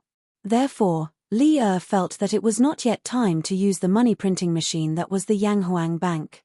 In his view, the Yanghuang Bank and Tang Yuan would be of great use to the future prosperity of the Great Tang. They must not be destroyed so easily. Arriving at Empress Jiangxuan's residence, Li immediately ordered the palace maids and eunuchs to serve the dishes. Halfway through the dinner, Zhao Song hurriedly ran over and said, "Your Majesty, Minister Xiao requests an audience." He came rather quickly. "Bring him to the Ganlu Palace, I will be there in a while." Hearing this, Li smiled and said to Zhao Song, "Yes, Tilda." Zhao Song received the order and left. At this moment, Li looked at Empress Zhongsun and sighed. "Sigh, I wanted to have a good meal with Maid Guanyin, but it seems like I won't be able to." Empress Zhongsun smiled and said, "Your Majesty, go quickly. For Minister Xiao to enter the palace at this time, it must be something important." "Oh, it seems like Lantian County is holding a donation gathering today. I believe that Minister Xiao must be here for this." Li took advantage of the gap between their conversation to eat 2 more mouthfuls of food. Then, he stood up and praised, "My Empress is indeed intelligent. This Xiao Yu is most likely here for the donation gathering. All right, Maid Guanyin, take your time to eat. I will be going to the front hall." Empress Zhongsun nodded. Li stood up and headed in the direction of Taiji Palace. Speaking of which, it wasn't easy for him to be the emperor, especially during this period when the Great Tang was preparing for the war with the Turkic Khaganate. There were many times when he couldn't even have a proper meal. It was no wonder that Li would become a sage in history. Attitude determined everything. "This old subject greets your Majesty." Arriving at the Ganlu Palace, Xiao Yu, who had been waiting for a while, quickly bowed and greeted. "Minister Xiao, you may dispense with the formalities." Li waved at Xiao Yu as he walked toward the dragon couch. Since he had already guessed Xiao Yu's intention for entering the palace, Li sat on the dragon couch and looked at Xiao Yu. He didn't keep him in suspense and directly asked, "How is it? Minister Xiao? Has the money raised from this donation gathering been enough to fund an army of 150,000 soldiers?" Xiao Yu's eyes narrowed as he clasped his hands at Li and sternly said, "This donation gathering has raised a total of 428,500 strings of cash, far surpassing this old subject's estimate. Your Majesty has won the bet, so this old subject congratulates your Majesty." "What? 428,500 strings of cash?" Even though Li had already mentally prepared himself, he still couldn't help but be taken aback by such a massive number from Xiao Yu's mouth. Just 15 minutes ago, he had been considering what to do if the money raised from this donation gathering wasn't enough, but now, happiness had come a little too suddenly. Truly so. In this donation gathering, not only did many merchants donate generously to the country, there were also many people this old subject didn't expect to participate. Speaking of this, Xiao Yu took out a book from his bosom and held it up with both hands. He said, "This old official has brought back the 428,500 strings of coins from the fundraising event and handed it over to the officials of the Ministry of Revenue to be counted and added to the national treasury. This is the detailed account of the fundraising event. Your Majesty, please take a look." "Good. My dear subject, you've worked hard this time." Li's eyes lit up as he sighed with emotion. Without his instructions, Zhao Song took the account book from Xiao Yu's hands and handed it over to Li. Li reached out to take the account book and began flipping through it, ignoring Xiao Yu in the hall. Due to the lack of time, the account book wasn't arranged according to the amount of donations. It was completely based on the order of the people who had appeared at the donation gathering. Li recognized many of the people at the front of the list, such as Li Zishuan, Lin Wenyuan of the Flaming Yellow Chamber of Commerce, and the world's righteous merchant Feng Zhihua, whom he had personally conferred the title of world's righteous merchant. These people had all donated a considerable amount, with Li Zishuan taking the lead. Not only had he donated 30,000 strings of cash, but his Warm Tang Foundation had also donated 20,000 strings of cash. Altogether, they had contributed 50,000 strings of cash to the imperial court. Li couldn't help but be moved by this. He thought to himself, Li Zexuan might be a playboy most of the time, but when it comes to national interests and foreign wars, he's more attentive than anyone else. Li thought this way not only because Li Zexuan had started the donation gathering and contributed 50,000 strings of cash to the imperial court, but also because Li Zexuan had offered to forge new high-quality equipment for the expanded Black Armored Army. After that, Li had done some calculations in private. The new equipment worn by the 5,000 Black Armored Army from head to toe, from man to horse, would definitely be worth no less than 100,000 strings of cash. There weren't many people in the Great Tang who could fork out such a large sum. Even if there were people who could, they wouldn't offer to gift money like Li Zexuan had done. This was because not only would this money not benefit him, it might even arouse the suspicions of the emperor. Li knew that Li Zexuan, who had always been shrewd, would do such a foolish thing because of his sincerity towards the Great Tang. He wanted the Great Tang to prosper, and he didn't want the Great Tang to fall into the hands of foreign races. It was precisely because of this that Li had always regarded Li Zexuan in a different light and promoted Li Zexuan as an exception. Furthermore, whenever Li Zexuan made a mistake, Li would do his best to lighten the punishment on Li Zexuan. It was also because of Li Zexuan's sincerity that Li was willing to place his two favorite sons by Li Zexuan's side to learn and grow. Treasure House. What's the background of this shop? They can actually donate 30,000 strings of cash. Also, this name sounds familiar. Li skimmed through the list and saw that other than Li Zexuan, there was someone else who had donated 30,000 strings of cash. He couldn't help but take a second look at the list. Then, he frowned and muttered in confusion. Xiao Yu smiled and cupped his hands. Your Majesty, this treasure house is the property left behind by Wang Runbiao, the governor of Chizhou. As for Li Jingchu, who donated after him, she is Wang Runbiao's new wife. The couple donated a total of 32,000 strings of cash. Oh, it's Wang Runbiao? Hearing this, Li was suddenly enlightened. I heard that he was getting married a few days ago. I didn't expect that he would come with his new wife to donate money right after he got married. Wang Yu gave birth to a good son and a good daughter-in-law. Then, Li temporarily put aside Wang Runbiao's matter and continued to read. The more he read, the more surprised he became. Slowly, he finally understood why Xiao Yu had told him that many unexpected people have come to this fundraising event. Cheng-Ji Winery? Isn't that the winery of Cheng Jijie's family? He also donated 5,000 strings of cash. Qinji Clothing Shop? This is Xu Bao's shop. Baochang Pawn Shop? This is Jingda's pawn shop. Zhongsun Wuji, Fang Xianling, Chu Suiliang, Kong Ingda, all the civil and military officials seem to have secretly participated in the fundraising event.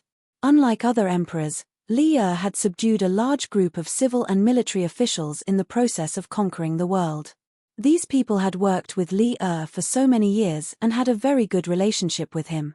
Li knew most of the private lives of his officials like the back of his hand.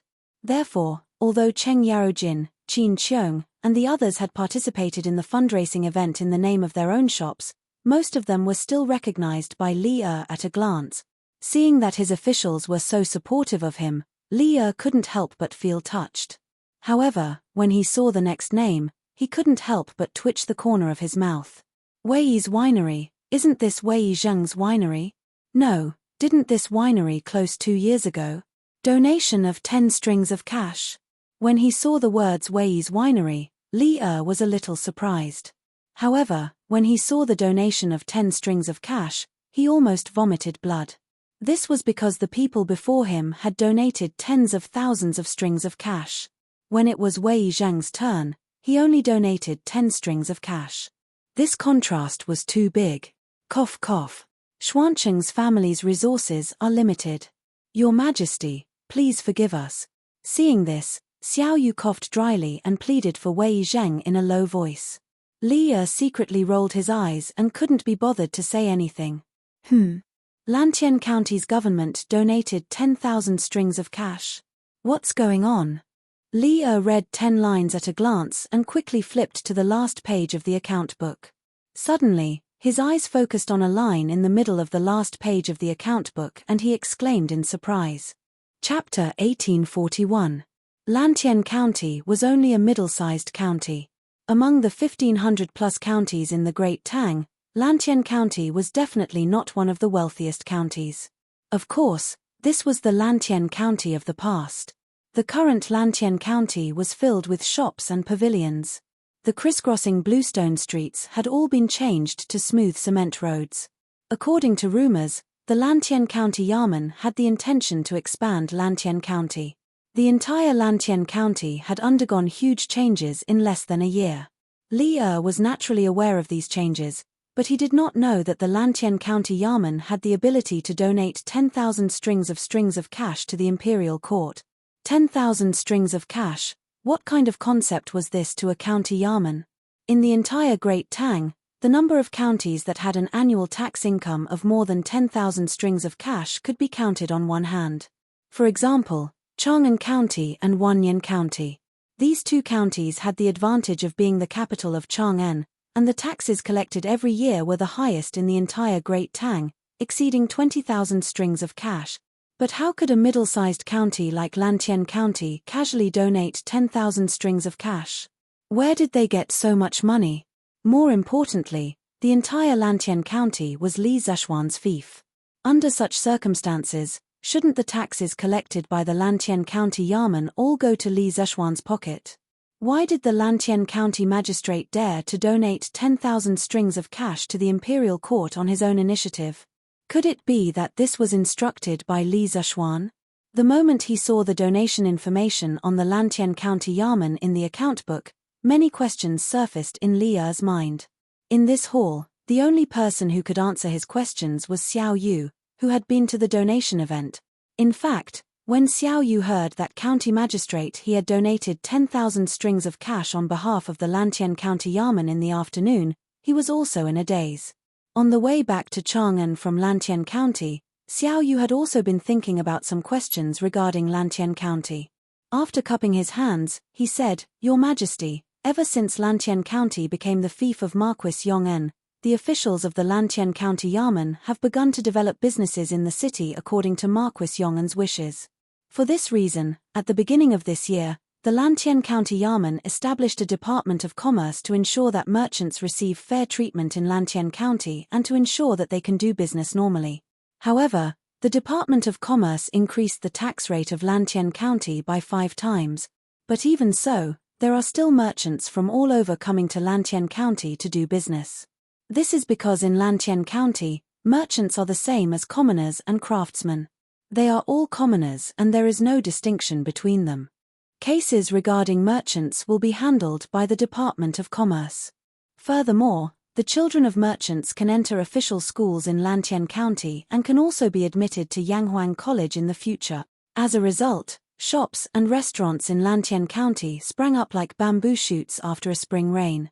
The business in the city is also flourishing day by day. In addition, the Department of Commerce increased the tax rate by 5 times. As a result, the monthly tax revenue of Lantian County is more than 10 times higher than before. This old subject heard from County Magistrate He of Lantian County that Marquis Yong'en did not take a single cent of the tax collected by the Lantian County Yamen and left it all in the Yamen. He ordered County Magistrate He and the others to use this money to improve the livelihood of the people in the county.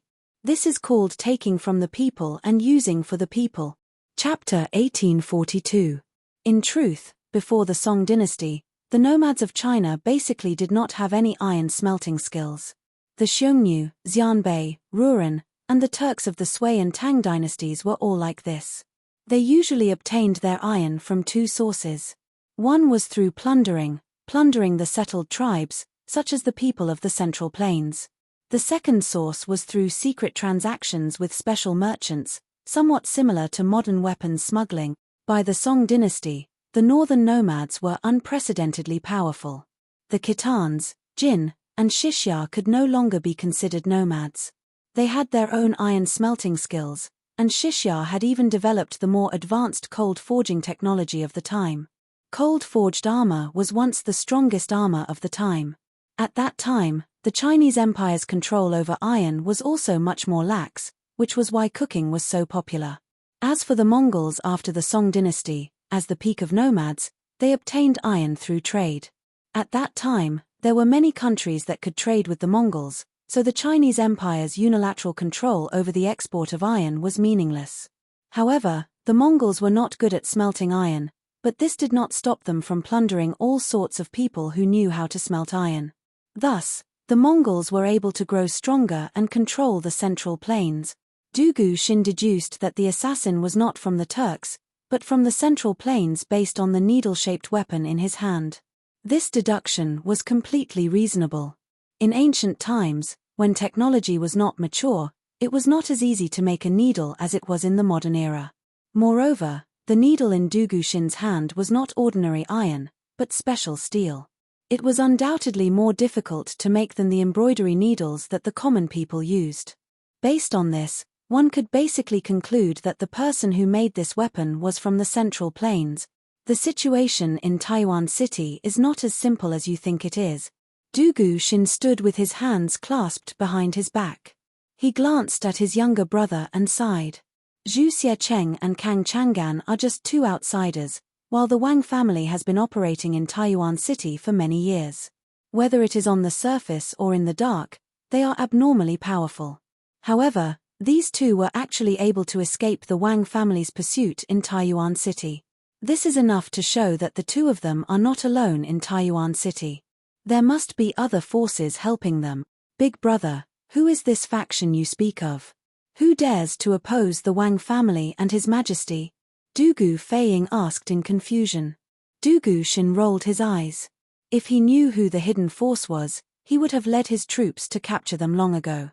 Where would he find the time to chat with Dugu Feiying? Dugu Feiying immediately regretted his question. After a moment of awkward silence, Dugu Feiying straightened his face and asked again, Big brother, when we were outside the city gates in the afternoon, why did you suggest that His Highness stay at the post house and not at the Wang family? Do you not trust Governor Wang? But even if you don't trust Governor Wang, you have to trust Princess Royal, right? She wouldn't harm your highness, would she? If he could, Dugu Xin really wanted to say, my silly little brother, you're too young. It's not that I don't trust Provincial Governor Wang or the Grand Princess. It's just that the Wang clan is a 1,000-year-old clan with many assets and descendants. Even though Provincial Governor Wang is the current head of the Wang clan, it's impossible for everyone in the clan to be of one mind. Chapter 1843. Xieli's Tyranny, Heaven's Wrath and People's Resentment. At the end of July, there will be frost in midsummer on the grassland. Inside the Tuli Yatong, Tang Jian guided Tuli Khan according to Li Er's plan. He guided Tuli Khan to unite with those tribes on the prairie who originally wanted to rebel against Xieli but did not dare to rebel because of Xieli's great power. As for how to persuade those tribes to cooperate with Tuli, the biggest trump card was the prophecy about the midsummer frost on the prairie at the end of the 7th month. After Tang Jian finished speaking, the other two people in the room were all stunned. Nishetuor and Tuli looked at Tang Jian as if they were looking at a madman. It was said that the weather was unpredictable. Ordinary people could not predict whether it would be sunny or rainy a few days later. Tang Jian actually told them that there would be an abnormal weather phenomenon of midsummer frost at the end of July. How could they believe this? There are only a few days left until August, and the sun has been shining brightly on the grasslands for the past few days. You said that there would be midsummer frost on the grasslands at the end of July. Do you think anyone will believe your words? Without waiting for Tuli Khan to speak, Nishetuor, who was standing beside Tang Jian, could not help but sneer. When he learned that Tang Jian did not bring a large number of troops to the grasslands this time, Nishetuor had already lost hope that Tang Jian could help them escape. Now that he heard from Tang Jian's mouth that there would be midsummer frost on the grasslands at the end of July, Nishetuor completely despaired of Tang Jian. He was not afraid of offending Tang Jian and the great Tang, so his words were not polite at all. Tuli Khan's gaze was faint, but he did not speak. However, his silence at this time was basically indulgence or acquiescence. Obviously, his thoughts were the same as Nishetuor's, but it was inconvenient for him to say it. Tang Jian also understood that it was simply impossible for him to convince Tu Li and Enchanting that the prairie would have frost in midsummer with just a few words. Speaking of which, when he first heard this language from Li Er's mouth, his first reaction was the same as Tu Li and Enchanting's. He thought it was simply absurd. But Li Er had assured him with certainty that before the end of July or August, there would definitely be abnormal weather phenomena of midsummer frost on the prairie. At that time, old Li nearly swore an oath. Relying on his many years of friendship with Li Er, as well as his understanding of Li Er's character, Tang Jian chose to believe in this absurd prophecy. He resolutely embarked on the long road to the grassland, and it was very likely to be a road of no return. Xieli's tyranny, heaven's anger and people's resentment, midsummer frost on the grasslands at the end of July. Inside the Tuli Yatong, Tang Jian guided Tuli Khan according to Li Er's plan. He guided Tuli Khan to unite with those tribes on the prairie who originally wanted to rebel against Xieli but did not dare to rebel because of Xieli's great power. As for how to persuade those tribes to cooperate with Tuli, the biggest trump card was the prophecy about the midsummer frost on the prairie at the end of the 7th month. After Tang Jian finished speaking, except for him, the remaining 2 people in the room were all stunned. Enchanting and Tuli both looked at Tang Jian as if they were looking at a madman. It was said that the weather was unpredictable. Ordinary people could not predict whether it would be sunny or rainy a few days later. Tang Jian actually told them that there would be an abnormal weather phenomenon of midsummer frost on the grasslands at the end of July. How could they believe this? There are only a few days left until August, and the sun has been shining brightly on the grasslands for the past few days. Yet, you say that midsummer frost will fall on the grasslands at the end of July? Do you think anyone will believe your words? Without waiting for Tuli Khan to speak, Enchanting, who was standing next to Tang Jian, could not help but sneer. When he learned that Tang Jian did not bring a large number of troops to the grasslands this time, Enchanting had already lost hope that Tang Jian could help them get out of trouble. Now, hearing from Tang Jian's mouth that midsummer frost would fall on the grasslands at the end of July, Enchanting completely despaired of Tang Jian. He was no longer afraid of offending Tang Jian and the great Tang, so his words were not polite at all. Tuli Khan's gaze was faint, but he did not speak. However, his silence at this time was basically indulgence or acquiescence. Obviously, his thoughts were the same as Enchanting's, but it was inconvenient for him to say it out loud.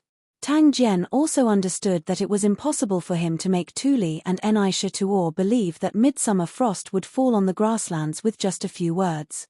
Speaking of which, when he first heard this from Li Er, his first reaction was the same as Tuli and Enchanting's, that it was simply absurd.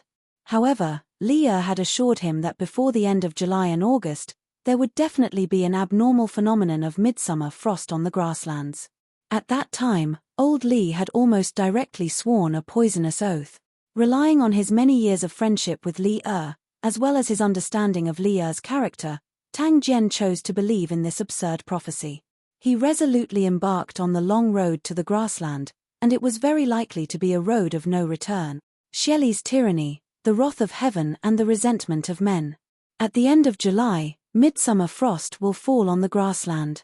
Inside the Tuli Yatong, Tang Jian guided Tuli Khan according to Li Er's plan. He guided Tuli Khan to unite with those tribes on the prairie who originally wanted to rebel against Xieli but did not dare to rebel because of Xieli's great power.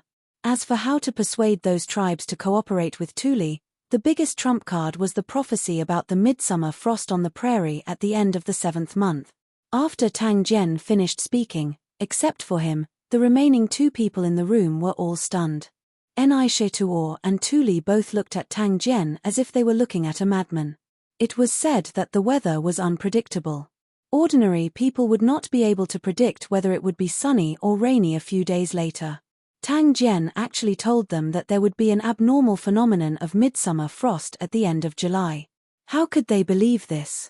There are only a few days left until August, and the sun has been shining brightly on the grasslands for the past few days. Yet you say that midsummer frost will fall on the grasslands at the end of July? Do you think anyone will believe your words? Without waiting for Tuli Khan to speak, Enchanting, who was standing beside Tang Jian, could not help but sneer. When he learned that Tang Jian did not bring a large number of troops to the grasslands this time, Enchanting had already lost hope that Tang Jian could help them escape. Now that he heard from Tang Jian's mouth that midsummer frost would fall on the grasslands at the end of July, Enchanting completely despaired of Tang Jian. He was no longer afraid of offending Tang Jian and the great Tang, so his words were not polite at all. Tuli Khan's gaze was faint, but he did not speak. However, his silence at this time was basically equivalent to connivance or acquiescence. Obviously, his thoughts were the same as Enchanting's, but it was inconvenient for him to say it out loud. Tang Jian also understood that it was impossible to make Tuli and Enchanting believe that midsummer frost would fall on the grasslands with just a few words from him. Speaking of which, when he first heard this from Li Er, his first reaction was the same as Tuli and Enchanting's. He thought it was simply absurd. However, Li Er had assured him that before the end of July and August, there would definitely be an abnormal phenomenon of midsummer frost falling on the grasslands. At that time, old Li had almost directly made a vow.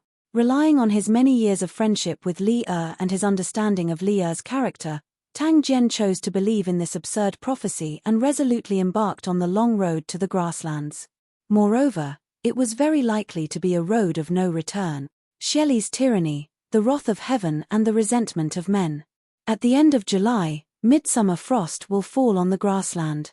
Inside the Tuli Yatong, Tang Jian guided Tuli Khan according to Li Er's plan. He guided him to unite with those tribes on the prairie who originally wanted to rebel against Shili but did not dare to rebel because of Shili's great power. As for how to persuade those tribes to cooperate with Tuli, the biggest trump card was the prophecy about the midsummer frost on the prairie at the end of the 7th month. After Tang Jian finished speaking, except for him, the remaining two people in the room were all stunned. Enchanting and Tuli both looked at Tang Jian as if they were looking at a madman. It was said that the weather was unpredictable. Ordinary people could not predict whether it would be sunny or rainy a few days later. Tang Jian actually told them that there would be an abnormal phenomenon of midsummer frost falling on the grasslands at the end of July. How could they believe this? There are only a few days left until August, and the sun has been shining brightly on the grasslands for the past few days. Yet, you say that midsummer frost will fall on the grasslands at the end of July? Do you think anyone will believe your words? Without waiting for Tuli Khan to speak, Enchanting, who was standing beside Tang Jian, could not help but sneer. When he learned that Tang Jian did not bring a large number of troops to the grasslands this time, Enchanting had already lost hope that Tang Jian could help them get out of trouble.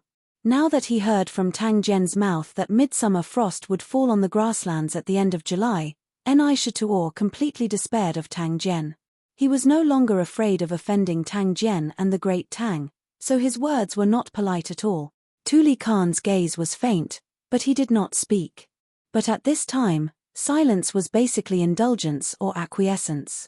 Obviously, his thoughts were the same as Enchanting's, but it was inconvenient for him to say it. Tang Jian also understood that it was impossible for him to make Tuli and Enchanting believe that midsummer frost would fall on the grasslands with just a few words.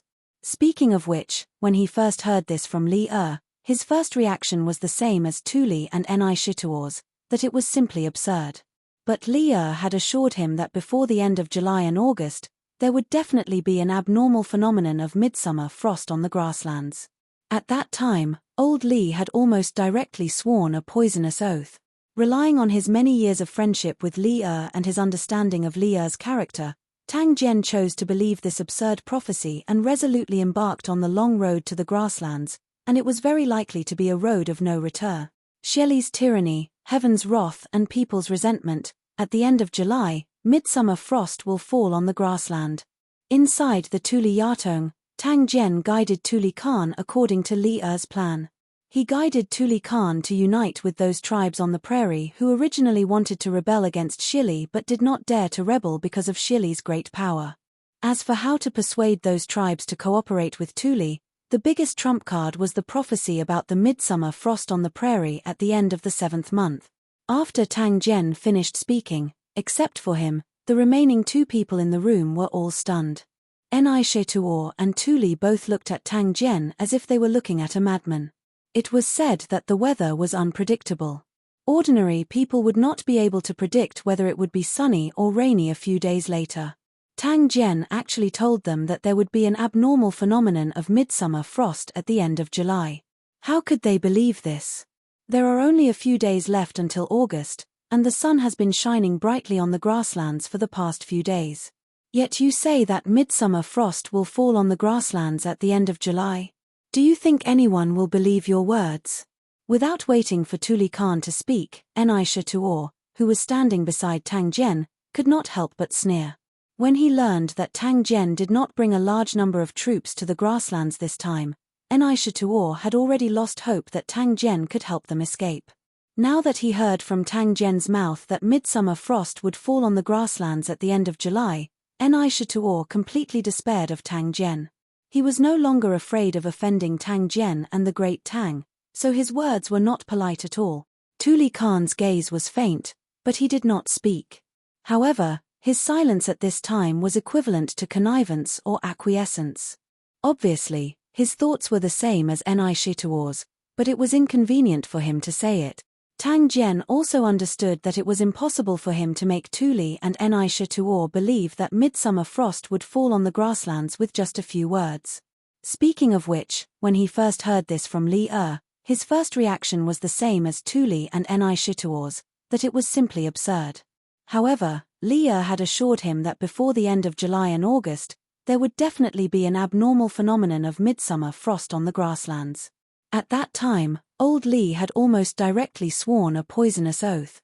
Relying on his many years of friendship with Li Er, as well as his understanding of Li Er's character, Tang Jian chose to believe in this absurd prophecy. He resolutely embarked on the long road to the grassland, and it was very likely to be a road of no return. Shelley's tyranny, the wrath of heaven and the resentment of men. At the end of July, midsummer frost will fall on the grassland. In the Tuli Yatong, Tang Jian guided Tuli Khan according to the plan that Li Er had previously formulated. He had him unite with the tribes on the grasslands who originally wanted to resist Shelley but did not dare to because of Shelley's power.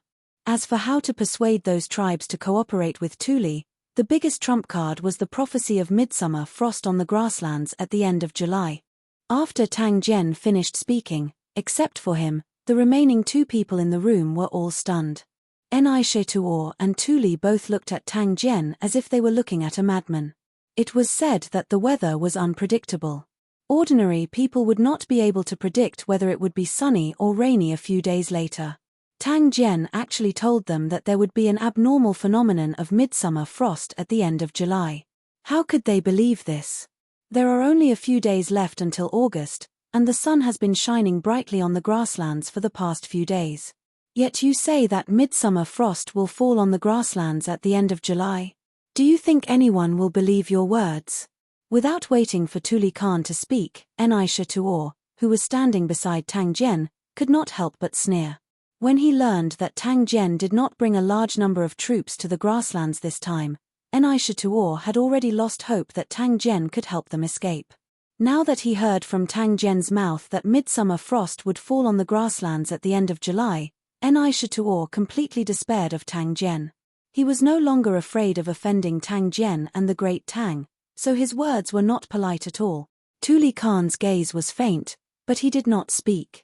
However, his silence at this time was basically equivalent to connivance or acquiescence. Obviously, his thoughts were the same as Enchanting's, but it was inconvenient for him to say it out loud. Tang Jian also understood that it was impossible to make Tuli and Enchanting believe that midsummer frost would fall on the grasslands with just a few words from him.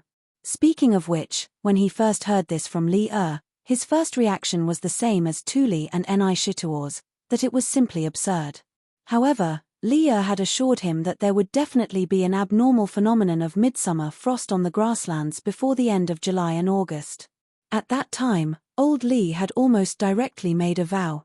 Relying on his many years of friendship with Li Er and his understanding of Li Er's character, Tang Jian chose to believe this absurd prophecy and resolutely embarked on the long road to the grasslands. Moreover, it was very likely to be a road of no return. Chapter 1844. Was the Turks at this time superstitious? Of course, they were superstitious, and in this aspect, The Turks were not inferior to the people of the Central Plains. In modern times, many people thought that the Turks believed in Islam, but that was not the case. In China's history, the Turks during the Sui and Tang dynasties were influenced by Buddhism, Manichaeism, and Nestorianism, but most of the tribes actually practiced shamanism. Those who believed in shamanism were foreign Turks, not China's. The Turks claimed to be the descendants of the Turks. In the 10th century, when they migrated west from Central Asia, they met the Arabs who believed in shamanism. Shamanism had an unprecedented impact on them. Almost all the Turks who claimed to be the descendants of the Turks converted to the new religion, and played a major role in the history of shamanism. From then on, their religion always maintained the characteristics of shamanism in the border areas: simple martial arts, using creeds as war cries, seeing doctrines as mobilization orders, taking the territory of shamanism as their responsibility, filled with the fiery, straightforward, and confident appearance of the first generation of shamanism. But in China's history, it was impossible for the Turks to believe in shamanism, because shamanism was introduced into China around the 10th century. The Han dynasty at the same time was the northern Song dynasty. This was common knowledge in history. At this time, the Turks mainly believed in shamanism. Shamanism had a long history, originating from the primitive fishing and hunting era. Before Genghis Khan established the Mongol Khanate, the dominant religion among the nomads in the northern grassland was shamanism. According to the records in the secret history of the Mongols, the shaman at that time made Tului drink the cursed water and die in place of his elder brother Ojidai. As the strongest warrior in the Grassland Empire who controlled 80% of the Mongol army, Tului did not resist at all. It could be seen, the position of shamanism at that time. According to the teachings of shamanism, Tungri was the eternal highest god. In the thinking of the grassland people, the supreme power in the world was bestowed by the eternal highest god Tungri. Therefore, in the grassland, from the Khan to the commoners, no one did not believe in Tungri, and no one did not hope to obtain Tungri's protection. If the abnormal weather phenomenon of midsummer frost was given a special meaning of longevity, heaven's dissatisfaction with the prairie's current ruler, it was believed that even Shili, who had millions of control warriors, would also feel a huge headache. Tang Jian's stratagem seemed absurd, but after careful consideration, they realized that this stratagem was indeed feasible. Just as he said, if the midsummer frost fell and the stratagem succeeded, Tuli's troops would be able to escape from Shili's siege. If the stratagem failed, Tuli would not suffer too much loss, because they were already trapped in a desperate situation. The situation could not possibly get any worse. Haha. Since that is the case, then this Khan can rest assured.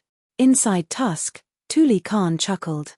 Then, with a concerned expression, he said, "Emissary, you must be tired from the journey. This Khan will have someone bring you to the tent to rest." Tang Jian saw that he had said what he needed to say, so he cupped his hands and said, "Thank you, Khan." Tuli Khan nodded and shouted towards the outside. Not long after, two maidservants came in and led the two maidservants into the hall. Tang Jian exited the hall.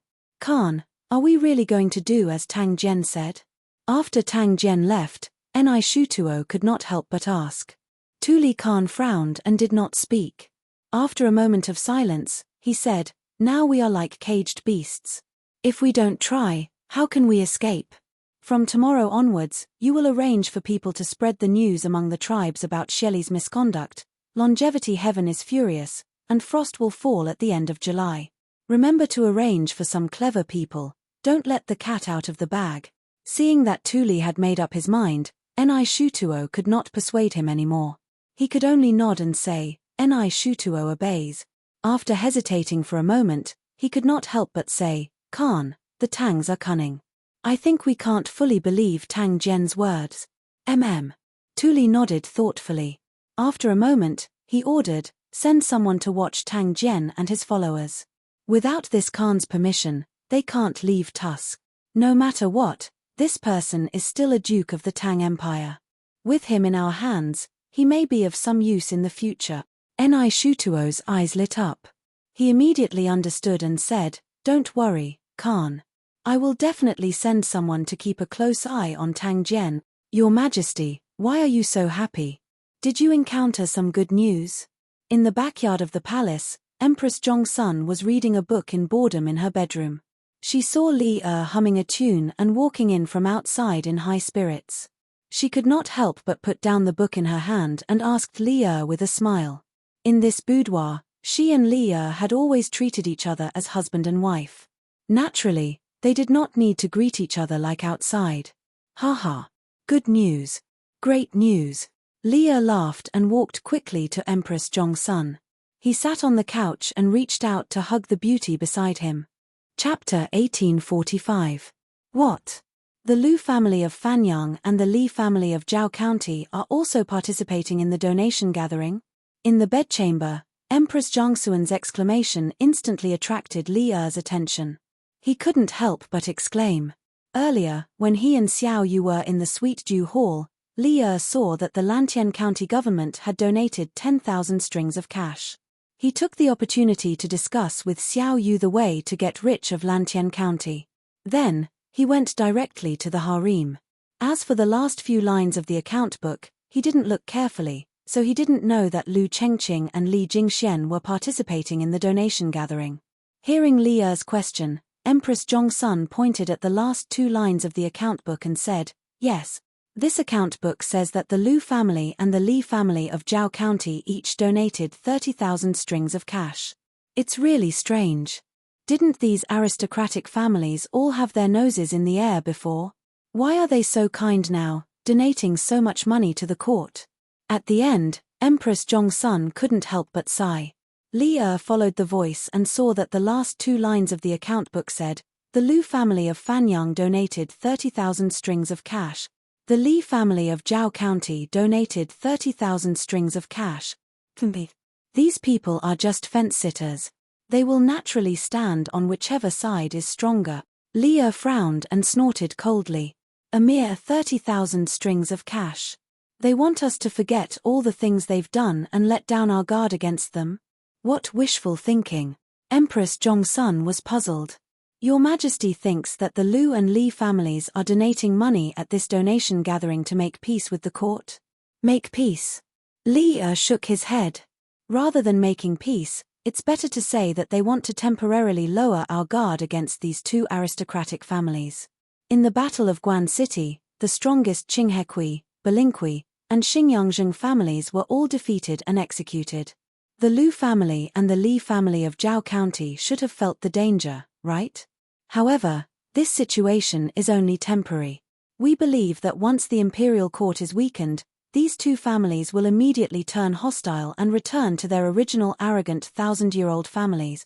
Empress Zhongsun nodded thoughtfully, but then she smiled and said, "Your Majesty is right. But no matter what, the Zheng and Li families have donated 60,000 strings of cash, which can more or less alleviate the urgent situation of the court. They are helping the court to support the army. When the Tang Empire returns victorious from the northern expedition to the grasslands, the imperial power will be at its peak. I believe that at that time, even the Zheng and Li families will not dare to be disloyal." Hearing this, Li Erzuo paused for a moment and then laughed out loud, "Haha, Maid Guanyin is right. Regardless of whether or not these 2 families have ulterior motives, the 60,000 strings of cash is real. How can the court not accept money that is given away for free?" The couple looked at each other and smiled. Lu Chengqing and Li Jingxian, who were staying at the Longmen Inn in Lantian County, did not know of the conversation between Li and Empress Zhongsun. Otherwise, the 2 of them would have shouted, "This is a huge loss, or we've been tricked." Although their participation in the donation gathering this time was indeed to gain the favor of the imperial court and let the imperial court relax their vigilance against the Lu and Li families, Li and Empress Zhongsun had seen through their goal without any effort. This was not fun. "Brother Lu, Lantian County is indeed different from other places. There are many shops in the city, and the streets are crisscrossed. It is said that all the streets are made of cement developed by the Curious Pavilion. And this Longmen Inn, whether in Zhao County or Fanyang, there is no inn as grand and imposing as this. Of course, the most important thing is that it is comfortable to live in." In the guest room on the 3rd floor, Li Jingxian sighed to Lu Chengqing, who was sitting beside him. Chapter 1846. The second day. As expected, The fundraising event held by the Yanghuang Chamber of Commerce was on the front page of Thatang Daily. Yesterday, Li Yu, as the top reporter of Thatang Daily, participated in the entire fundraising event. She knew better than anyone else what happened at the fundraising event, so today's headline article on Thatang Daily was undoubtedly written by Li Yu. The title of the article was "The Most Adorable Person." There was a very touching paragraph in the article, which was written as follows: "When the country is in trouble, countless farmers who were busy in the fields put down their hoes when they heard the call. Sons bid farewell to their fathers, husbands bid farewell to their wives, and fathers left their children. They resolutely put on simple armor and picked up the modao that had not been used for a long time but was not rusty at all. They mounted their horses and embarked on the journey of uncertain life and death. They sacrificed their lives for the country and regarded death as a return home. They are the most adorable people. When the country was in trouble, the call was made. Countless merchants, who in the eyes of the world only cared about profit, came from all directions and gathered together. They donated generously to raise military funds for the country. In just a short day, they raised 428,500 strings of cash. Usually, they don't eat the imperial court's salary and are looked down upon by everyone. But at the crucial moment, they all took the Sharia for righteousness and shared the country's worries. They are also the most adorable people." This article was not written by Li Yu specifically for the fundraising event, but she combined it with a major event that was currently happening in the Tang dynasty. She integrated what she saw, heard, and felt into this article. Several days ago, Li Yu had issued an edict to select 150,000 elite soldiers from more than 300 provinces of the Great Tang and send them to Chang'an for training. 2 months later, these 150,000 local elite soldiers would gather together with 300,000 Chang and 12 sentinels and march north to have a showdown with Shili. The second day. As expected, the fundraising event held by the Yanghuang Chamber of Commerce was on the front page of Thatang Daily. Yesterday, Li Yu, as the top reporter of Thatang Daily, participated in the fundraising event. She knew better than anyone what happened at the fundraising event, so today's headline article on Thatang Daily was undoubtedly written by Li Yu. The title of the article was "The Most Adorable Person." There was a very touching passage that went like this: "When the country is in trouble, countless farmers who were busy in the fields put down their hoes when they were summoned. Sons bid farewell to their fathers, husbands bid farewell to their wives, and fathers left their children. They resolutely put on simple armor and picked up the modao that had not been used for a long time but was not rusty at all. They mounted their horses and embarked on the journey of uncertain life and death. They sacrificed their lives for the country and regarded death with equanimity. They were the most adorable people. When the country was in trouble, the call was made. Countless merchants, who in the eyes of the world only cared about profit, came from all directions and gathered together. They donated generously to raise military funds for the country. In just one day, they raised 428,500 strings of cash. Usually, they don't eat the imperial court's salary and are looked down upon by the people. But at the crucial moment, each and every one of them takes the Sharia for righteousness and shares the country's worries. They are also the most adorable people." This article wasn't written by Li Yu specifically for the fundraiser. Instead, it was written based on a major event that was happening in Tang dynasty. She incorporated everything she saw, heard, and felt into this article. Chapter 1847. There are a total of 719 people who participated in the donation assembly. The total amount of military funds raised is 428,500 strings of coins, far exceeding the military expenditure of 150,000 soldiers for 3 months. These merchants who participated in the donation assembly can be considered to have resolved the urgent situation of the imperial court, allowing the imperial court to focus on preparing for the war against the Turkic Khaganate. We wish to award these 719 people. Does anyone have any objections? Yesterday's donation assembly wasn't just the topic of discussion among the commoners. In Taiji Palace, the donation assembly had also become the main topic of discussion during the morning court assembly. After Minister of Civil Affairs Xiao Yu reported the grand occasion of yesterday's donation assembly, Li Er, who was seated high above, slowly spoke. The officials in the hall had different expressions when they heard this. In the end, everyone turned their gazes to Jongsun Wooji, who was seated in the first row of the civil officials. Feeling the burning gazes behind him, Jongsun Wooji felt extremely helpless. He could only stand up and clasp his hands. How does Your Majesty intend to award the merchants? Yesterday's donation assembly may have resolved the urgent situation of the imperial court, but our Great Tang is a country founded on martial arts and governed by civil officials. I hope that Your Majesty can consider the big picture and not forget the country's root. Although Jongsun Wooji had also secretly contributed to the fundraising yesterday, he didn't wish for Li to lavishly reward the group of businessmen yesterday. This was because to the Jongsun family, being a businessman was only a dispensable side businesses. Being in politics was the foundation of the Jongsun family's life. From Li Yuan's military uprising at Taiyuan to the establishment of the Great Tang, from the Great Tang's sweeping of the universe to Li ascension to the throne, Jongsun Wooji had contributed greatly. It could be said that he was the beneficiary of the current order of the world. Naturally, he didn't wish for the merchants to be able to obtain the credit that he had risked his life for just because they donated some money. Jongsun Wooji wasn't the only one who thought this way. Most of the civil and military officials in the hall also thought this way. Li was acting out of character today. He actually said that he wanted to reward the 700 merchants who donated yesterday. How could this be tolerated? How could they, who had worked so hard to obtain their official positions, endure this? Thus, they all turned their gazes to Jongsun Wooji. Everyone was anticipating that he, the head of the civil officials, would speak some fair words for the Great Tang officials. Duke of Zhao is right. Your Majesty, please consider the big picture. I agree. I second the motion. When all the people in the royal court joined forces, even Li the Emperor of Great Tang, had to give way to them.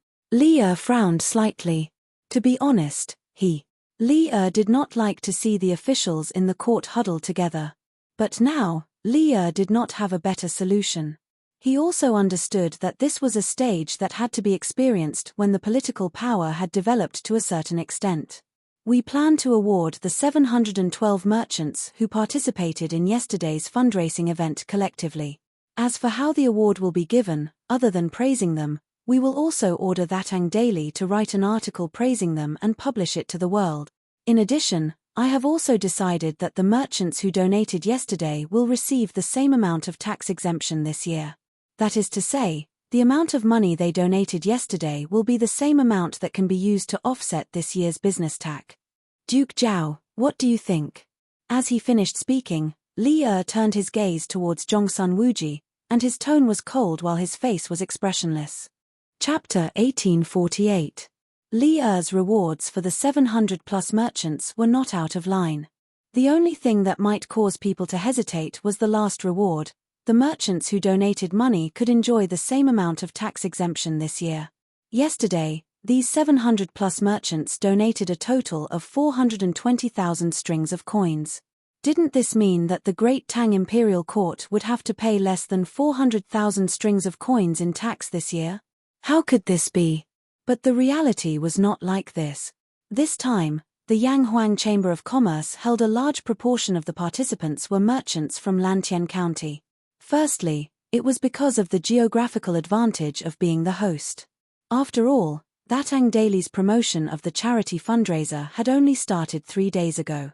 For those provinces and counties that were further away from Lantian County, these 3 days might not even be enough time for the news to reach their local area, let alone travel thousands of miles to Lantian County to donate money. Secondly, Lantian County had a unique business environment. Moreover, the business atmosphere was very strong. The number of merchants in the city could be 10 times more than other counties. Moreover, Lantian County was the headquarters of the Yanghuang Chamber of Commerce. Not to mention Lantian County, even in the entire Great Tang, which merchant would dare to not give face to the Yanghuang Chamber of Commerce? Therefore, of the 700-plus merchants who participated in the charity fundraiser yesterday, nearly half of them came from Lantian County. Moreover, the total amount they donated accounted for at least 60% of the total donations. What did this mean? It meant that once Li's rewards were implemented, The one who would suffer the greatest loss would not be the imperial court, but Li Zishuan. Because Lantian County was Li Zishuan's fief, the taxes collected every year were not handed over to the imperial court, but to Li Zishuan.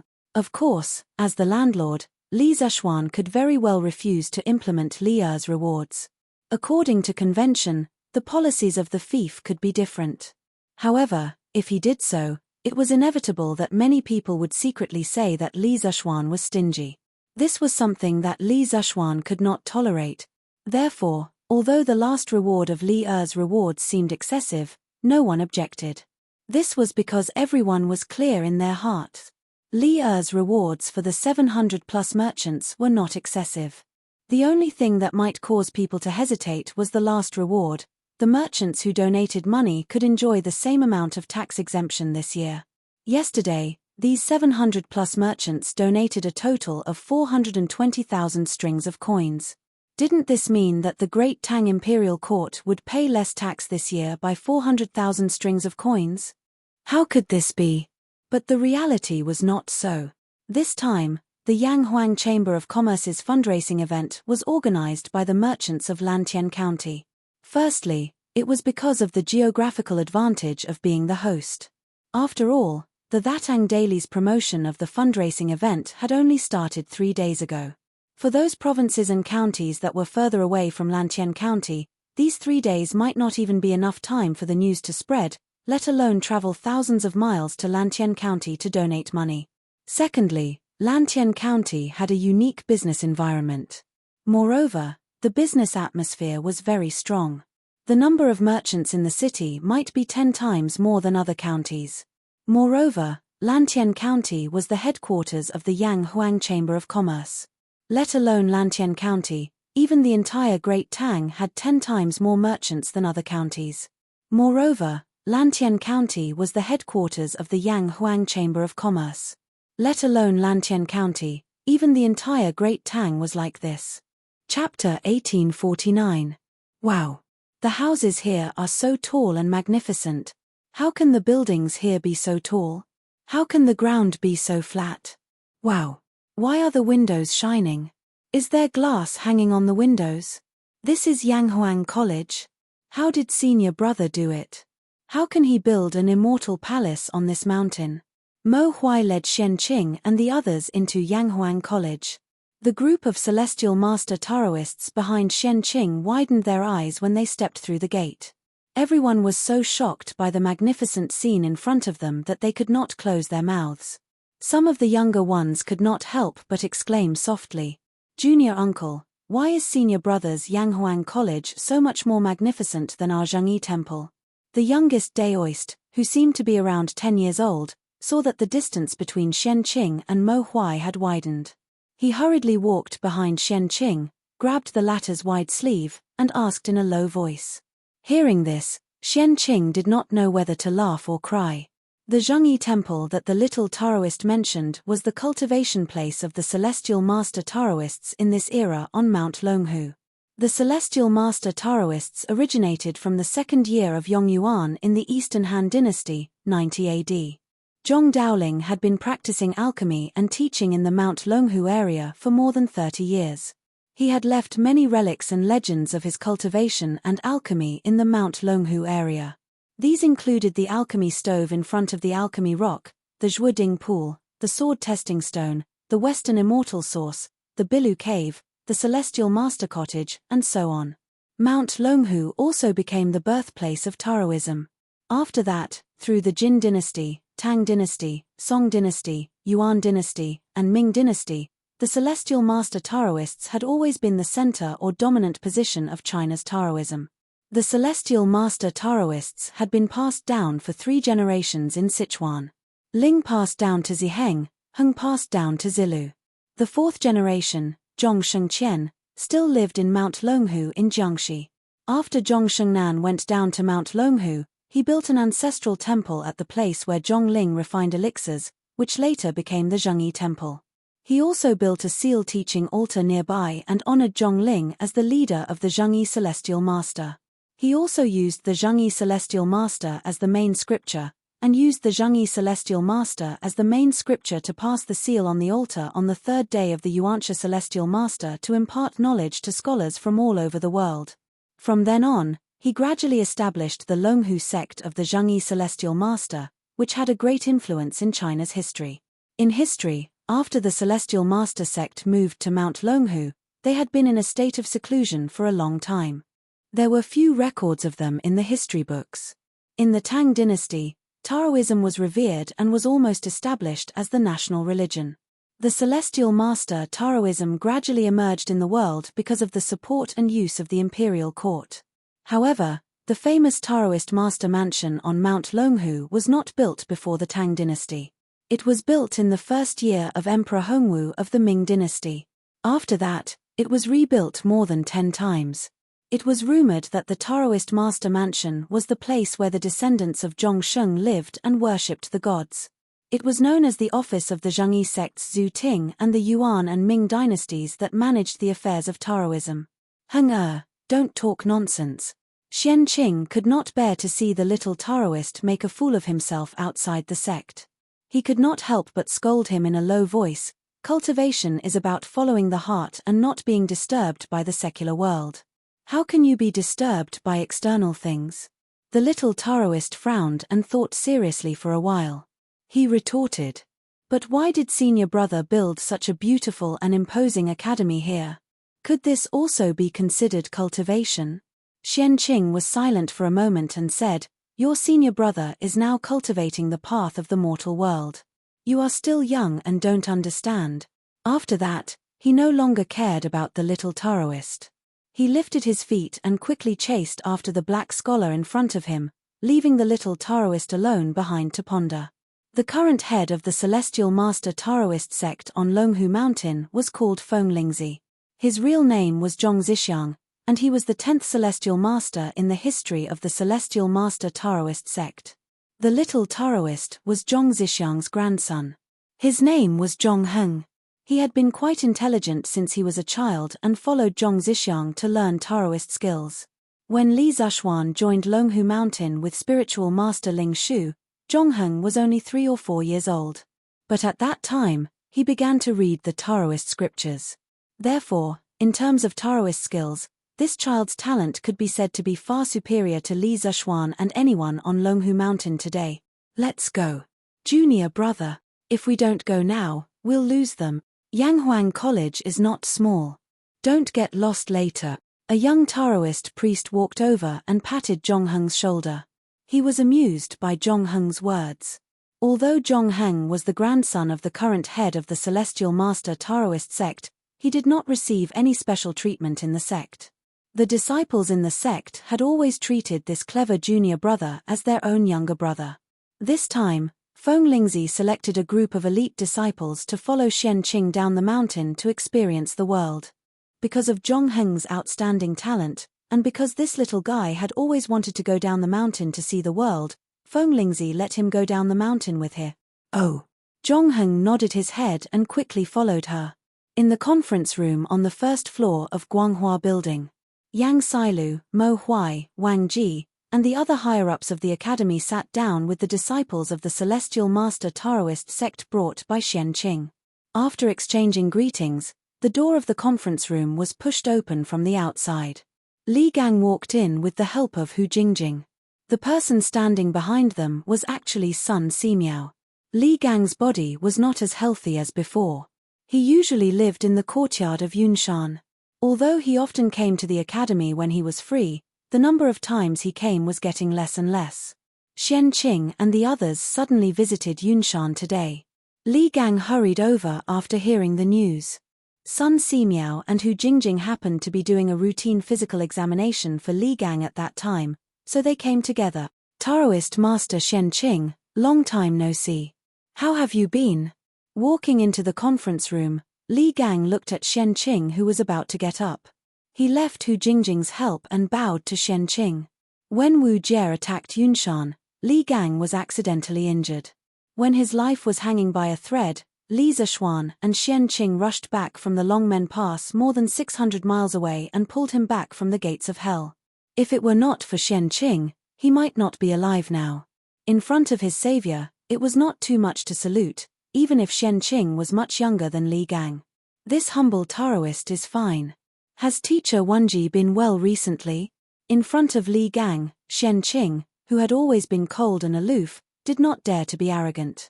He stood up and bowed solemnly, then asked. The group of Longhu Mountain disciples sitting next to Qing now knew that the old man who came in was the famous Li Gang. Li Gang, who had been the teacher of two princes, was also the one who, in the face of the invasion of the foreign races, shouted to the invincible Wu Jie, "This old man respects the heavens and the earth, respects morals, and fears the people. You are just a barbarian, how can I be threatened by you?" Li Wenji, Li Gang. The Battle of Yunshan that night had evolved into many different versions through word of mouth. Some said that Wu Jie had 3 heads and 6 arms, and his eyes were filled with lightning. Some said that the academy was full of masters, and that the heavens and the earth changed color. However, one thing did not change, and that was when Li Gang faced the great Grandmaster Wu Jie that night. His fearless and awe-inspiring shout had been widely spread among the people without missing a word. Countless people of Tang, as well as scholars, were in awe of the old man because of this. Although the Celestial Master sect of Longhu Mountain lived in seclusion, Qing had led these disciples all the way here and had more or less heard about this matter. When they saw the kind old man with white hair and a face full of wrinkles, all the disciples of Longhu Mountain were in awe. They all stood up spontaneously and respectfully saluted Li Gang. Greetings, Teacher Wenji. Since Zhong Daoling founded the Celestial Master sect, the disciples of the Celestial Master sect had not cared much about worldly affairs for hundreds of years. However, one thing was undeniable, and that was that the disciples of the Celestial Master sect were all Han people, descendants of the Yang Emperor and the Yellow Emperor. Although their national consciousness was relatively weak, they still had a strong racial consciousness in their minds. Otherwise, spiritual Master Lingshu would not have killed more than 200 Turkic wolf riders in a rage because of the Turkic wolf riders plundering the border villages of Tang. Although Li Gang did not have the strength to truss a chicken, he was fearless in the face of the invasion of foreign tribes. He raised his head and angrily rebuked the enemy leader, which had greatly increased the prestige of the Han people. In the face of such a righteous old man, the disciples of Longhu Mountain all respected him from the bottom of their heart. Ha ha.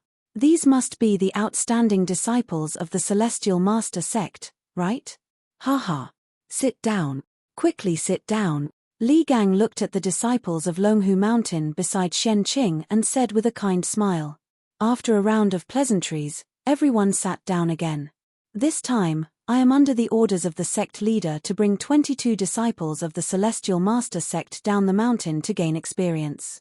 Since the Celestial Master sect has not been in contact with the secular world for many years, I'm afraid that I will cause a lot of trouble for you in the future. After everyone was seated, Qing cupped his hands in greeting to Li Gang, Yang Sailu, and the others. It was rare for him to say such polite words. However, these words sounded incomparably stiff coming from his mouth. It was likely that Feng Lingzi had taught him to say such words before leaving. Hearing this, Li Gang waved his hand and said, "Ha ha, Taoist Master Qing's words are too polite. Not to mention that the Celestial Master sect is the sect of the Yamacho. If it wasn't for Taoist Master Qing's help last time, I'm afraid that I would be dead by now. This time, the Celestial Master sect's disciples are going down the mountain to gain experience, so the academy should receive them. What's more, Taoist Master Sun's medical center and medical school are short of manpower now. The Celestial Master sect is the orthodox Taoism in the world, and its disciples must have dabbled in divination. If you can help, it will be the fortune of the joint medical center of Yanghuang College and Tang Empire. I should thank you instead." Sun Simiao also nodded at this time and said, "Mr. Wenji is right. Now, whether it is the joint medical center of Tang Empire or the medical school of the academy, they are in urgent need of medical masters with superb medical skills. And to be honest, I have been writing a medical book these years.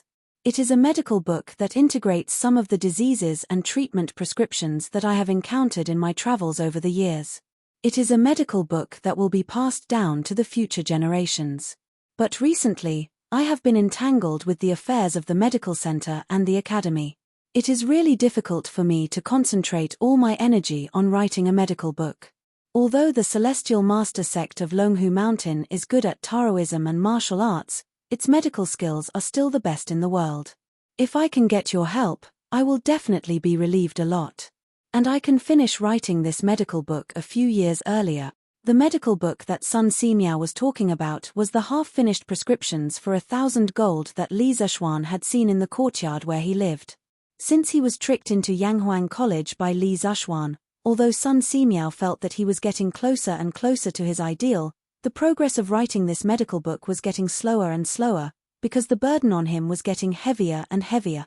Unlike Xian Qing, who was born in a famous sect, Sun Simiao was also a cultivator, but his medical skills were summed up from countless practice experiences. Strictly speaking, Sun Simiao could only be regarded as a casual cultivator, because he did not belong to any sect. But even so, none of the disciples of the Celestial Master sect present dared to despise Sun Simiao, because Sun Simiao had practiced medicine for decades and saved countless people. He had a great reputation among the people. He was a person who devoted all his energy and all his passion to the medical career, and deserved everyone's respect. Oh, Taoist Sun is writing a medical book? I wonder if it is convenient for us to have a look. Hearing this, Xian Qing's eyes lit up and he asked aloud. In his life, Xian Qing had devoted 99% of his energy to the Tao of the Sword, so in the Celestial Master sect, he had the title of Sword Maniac. In terms of understanding of the Tao of the Sword, even Spiritual Master Spirit Shu could not compare with him, and the other 1% of Xian Qing's energy was devoted to the Tao of the medicine. Although it was only 1%, Xian Qing's Tao heart was extremely pure.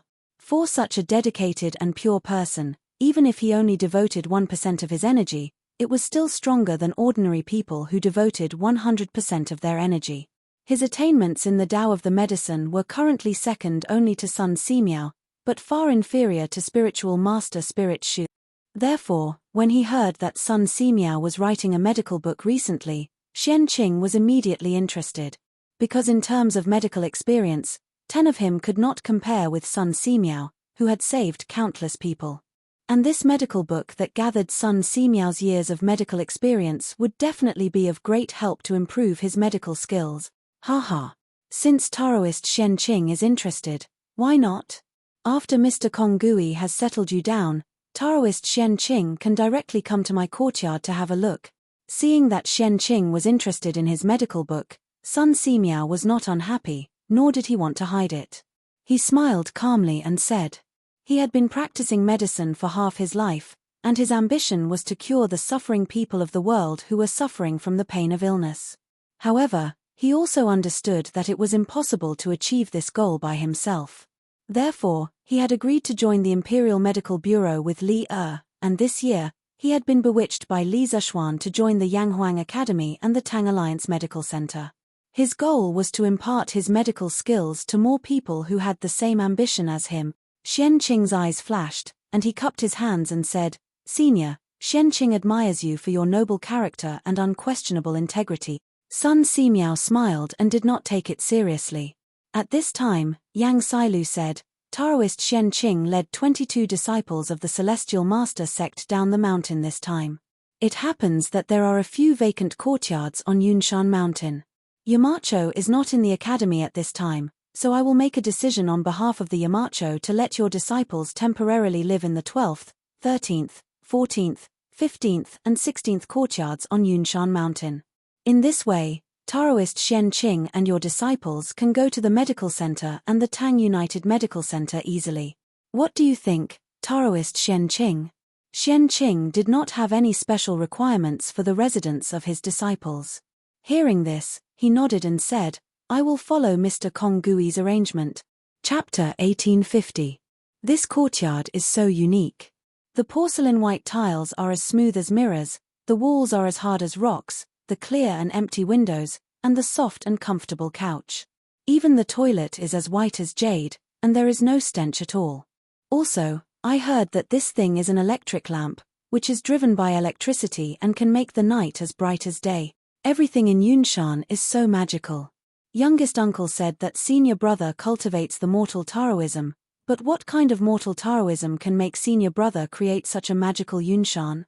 In the conference room on the first floor of Guanghua Building, the people of Yanghuang College and the disciples of the Celestial Master Taoism led by Xian Qing had a brief meeting.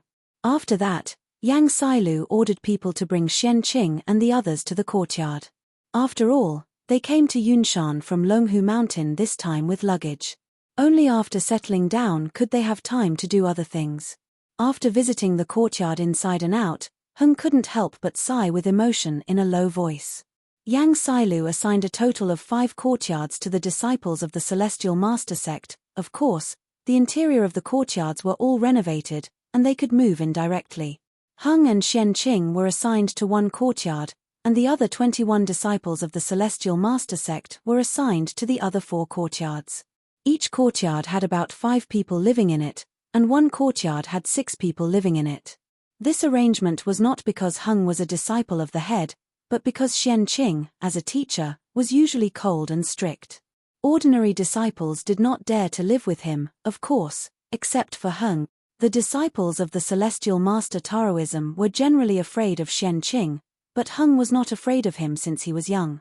On the contrary, he was particularly close to Xian Qing. Perhaps, it was because they were the same kind of people. Fortunately, the interior of the Cloud Mountain courtyard was extremely spacious. Even if a dozen or so people lived in each building, it wouldn't seem crowded. Otherwise, wouldn't Li Zishuan have innocently ended up with the infamy of abusing his fellow disciples? Uncle, what is the mortal Taoism? Why haven't I heard of it after reading the Taoist canon?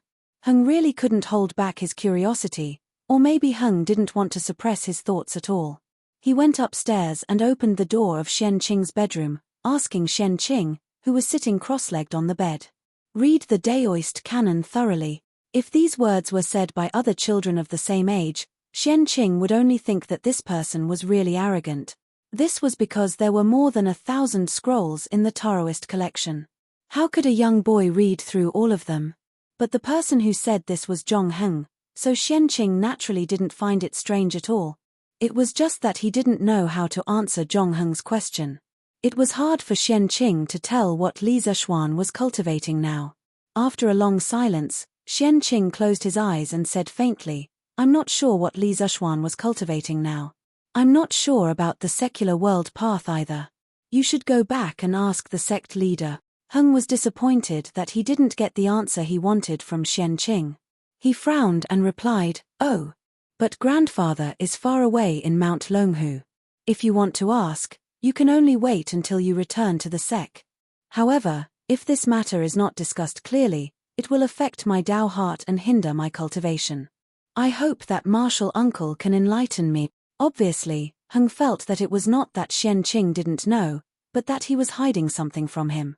Hearing this, Xian Qing still said faintly, "I can't help you with this matter. Either you go back and ask the sect leader, or you find a chance to ask your senior brother directly." Xian Qing was obsessed with swordsmanship all his life and didn't care about the secular world. How could he explain clearly what the secular world path was? Heng really asked the wrong person this question. Seeing that Xian Qing insisted on not telling him, Heng had no choice but to leave. But when he turned around and left, he couldn't help but murmur, "The secular world sect is truly miraculous. It actually allowed senior brother to create such uncanny workmanship. There's even electricity and electric lamps. Senior brother seems to know some truths of the human world that we don't, which prompted him to create all these miraculous things on Cloud Mountain. Also, when I was in the academy just now, I heard the words that the teachers in the academy talked about the most. What is the secular world path? Could it be that Gong Shui was the way of the mortal world that martial uncle mentioned? It would be great if I have the opportunity to read the classics of the Academy's secular world path." Heng's low murmur naturally couldn't escape Xian Qing's sharp ears. He suddenly opened his eyes and looked at Heng's back. A trace of worry flashed in his eyes. Who would have thought that someone as cold as Xian Qing, who usually didn't care about anything except swordsmanship, would show a worried look at this time? If Feng Lingzi, the sect leader of the Celestial Master sect who was familiar with him, saw this, he would be shocked. But if Feng Lingzi knew the cause and effect of this matter, he would have a different feeling. After a night's rest, Everyone should be almost recovered, right? In a wing room of the courier house in Taiyuan, 32 students gathered together. This wing room, which was originally relatively spacious, seemed a little crowded at this time. Li Tai looked around at everyone and asked aloud. These days, they had been rushing all the way and were tired. Although everyone ate well and slept well along the way, the long journey inevitably consumed a lot of their energy. Now that they had arrived at their first destination, Taiyuan, they didn't need to hurry for a short time. So this morning, Li Tai and Mo Chue deliberately didn't wake everyone up early as usual, which made the teachers and students of the academy sleep in. Although we haven't fully recovered, after a whole night's rest, we are much more energetic now. We all know that time is tight. Qingqiu, you can assign tasks to everyone. Qin Huayu knew why Li Tai asked this question, so he stepped forward and cooperated. As the representative of the teachers of the academy, Mo Chue also said, Huayu is right. Time is tight on this trip to the north, and the tasks are heavy. All of us are shouldering the heavy responsibility of the Yamacho and the teachers of the academy. Since everyone has rested enough, let's officially begin the mission today. Qingqiu, you arrange it. The teachers and students of the academy remembered the earnest requests of Li Gang, Mo Huai, and Yang Sailu before they left, and also remembered that their Yamacho was in the army, contributing to the imperial court's war against the Turks, so they couldn't help but nod in agreement. Seeing this, Li Tai breathed a sigh of relief and said with a straight face, Good. Since that's the case, let's begin the mission today.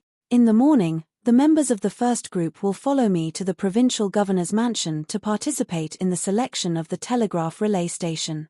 We must finalize the specific location of the telegraph relay station before noon. This time, the academy had dispatched a total of 32 elite members of the Trump Card project, and these 32 people had been divided into 8 groups of 4 before they came. As soon as Li Tai finished speaking, Qin Huayu, Meng Wenhao, and Iron Egg stepped forward and cupped their hands in obeisance. Yes. The 3 of them, together with Li Tai, were the members of the first group. Li Tai nodded and then ordered, the members of the second, third, and fourth groups will be led by Li Yang and Jiao Jiarin. Your task today is to count the supplies we brought north this time and see if there is anything missing. The second is to assemble the machines needed to build the telegraph relay station, such as the firepower generator, telegraph transceiver, battery pack, and so on, in advance. Li Yang, Jiao Jiarin, Zheng Ziran, and the other 12 people cupped their hands in obeisance and said in unison, Yes. The members of the 5th and 6th groups, after confirming the location of the telegraph relay station in the morning, follow the members of the first group to the destination to survey. Remember, our goal is very simple, that is, to make our telegraph relay station meet the parameters set by Yamacho with the smallest amount of work and the shortest construction time. Yes. The members of the 7th and 8th groups, led by Mr. Mo Chue, are responsible for coordinating the transportation of supplies and the feasibility evaluation of the early stage of the project. If you find anything unreasonable, please raise it as soon as possible and participate in the discussion and correction. Try to minimize the delay of the project as much as possible. Yes. Li Tai spoke confidently and frankly. Perhaps, it could be said that he'd already rehearsed and planned this in his heart many times before this, so he was able to clearly assign today's mission to everyone in a few words. It had to be said that this trip to the north was a very good opportunity for Li Tai to train his leadership ability. An engineering student who only knew how to do experiments and analyze the results of experiments was not what Li Zishuan urgently needed. However, if this engineering student not only had good grades and strong practical skills, but also had outstanding leadership ability, then Li Zishuan needed him too much. With the development of engineering, there were bound to be many scientific research projects with interdisciplinary disciplines. It was impossible to complete them with the strength of one person. At that time, a scientific research team would be needed. Only a leader who was proficient in technology and had strong leadership ability could lead a scientific research team to overcome one problem after another, and Li Tai was currently making progress in this direction. Mo Chue couldn't help but nod with gratification when he saw Li Tai had finished distributing the missions in a short period of 15 minutes. Moreover, he'd distributed them in an orderly and reasonable manner. All along the way, He'd always been witnessing Li Tai's growth and improvement. In addition, for everyone's safety, each group must have an Imperial Guard by your side when you are on the move. No one is allowed to act alone at any time, under any circumstances. This is an iron law that everyone must abide by, including me. After assigning the tasks, Li Tai's expression suddenly turned serious. He looked at the crowd and said, "In a moment, General Dugu will assign guards to each group. Our actions must not be out of the line of sight of the Imperial guards. In addition, General Dugu will distribute signal fireworks to each group. If there is an emergency in the city, you must immediately use the fireworks to signal for help." In order to arouse everyone's vigilance, Li Tai emphasized, "This is not alarmist talk, nor is it making a mountain out of a molehill. This is for the sake of the Academy's mission and for everyone's safety. Please remember that the war between the Great Tang and the Turks is imminent. Taiyuan City may not be as safe as before." Chapter 1851. With the war between the Great Tang and the Turks imminent, Taiyuan City might not be as safe as it was in the past. This short sentence instantly made the originally tense atmosphere a little more dignified. Everyone present was an elite student or teacher of Yanghuang College, so they were naturally no fools. They could all sense the danger lurking in Li Tai's word. "Qingqiu, be at ease. Everyone understands the severity of the situation. We will be careful in all matters," Meng Wenhao said. The others agreed, "That's right. We will be careful in all matters." Li Tai turned to Mo Chue, asking with his eyes if there was anything he needed to add. Mo Chue lightly shook his head. Li Tai took in a deep breath and said, "Okay, everyone, begin to move out according to the tasks you've been assigned. Remember, safety comes first." When he had left Cloud Mountain, Li Gang, Yang Sailu, and the other esteemed teachers of the academy had repeatedly urged him to ensure that all the teachers and students returned safely. As the commander of this operation, Li Tai felt an immense pressure on his shoulders. This was especially true after Dugu Xin and Dugu Feiying had informed Li Tai of the treacherous situation in Taiyuan City yesterday. Li Tai had sensed a thick sense of danger, so he had repeatedly emphasized the importance of safety to the members of the academy. Since he was the commander of this northern expedition, he had the responsibility and obligation to ensure that everyone in the academy returned safely. Yes. Everyone clasped their hands and then left to carry out their respective tasks. As Li Tai walked out of his room, Dugu Xin walked over and clasped his hands to Li Tai. "Your Highness, this general has followed your orders and divided the Imperial Army into 8 teams to protect the 8 teams of the Academy. In the future, no matter where the teachers and students of the Academy go in Taiyuan City, the Imperial Army will follow. We will not give the enemy a chance to strike." This morning, the teachers and students of the Academy had all slept in. Only Li Tai and Mo Chue had woken up early to discuss with Dugu Xin and the other generals about the arrangements and deployment for the safety of the teachers and students of the academy. Li Tai nodded and clasped his hands. "Very good. Thank you for your trouble, General Dugu." Li Tai knew that the 2 brothers of the Dugu clan had a close personal relationship with Li Zhuan, so he had always been very courteous to these 2. Moreover, the safety of the 32 teachers and students of the academy all depended on Dugu Xin and Dugu Feiying, so Li Tai had no choice but to treat Dugu Xin with respect. "Your Highness, this is this general's duty." Dugu Xin clasped his hands and hesitated for a moment before saying, "Taiyuan City is currently in a state of chaos. Your Highness, with your precious status, is putting yourself in danger. For the next few days, to ensure your Highness' safety, this general will have to stay by your Highness' side and protect you. No matter where your Highness goes, this general will have to stay by your Highness' side and protect you. I hope your Highness can grant my wish." The members of the royal family had been subjected to all sorts of restrictions since young, so the members of the royal family did not like restrictions when they grew up. This was also the main reason why Li Tai did not like to bring guards with him when he went out. Dugu Xin also understood this point. But with the current situation, if he did not stay by Li Tai's side at all times, he had no confidence in bringing Li Tai safely back to Cloud Mountain. As such, he could only try to reason with Li Tai. Li Tai frowned. He did not like restrictions. If someone stayed by his side 24 hours a day to protect him, he would feel uncomfortable all over. However, seeing the faint pleading look in Du Guxin's eyes, Li Tai hesitated for a moment before nodding. All right then, I'll have to trouble General Dugu for the next few days. I'll treat it as giving face to the Yamacho. Li Tai secretly added in his heart. If it were anyone else who asked to stay by his side and protect him at all times, he would definitely reject without hesitation and send that person away.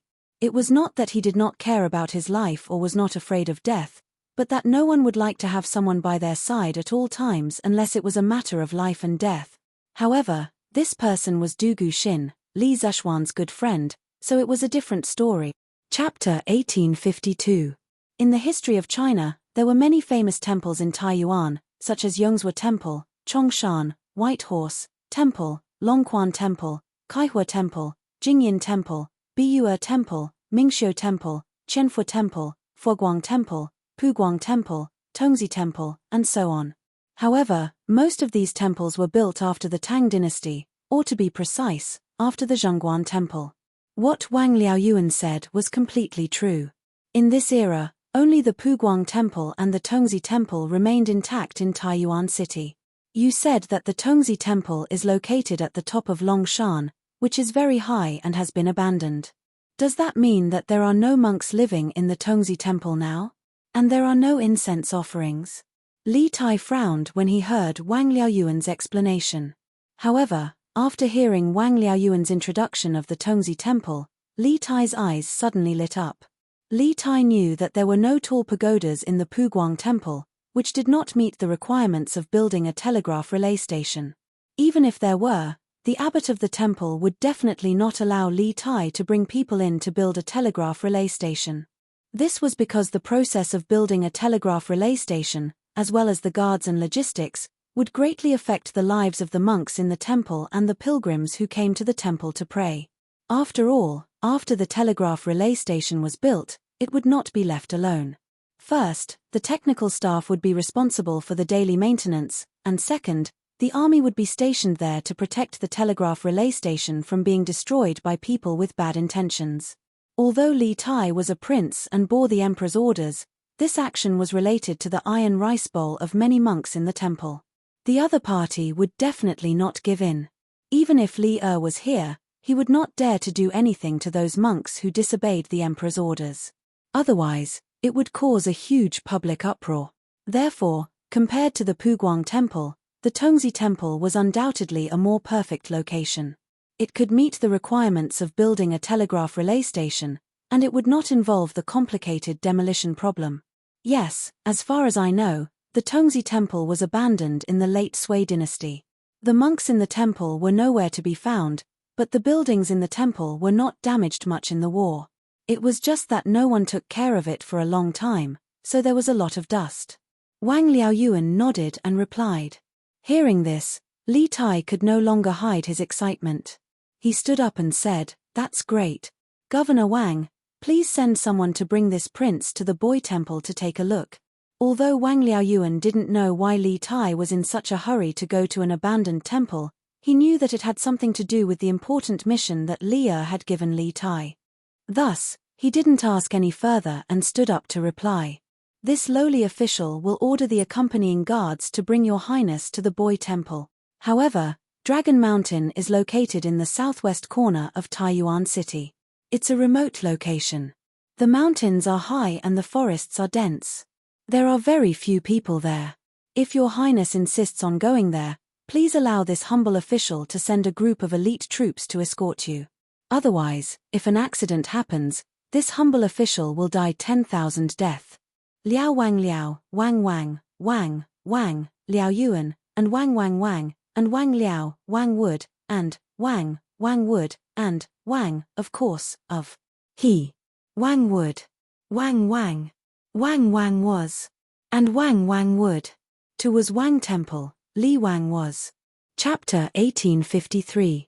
Your Highness, Dragon Mountain is tall and surrounded by mountains on the south, north, and west.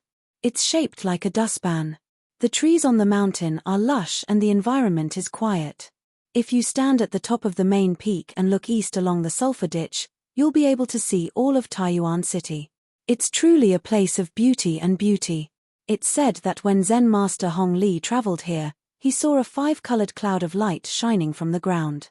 Within the cloud of light, there were 4 boys playing on the lotus seat, shaking the earth and causing rocks to crumble. On the shore, the image of Amitabha Buddha appeared, and the 3 jinn came to pay their respects. After Zen Master Hong Li recorded this phenomenon, he reported it to the court and applied to build a temple here. Thus, the current boy temple was established. In the southwest corner of Taiyuan City, Li Tai, Qin Huayu, Meng Wenhao, Iron Egg, and the other Yanghuang College students were escorted by 300 Imperial Army soldiers led by Dugu Xin to the peak of Dragon Mountain. Standing at the top of the mountain and looking east, they could see the entirety of Taiyuan City illuminated by the morning sun. It was a dazzling sight. The provincial governor's guard sent by Wang Liaoyuan was now beside Li Tai, explaining to him with all his heart. "Heh, you know quite a lot." Looking around, Li Tai was very satisfied with the environment. He couldn't help but praise the guard. When the guard heard this, he immediately beamed with joy and said, "Your Highness is too kind. This lowly one is a native of Source Peak Prefecture. I was born and raised here, so I naturally know more than others. This lowly one has been to the boy temple many times. Your Highness, please come this way. In front of you is the Buddha pavilion of the boy temple, where the 3 sages of the West are enshrined." At this point, the guard pointed to the north and made an inviting gesture to Li Tai. It was a massive Buddhist pavilion with 2 floors. It was built against the mountain, and its scale was extremely grand. Dugu Xin gave a look to his left and right, and 2 groups of Imperial Army soldiers immediately filed out toward the Buddha pavilion in the north. Li Tai saw this and said nothing. He stood to the side, quietly waiting for something. Not long after, an Imperial Army soldier ran out and cupped his fist at Dugu Xin. "General, everything in the Buddhist pavilion is normal. There's no danger." Dugu Xin nodded and then gave Li Tai a look. Li Tai understood and said to the guard from the Bing province governor's mansion, "Since you are familiar with this place, then lead the way." "Yes, Your Highness." The guard cupped his fists and slowly walked towards the Buddha pavilion on Li Tai's left. As Li Tai's group walked in, they realized that the Buddha pavilion was made up of a front porch and the main part of the pavilion. The front porch was 5 rooms wide and 1 room deep. It was around 10 zhong wide and 20 zhong deep. There were 9 pillars, all of them in the shape of large lotuses. They were arranged in a north-south direction, and the lotus-covered part of the pillars was around 3 feet in diameter. The roof was made of stone and the floor was paved with stone, but the rooms were made of square bricks. The main part of the Buddha pavilion was around 10 zhong wide and 50 zhong deep. It was even more spacious than the front porch. The walls were built vertically with stone strips, and the northern part of the wall was built directly on top of natural rock. In the middle part of the wall, the door to the room was open. There were no carvings on the outside, but the inside was filled with carvings of 1,000 Buddhas. These Buddhas were of different shapes and sizes, creating a magnificent sight. Inside the Buddha pavilion, the 3 saints of the West were carved into the cliffs: Amitabha, Guanyin, and Mahastamaprapta Bodhisattva. The 3 Buddhas were lofty, each more than 10 zhong tall. Just their heads alone were more than 20 zhong tall. These Buddhas were so dignified that one couldn't help but feel awe. This Buddha pavilion is really magnificent. Just these 3 Buddhas and the thousands of Buddha carvings on the stone walls can be called a Buddhist holy land. It's a pity that it was abandoned and ruined because of the war in the Central Plains. After walking around the Buddha pavilion, Qin Huayu couldn't help but sigh. Qin Huayu's mother was a Buddhist, and the Qin family had even built a Buddhist hall in the backyard. Under the influence of what he saw and heard, Qin Huayu more or less had a good impression of Buddhism, which was why he sighed. Hearing this, the others couldn't help but nod. In all fairness, although this boys' temple was a little dilapidated on the surface, the majestic buildings, Buddhas, and exquisite carvings in the temple all showed its former glory and how much effort the founder of the temple had put in. Could its intrinsic artistic value be covered by the dust in the temple? Whether it was dilapidated or glorious, now that we can use this Buddhist temple, we can be considered to have made the best use of it. Because he had spent a long time hanging out with Li Zuxuan, a disciple of the Celestial Master Taoist sect, Li Tai was not interested in Buddhism. Hearing Qin Huayu and the others sigh, he said somewhat disapprovingly, "Qingqiu, are you planning to choose here?" Hearing Li Tai's words, Meng Wenhao's heart moved and he asked aloud. When Li Tai assigned the task in the morning, he thought that it would take a lot of time to choose the location of the telegram relay station. However, he never expected that after just a trip to Dragon Mountain, Li Tai had the intention of finalizing the location. Wasn't this too smooth? However, although he was surprised, Meng Wenhao did not let down his guard. He did not say anything about the telegram relay station, because there was an outsider here, the guard of the Bingju provincial governor's mansion. It was related to the success or failure of the academy's mission and the safety of the academy's teachers and students. Every one of them had to be extremely cautious, more or less. However, before I decide, I have to confirm some things. Li Tai nodded and responded to Meng Wenhao. Then, he said to the guard of the Bingju provincial governor's mansion, "Is there another floor above this Buddhist pavilion?" "What's the floor above for?" The guard quickly replied, "Your Highness, I have been to the floor above. It's just a few meditation rooms. There's nothing special about it. It should be habitable after some tidying up." Li Tai nodded and said, "Good. I know. There's nothing for you to do here. You have done well. Go down the mountain and return to the city to receive your reward from Governor Wang." From the beginning to the end, he did not ask the name of the guard of the Bingju provincial governor's mansion because he did not need to know. "Yes. Thank you, Your Highness." The guard was overjoyed as he quickly bowed to express his thanks. After saying that, he bowed to Li Tai and turned to leave the mountain. Chapter 1854. Where are Mr. Ink Chue and the others?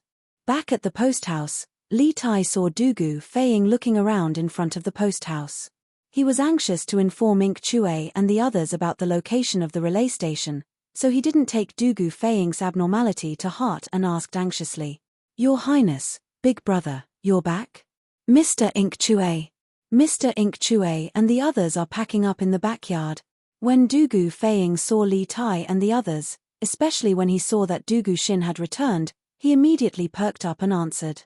Last night, other than the teachers and students of Yanghuang Academy and the Imperial Army led by Dugu Xin, there were also the materials and machinery needed to build the telegraph relay station that they had brought from Yanghuang Academy on this trip to the north. These things were all priceless treasures in this era and couldn't be bought with money. In order to ensure that there wouldn't be any mishaps and that the purpose of their trip wouldn't be revealed, these materials and equipment were allocated a courtyard to store in the courier station. Furthermore, there were specialized Imperial Army guards guarding it day and night. This prince will go take a look." Li Tai nodded in response. After saying that, he directly walked into the courier station. Dugu Xin didn't follow. Firstly, the entire post house was under his control, so he didn't need to worry about Li Tai's safety. Secondly, Dugu Feiying's eyes clearly showed that something was wrong. This was something that Dugu Xin, who had been his brother for many years, could easily tell. "What's wrong?" After Li Tai entered the post house, Dugu Xin looked at Dugu Feiying and asked calmly. Dugu Feiying said anxiously, "Big brother, Provincial Governor Wang sent someone to the Wang family's ancestral home just now. He said that someone found the whereabouts of Zhu Xiecheng and Kang Chang'an. The Wang family has already sent people over." Dugu Xin was shocked and said, "What? The Wang family found the whereabouts of those two?" Dugu Feiying scratched his head and said, "Yes, Provincial Governor Wang's people just came to inform me. I also wanted to go over just now, but I remembered that Big Brother told me not to track down the whereabouts of these two people, so I didn't go." "Big Brother, are we really not going to take a look?"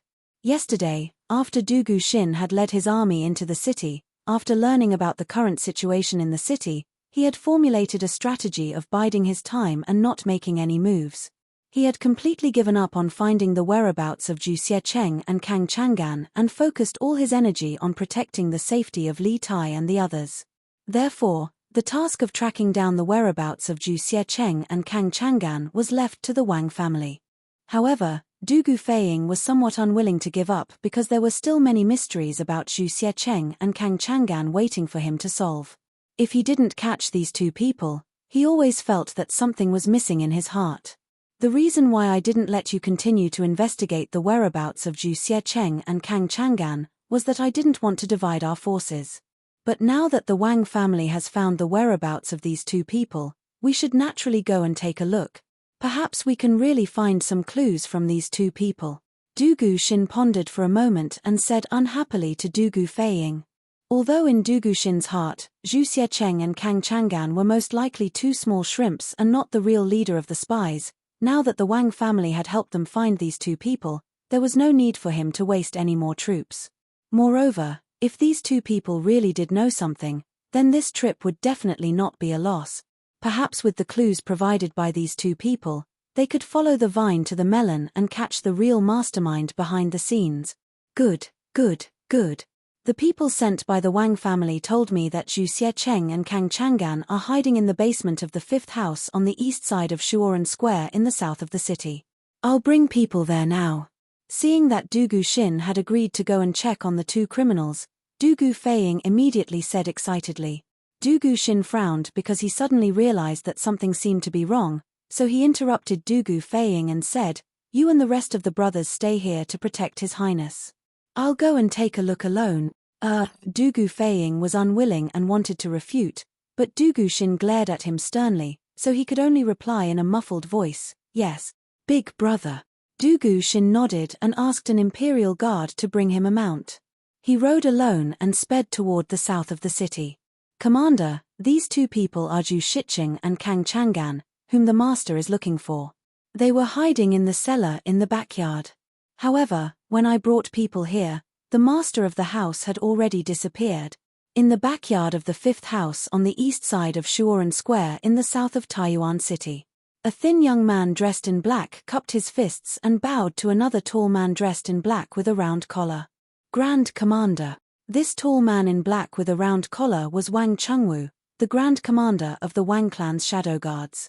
He could be considered a legend among the Wang clan's shadow guards.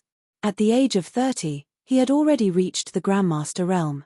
With such talent, he could easily serve as a general in the Great Tang. Bai Qing, tell me, how did you find them? Wang Chengwu's eyes were like lightning. He glanced at Zhu Xiecheng and Kang Chang'an, who were tied up like dumplings, and then turned his eyes back to the thin man in black in front of him and asked in a deep voice. This Bai Qing was from the 2nd Division of the Wang family's shadow guards, which was under the control of the 2nd branch. Yesterday, the Wang family had sent out all their forces to look for the suspects, but they still could not find them. However, this Bai Qing easily found them, which made Wang Chengwu suspicious. Bai Qing's eyes flashed, and he hurriedly bowed and said, "Commander, I was patrolling Shuoran Square this morning and saw that the door of this house was wide open. It was very unusual, so I went in to take a look and found that there was no one in the house. I was about to leave when I suddenly heard a noise from the backyard, so I went to the backyard to check. I didn't expect that there were people hiding in the basement of the backyard. After questioning, I found that these two people were wanted by the head of the family. I was worried that I couldn't deal with them alone, so I hurriedly sent someone back to the family to send a message to you." This guy's explanation could be said to be watertight, but Wang Chengwu looked at him suspiciously. After a moment of silence, Wang Chengwu waved his hand and said, "Take these two people back, and then go to the courier station to bring the accountant of the Chu Ironware shop back to the ancestral house. Verify their identities." "Yes." 4 warriors in golden armor came out of the crowd and dragged Zhu Xiecheng and Kang Chang'an, who were tied up on the ground. Wang Chengwu waved his hand and said, "Let's go back to the ancestral house." A group of people immediately took Zhu Xiecheng and Kang Chang'an out of the house. Bai Qing followed behind, and a trace of excitement and greed flashed in his eyes. He muttered to himself, "The head of the family gathered all the forces to arrest these two people, which means that these two people are very important, and the one who caught them is me, Bai Qing. I'm rich, I'm rich. Haha. The head of the family will definitely reward me a lot this time." In fact, the situation was not like what Bai Qing said just now. Bai Qing was indeed ordered to patrol Xuanren Mill in the morning, but just as he walked into the gate of Xuanren Mill, an arrow was aimed at his face. Although Bai Qing had some martial arts, he could not dodge this sudden arrow with his kung fu. Just as Bai Qing closed his eyes and shouted in his heart, "I'm going to die," the arrow did not pierce his head. Instead, it was an inch away from his ear. With a bang, it was deeply nailed to the wall. Bai Qing was still in shock, but after the person who assassinated him shot the arrow, he did not do anything else. He turned his head to look at the arrow nailed to the wall and saw a piece of cloth tied to the arrow shaft. His heart moved, and he quickly went forward to take the arrow from the wall. He opened the cloth and saw the words written on it: "The person being chased by the Wang family is hiding in the basement of the backyard of the 5th house in the east of Xuanren Mill." After seeing this line of small words, Bai Qing subconsciously did not believe it. He thought that this was a prank by some bored person, but after thinking about it carefully, he felt that something was wrong. Which bored person could shoot an arrow into a wall more than 2 inches deep? Then he thought of the fact that Wang Yu had mobilized the entire Wang family's power to search for Zhu Xiecheng and Kang Chang'an in Taiyuan City. If he caught these 2 people, he would definitely receive a lot of rewards from the family. Even his position among the Wang family's secret guards would be raised to a higher level because of this. Thinking of this, Bai Qing put away the cloth with the words and secretly went to the 5th house in the east of Xuanren Mill alone. Because he did not want others to share the credit with him, he did not plan to call any of his companions. But unexpectedly, he really did find Zhu Xiecheng and Kang Chang'an in the basement of the backyard of the house. Bai Qing could not help but be overjoyed. Thus, the scene just now happened. Obviously, the arrow just now was not meant to assassinate him, but someone had sent him a message. As for why Bai Qing lied to Wang Chengwu, the reason was because of benefits. If he told the truth that someone had sent him a message to point out Zhu Xiecheng and Kang Chang'an's hiding place, and that was why he caught the 2 people, then it would seem that he did not play any role in this matter. In order to show more of his credit, he could only say that he had found Zhu Xiecheng and Kang Chang'an's hiding place by himself. On the other side, he was experiencing a real assassination. Du Guxin rode alone from the center of the city to Xuanren Mill. When he was 3 houses away from Xuanren Mill, suddenly, dozens of arrows with cold light shot toward him from the surrounding walls of the houses. Du Guxin was a martial arts master at the Grandmaster level, and his perception of danger was far more sensitive than Bai Qing's. The moment before the arrows were shot, he felt a sense of danger, and his heart skipped a beat. In the face of dozens of arrows, Du Guxin pulled out the sword at his waist. With the help of Li Zhuan, he had learned the 9 strategies beyond the sword's arrow-breaking style. There was a flash of sword light in the air, and the dozens of arrows were all broken by Du Guxin. Ding, ding, ding. The arrows fell on the bluestone with a crisp sound, and the space was instantly silent. "Who are you, scoundrel? How dare you commit murder in Taiyuan City? Come out." Du Guxin had already dismounted. He stood with his sword in hand, glanced around, and shouted in a deep voice.